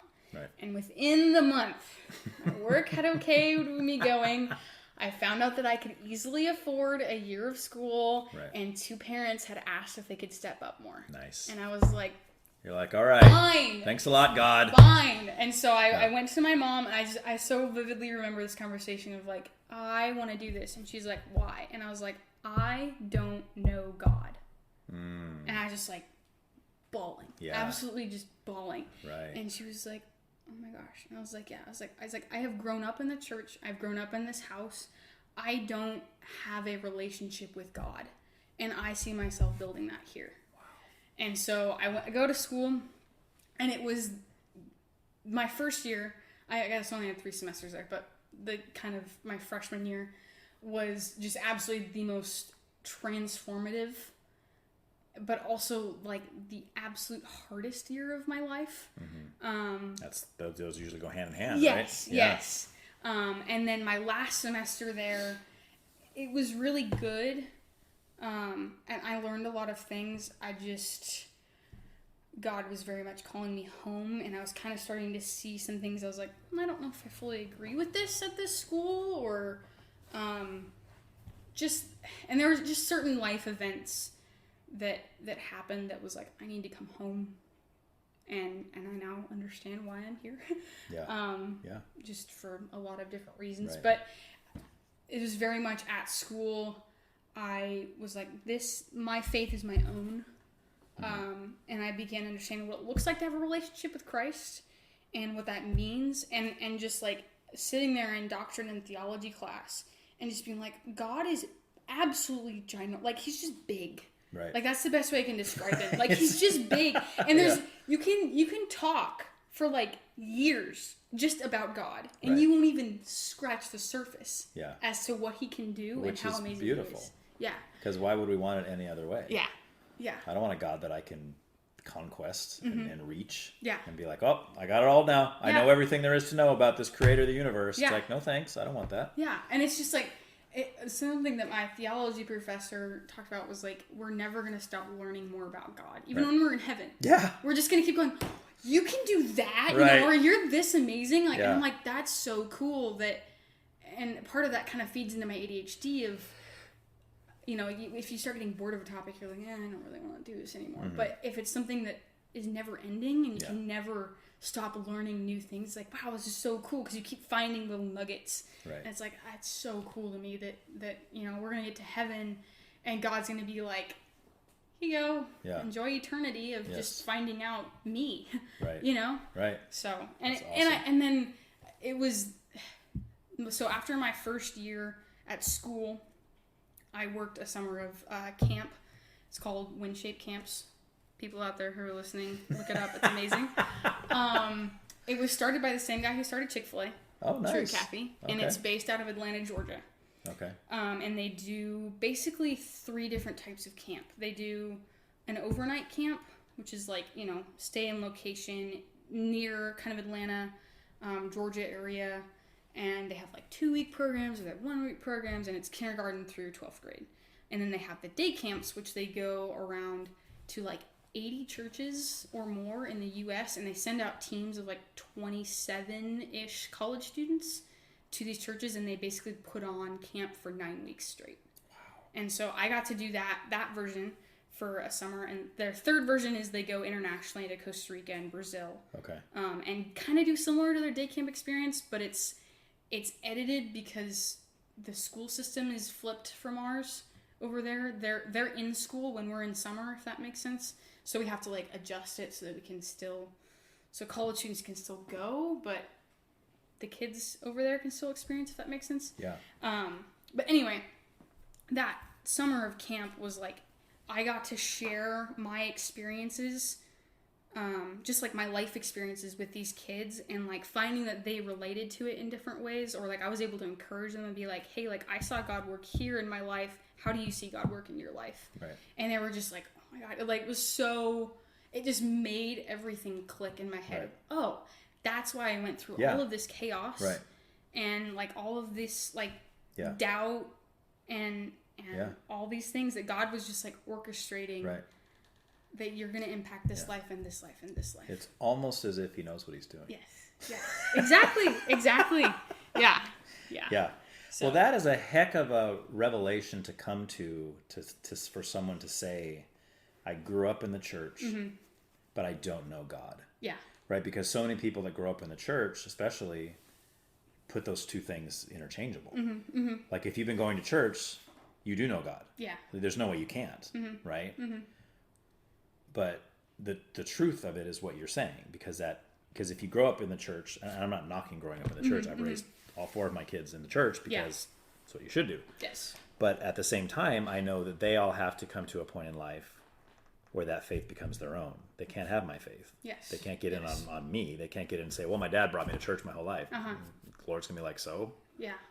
I don't know you. Yeah, right. Away from me, I never knew you. Right, exactly. And it's got to be made real to them, right? They have to have something happen to where they... I mean, it doesn't have to be as drastic necessarily saying, I don't know God. Yeah. But it can be like, just kind of questioning, do I have this relationship that's personal to me? Or do I have a relationship with my church? Do I have a relationship with this pastor that's been teaching me my whole life? Or even my parents that have been teaching me my whole life? Right? And all those are good things. Your parents should be teaching you. You should be going to church. Your pastor should be leading the flock, all that kind of stuff. But that's not the end all, right? The end all is your relationship with the Lord. Yeah. So that's pretty cool that you came to that. I mean, obviously it was the Lord. It's not you're going to sit there and go, yes, I came to that. Yes. Yeah, no, it was But I mean, it's an amazing thing that God did in your life. And that's really cool. Yeah. And it's just amazing to me, like, again, looking back on my life, like, I often just sit and ponder and be like, wow, I wouldn't be sitting right here where I am right now if certain things hadn't happened in my life. Yeah. Because like at one point I was looking at going to school in Ohio. Like, what the heck? Yeah. And Fireflies. Now, but fireflies are cool. Yeah. But it's just like I was so set on going to school in Ohio, and yet I look back and I'm like, wow, I would have missed out on all of these cool God moments. And I'm sure that if I would have gone, there would have been a whole different type of God moments. But these moments that happened are ones that I needed to see to help me go, no, you're supposed to be here. You're supposed to be alive so that you can do this. Yeah. Or you can be here to have this conversation. Like something that I love is like just having conversations with people that seem like innocent or not like, super in depth, and they start going in depth, and I just get this feeling of you were supposed to be here. Right. And I'm just like, that's crazy. Yeah. That like God perfectly orchestrated for me to be in the same vicinity as this person. Yeah. Everybody, not everybody, but the world says, "Oh, random chance," and it's like, you can't look back on my life and say that all of these things are random chance. Right. Like there's so many instances where it's like if this moment wouldn't have happened, I would not have gone this direction. Yeah. It could have changed your entire life. Like if we had the ability to go back in time and change something. This is what drives me nuts about like movies that deal with time travel, because they go back in time, they do all this stuff, and then they come back and it's better or whatever, or it's like the same, or whatever, or there's not a whole lot that's changed. It's like, no, that little detail that you changed could mean you're not even alive. The butterfly effect. Yes, exactly. Yes. And no, it's true. It's crazy. Yeah. But it's true. Like any little point that you tweak in any way. I mean, I look at things like even like meeting my wife, like on the way that whole thing played out. Like, well, if I wasn't friends with this person, or if this other girl couldn't have went to this party because she couldn't go, so the friend invited the other girl instead, or whatever, right? It's like you got one little detail. Yes. I would have never met my wife, which means none of my 4 kids would have been born. I probably wouldn't be where I'm at now. I might even be living in this town. I might be living in Ohio with fireflies or whatever, doing something totally different. Yeah. It's nuts when you think about it. It's something that seems so minor. We always talk about like when we're upset because we're stuck behind somebody in traffic. Or I'm trying to get to work on time. And you hear these stories of people like, oh, I'm so mad because this idiot in front of me is driving too slow. I missed the red light. I'm so mad. I'm going to be 5 minutes late to work. Well, then you find out that like up the road there's a huge accident that you would have been in. Yes. If it wasn't for that idiot Yes. who's in front of you going slow. And then you look up and you think, thank you, God. Yeah. Thank you for that. Yeah. I'm sorry I was acting like a moron, getting all mad, screaming and yelling at this guy in front of me. But he kind of saved my life in a sense, right? Yes. Oh, you know? yes. Oh, so I know. it's like stuff like that, you know? Yeah. But yeah, it's crazy. It is. All right, so I wrote this down because this was a good one. Talking about the Holy Spirit and the part that the Holy Spirit plays in the Christian walk, and we kind of talked a little bit about charismatics and that whole thing. And we talked about it briefly, but I mean, it's like I think we're kind of on the same page where I don't consider myself charismatic at all. Not like I'm with you. I don't say that God can't do whatever he wants. I think, you know, the Bible talks about spiritual gifts. It talks about him using people and all of that, right? Yeah. My issue is when people get in the way of that and say, Fabricated. well, my spiritual gift is this, and I'm going to use it all over the place. I don't know if that's biblical, right? Like I see spiritual gifts in the Bible as God expressing himself through his people. Yes. Right? So anytime he uses me to minister to somebody else, that's charisma. That's the Greek word charisma, which means exactly that, expression of grace. So it's like this whole idea of like take your spiritual gift quiz and find out which one you have. And then once you find that out... Called the enema, not the enema. Oh, the Enneagram? Enneagram. Yeah. I Yeah. despise the I'm sorry. I don't get it. Oh, I'm a 3, so I don't think that way. It's like, no, hold up, honey. Hold up. That's not how that works. Yeah. Although I have taken that test before. And I have also taken the actual spiritual gift quiz. Okay. And they're basically personality quizzes. That's all it is. It's like, my 2 spiritual gifts were, they were prophecy and, laugh. Please laugh. Prophecy and I think teaching, right? Okay. And the reason why is because they're asking you these questions. Well, like, do you like to talk to people about God? Yeah. Do you like to discuss your faith? Yeah, I do. Do you like to study? More, So I mean, that's what it is. But I'm saying yeah. Or do you like? And some of them were like, no, I don't like that at all. Right? It's basically just asking you what you like. Yes. And it's like, what in the world does that have to do with God? Look all throughout the Bible. And every time God uses somebody, he's almost always using somebody that you wouldn't guess he would use for that. Yes. It's always like, I'm not going to say against their will, but it's almost like it's definitely not using their own talent. Hey, this guy's already awesome at this. Yeah. I'm going to use him for this. Yeah. No, that's not. He's using somebody like Moses, who's a terrible speaker, to speak to Israel. Yes. Who self-professed, I can't talk. I'm terrible at this. I know, Moses, that's why I want to use you. Because then people will say, look at the glory of God. Yes. Look at the amazing work of God. Not look at Moses, he's awesome. That's never supposed to be, not right? possible without Jesus. Yeah, exactly. Yeah. Right. So, I mean, where are you at with that?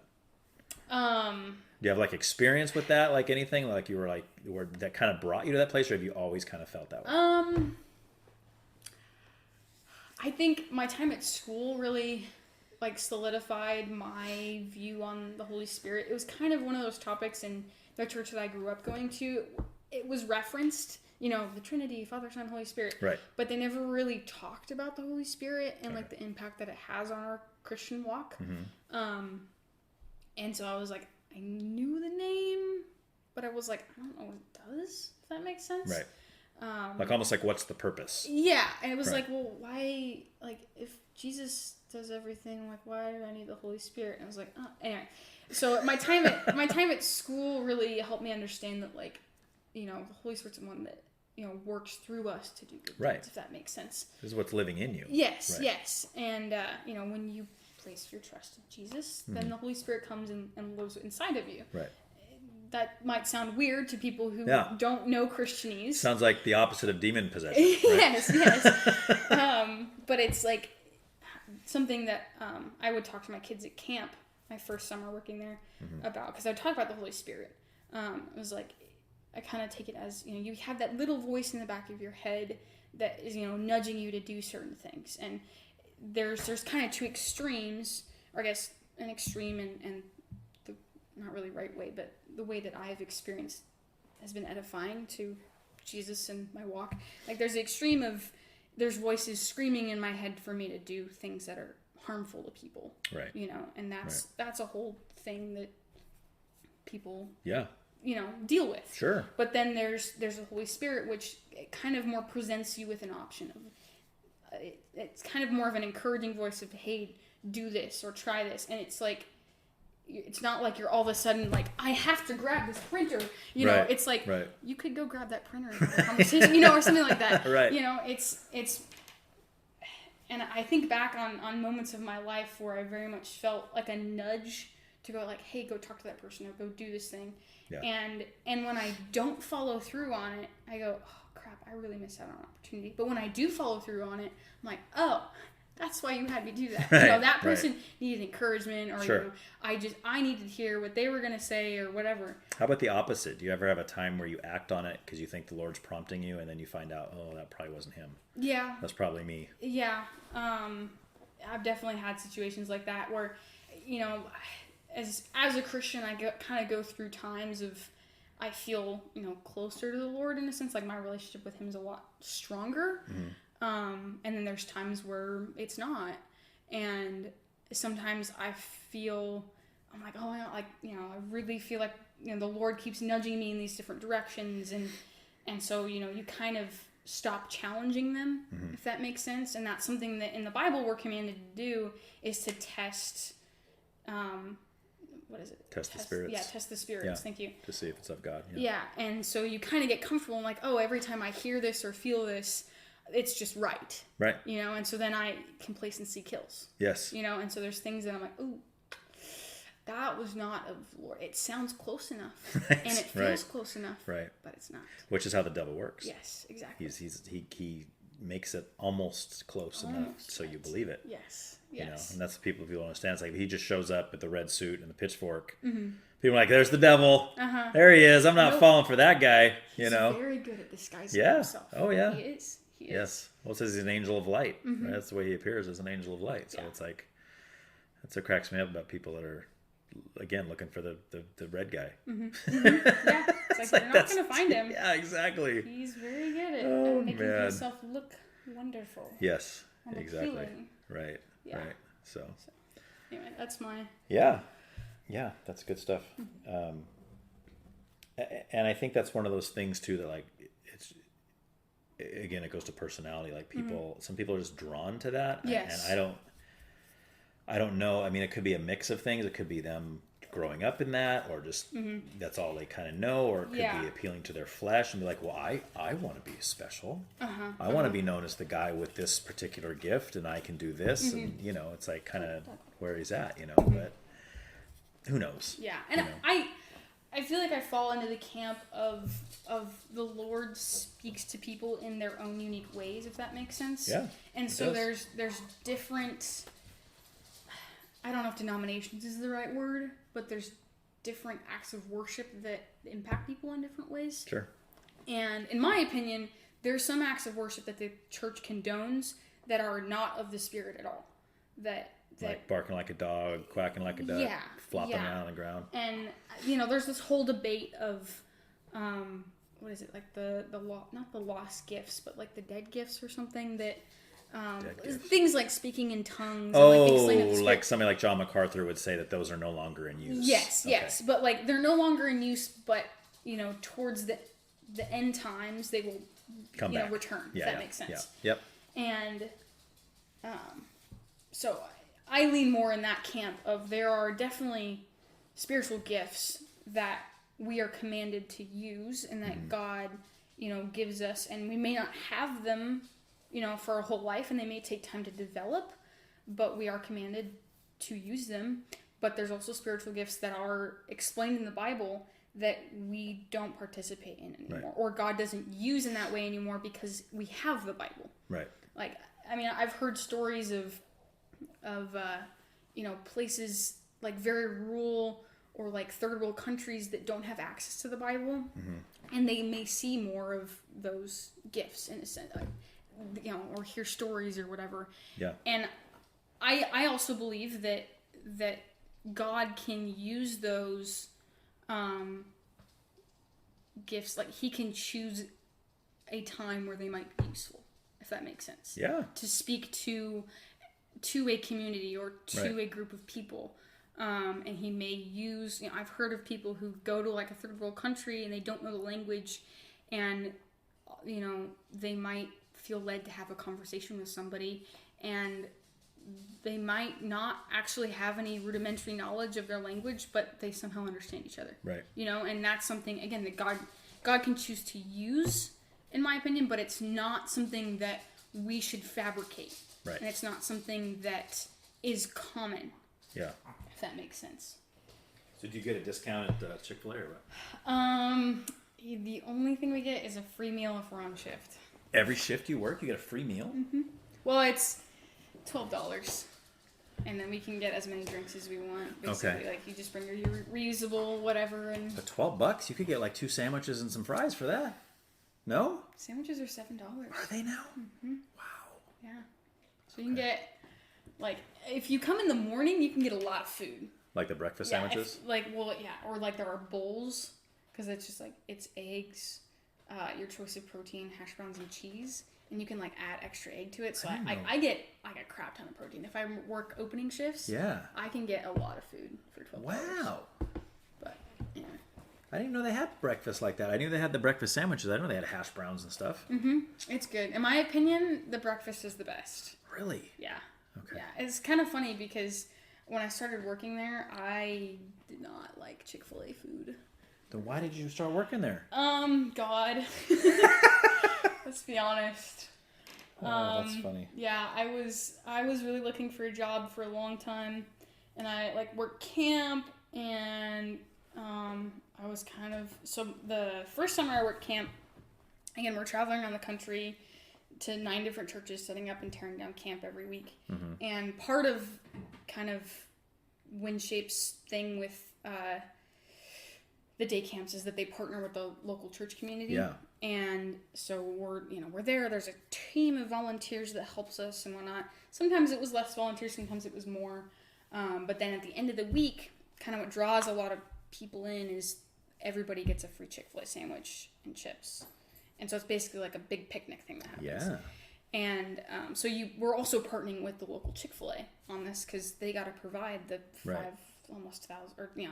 500, sometimes almost 1,000 sandwiches to feed all these people. Because we have camps that are from 150 kids to 350 kids, and you think about adding 2 parents or a grandparent or whatever to each of those kids at the end of the week, then that's a lot of people you got to feed.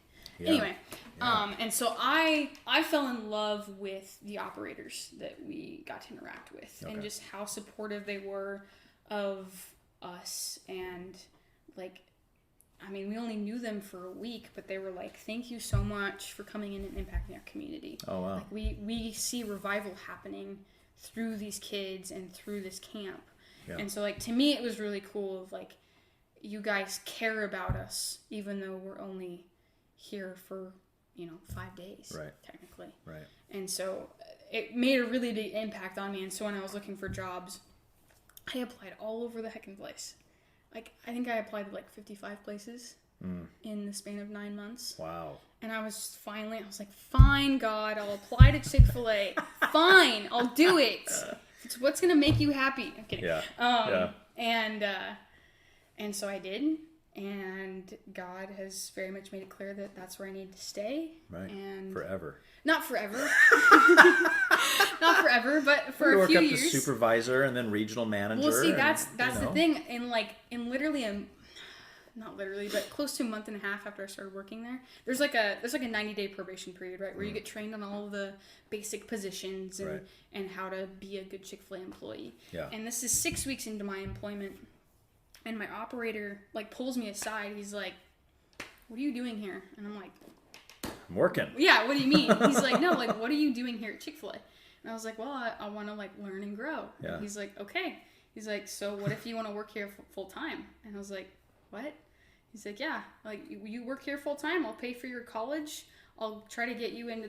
Chick-fil-A has a leadership development program. Mm-hmm. It's part of their corporate mission. Yeah. He's like, "I'll try to get you into that." And I'm like, "Wow, I see why you have me here now, God." Yeah. It was just everything fell into place. Wow. And so is that what you're doing now? Are you going for that? Yeah, Okay. yeah. So that's why I'm back in school. I wouldn't be in school Okay. if that wasn't the case. So when you're working there, and I assume it's this one. That's the only one we have, right? Around. Yes. There's not. Well, there's another one getting built near like Wendy's and Boomers.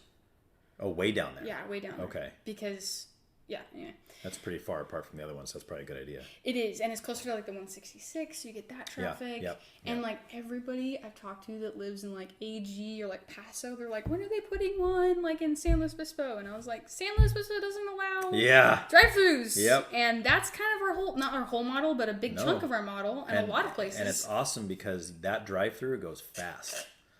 Like I can get On there, occasion. and there's like I've never had a problem. I mean, I'm that glad you line, never had a problem. I've had people Really? complain Oh. like, this is awful. No. And I'm like, you just came here and somebody in front of you ordered $150 worth of food. I'm Right. sorry. Yeah. Like that's Yeah. not my problem. You know, Yeah. I'll be very businesslike about it, but they'll complain to me, and I'm like, You're right. you know, luck of the draw. Yeah. What do you want to do, man? I'm just like, I don't tell you.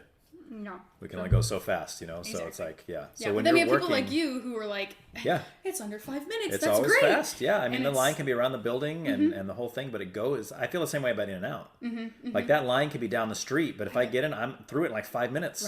Right. I'm like, man, they're just probably cooking 40 burgers at a time, Yeah. just flopping them out of there. And all right, we got orders. Boom, boom, boom, boom. Yeah, but I mean, the nice thing with In-N-Out is that like they literally have like it's maybe like 5 or 6 items. Right. In a sense, like it's burgers, it's patties, buns, Yeah. lettuce, tomato, onions, and fries. Right. Like it's 6 things, Yeah. so they can just churn it out as much as they want. Yeah. And it's like that's what makes them efficient. Right. And like us, we're probably more efficient because we have like the hands. If Yeah. that makes sense. Like Yeah. we have the people, and we Chick-fil-A has really honed in on how to make things efficient. Right. And so it's just. Is there like a whole like training session where they teach you how to say "my pleasure" properly, or No. did they? No. Okay. No, so when I first worked there, or first started working there, this would have been almost a year ago exactly. My trainer was like, you don't have to say, like every time somebody says thank you to you, you don't have to say it. Like it's not like you're legally Oh wow. like written down This or is anything. heavy duty news I'm getting here. This is like. But it's highly encouraged. Oh, okay. And it's very discouraged to say you're welcome. Does that make sense? Yeah. And so it's Because like everybody says you're welcome. You Yeah. got to be a little different. You gotta throw some. You know, if I had a fast food place, I'd have my employees say something like, you know, aardvark or something, or you know, octopus Aardvark. tentacle. You know. Yeah. Thanks so much for coming, octopus tentacle. We'll see you later. You know. hey, you know? definitely get a reputation. Right? That's what I'm people saying. Would talk about It would be the talk of the town, and then people would start coming get my food just because of like, shut up, you're not serious. They do not say that. Yeah, Go try it. Aardvark. Find out. Yeah. There you go. See? Yeah. So there you go. I said it here first. When I open my fast food chain, that's what we're going to do. Yeah. So now I have to... It's not... But at the same time, it starts getting ingrained in your brain. Mm-hmm. Like, my family makes fun of me when I go home, and I'll start saying, like... My pleasure. Yeah, and they're like, stop. And there was a period of time where I had it where I could almost, like, turn on and turn off, if that Yeah. makes sense. Like, when I was at work, I was like, always my pleasure, my pleasure, my pleasure. Right. And then when I got home, it was always you're welcome. Oh, okay. But then it's kind of... Since my life has gotten more busy, and I've just been doing a lot more, I'm like, it's hard for me to know when to turn on and turn off because my business personality needs to come out in different facets of my life. It's Right. not like it just comes out at Chick-fil-A. Right. And so it's like, I've just kind of let it happen. Okay. That it's just always... Yeah. So if I go over there, Mm-hmm. where are you most likely working at? Generally, are you all over the place? Are you like drive-through? Are you inside? Are you making the fries? What are you doing? I work front of house. I'm supposed to start working back of house soon. Front of house meaning like the registers where if I go in so and like order... the people who wear the striped blue collars, Okay. you know, so there's kind of like a distinction of uniform. The people who work front of house wear, you know, the tucked in collared shirts with the name tag, and then the back of house people wear like chef's coats. Because they're a step above? No, they're just Or a step below? Yeah, no, we're even. Yeah. I think they get paid more in the back. Well, then they're above. Yeah, but like they just, you know, their clothing just needs to be different, if that makes sense. Yeah, we're like, supposed to pretend like it's all equal, but I mean, it's really not. Yeah. Let's be honest. And I would say the back of house work is so much harder. I bet. And like, you know, I've had conversations with people who are back of house and they're like, no, the front house is worse because you have to deal with customers. Right. And I was like, yes, but back of house is physically demanding. Yeah. You know? Yeah. And it, you know, it gets hot back there. You know, there's always, you know, fries running. Yeah. You know, there's always something that's creating heat running. Yeah. You know? You ever pull out a thing of fries and fill up the little container and be like, oh, there's like 2 left in there. Let me throw those in my mouth real quick. No. I've never done that. See, fun fact. I don't like their fries. What? I don't. Oh, there's the Lord's waffle fries. I know. See, that's the thing. When I started working there, because I had worked, I worked camp. So Winship camps, I've worked for 3 summers, and I've done literally everything they have to offer. I did day camps my first year. My second year, I did overnight girls camp and family camp, which are both overnight. And then this past summer, I went to Costa Rica. Oh, nice. Nice. So the day camps and the overnight camps, every Friday, we're having Chick-fil-A sandwiches. So I started to really not like Chick-fil-A sandwiches. Okay. Well, you can mix it up. You can get the spicy. It was one option. You can change your cheese. Get the Colby Jack. It's all that they literally bring it. It's just a Chick-fil-A sandwich, a bag of chips, and your choice of sauce. Like that's all they would bring, because it's like you're not gonna bring, you know, if you bring 100 spicy sandwiches and 400 regulars, you're gonna run out of the spicy sandwiches, and everybody who wanted the spicy sandwiches is gonna complain. Right. But if you bring all spicy sandwiches, not everybody likes the spicy sandwiches. Yeah. So it's like they just have to find something that is generally liked by everybody. And then they would bring salads for people who can't have the breading. But anyway, so I do not like the sandwiches. Still? Fries. No, I can't. I have never. So what do you get for your free meal? Fruit? Well, if I work breakfast. Oh, you like the breakfast? Yeah, okay. I like the breakfast. That's probably why you like the breakfast so much, because they didn't serve that when you were there. Yes. Okay. Yes. And I just protein, just the eggs are good. Yeah. Anyway. Okay. But is it actual like real eggs, or is it like that egg beater stuff? It's liquid. Liquids. Yeah. Like egg beaters. Yeah. Okay. And then if I'm working like a midday shift or night shift when they don't have breakfast, I get the strips. Okay. So, but chicken strips. Yeah, but the sandwiches, like the other day, because again I'm kind of moving up the Chick-fil-A ranks. I don't know if you're gonna put any of this in. I am. I'm putting all this in. This is good stuff. Anyway, I've never had a Chick-fil-A employee on here, behind the scenes of Chick-fil-A. So I'm kind of moving up the ranks, and they asked me to help with a catering order. Oh, nice. And so I get out these boxes that we put our catering orders. I don't know if you've ever seen them. I've seen the little van that drives around. Okay. Yeah. Anyway, so the boxes they're the same across the country. Right. And so I'm pulling these boxes out and I'm opening them and I'm like getting flashbacks to Fridays at camp and just going, I don't want to eat a Chick-fil-A sandwich. Like I'm literally having this physical reaction of, no, not again. I'm like, I had to like remind myself, I'm not the one eating this. I am not. Because like they, instead of putting fries, they put chips in because the fries don't last. No. They just don't. Ugh. And the chips, I don't know if you've ever had the chips. I haven't. I didn't know they had chips. They're really salty. Why would I get chips when they have fries? Yeah, exactly. What's the point? Yeah. It's like getting a salad when you know they have burgers. Yeah.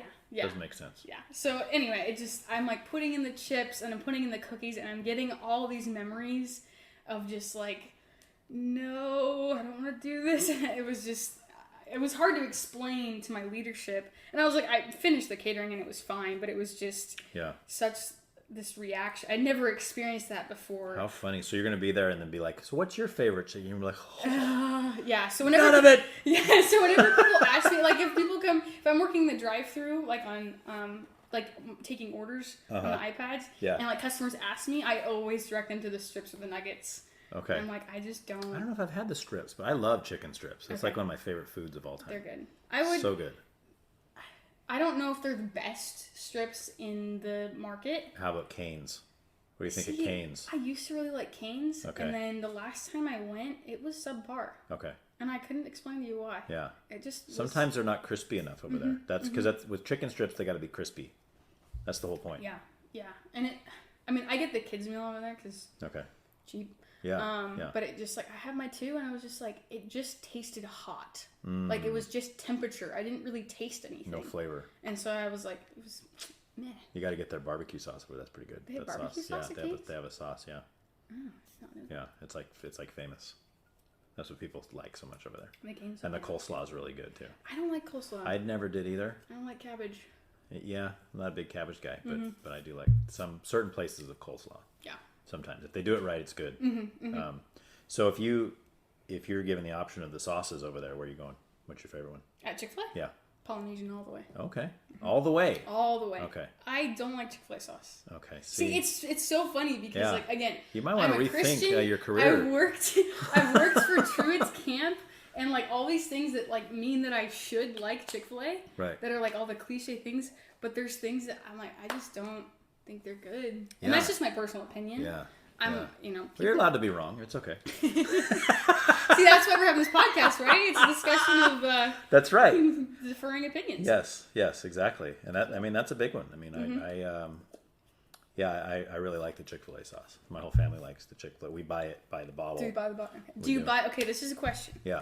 Do you buy it at like Walmart or do you Yeah. buy it at the store?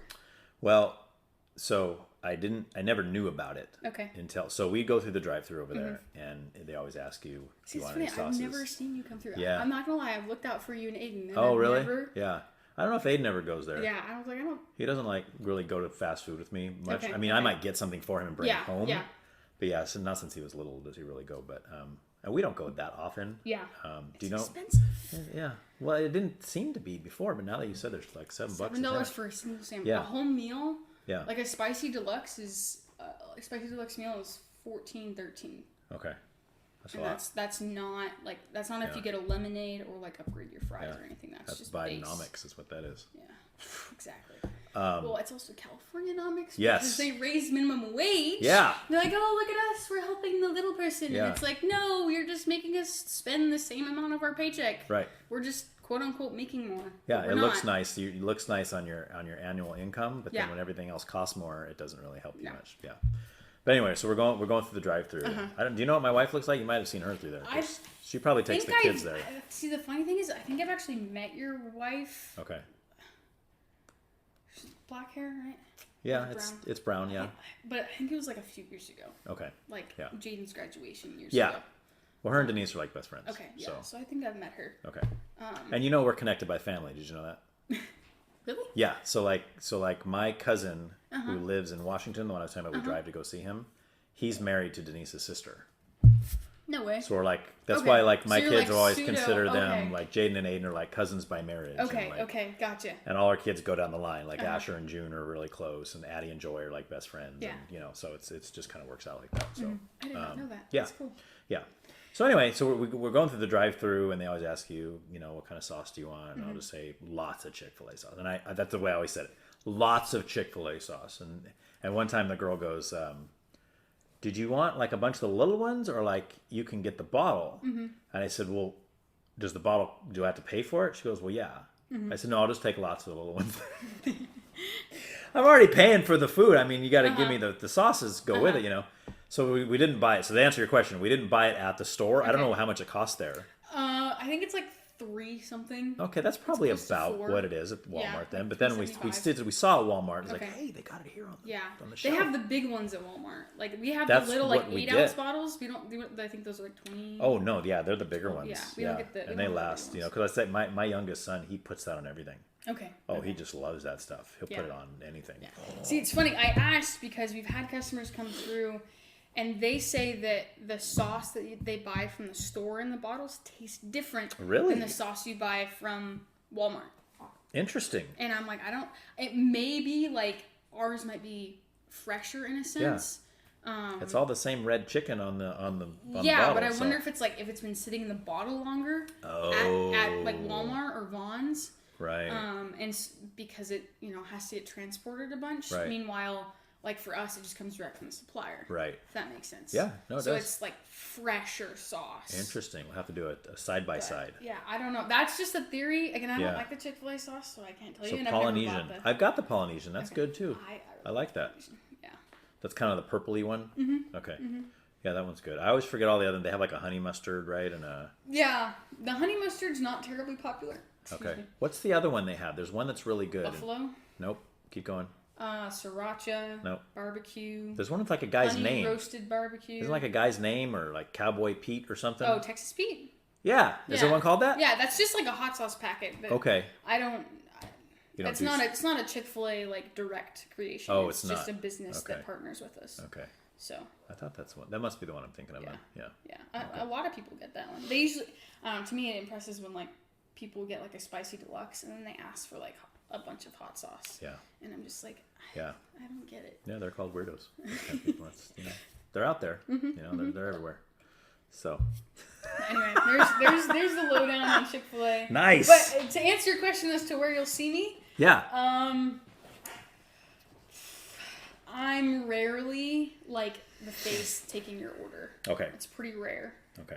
Just because of they're like trying to move me up and whatnot, and so that means I'm on more challenging positions. Which is in the back. Yeah, kind of in like that cubby hole. Yeah. To move up, you have to go in the back. Kind of. Okay. And that's more of like those positions just require more skill and more accuracy. Meanwhile, the ones up front are more customer service based. Yeah. If that makes sense. Yeah. And like I excel in that area too. Like my favorite position is called serving. It basically means that I'm the one taking the food. Like once it gets set on the tray or in the bags, I'm the one who takes it out to the people. Oh, like to the tables? Yeah, to the tables and make sure, do you need extra sauces or whatever? Yeah. I like that position because it means like not only do I get to serve the customers, but I'm also in a position where I get to serve my team. Yeah. Because like that position is in charge of like stocking up the cups, stocking up the lemonade, like all the things that start to run low to make sure that everybody else can, get their piece ready, if that makes sense. Like I'm making the desserts, the drinks, and whatnot. So that employees like you then, because you're hooking it up.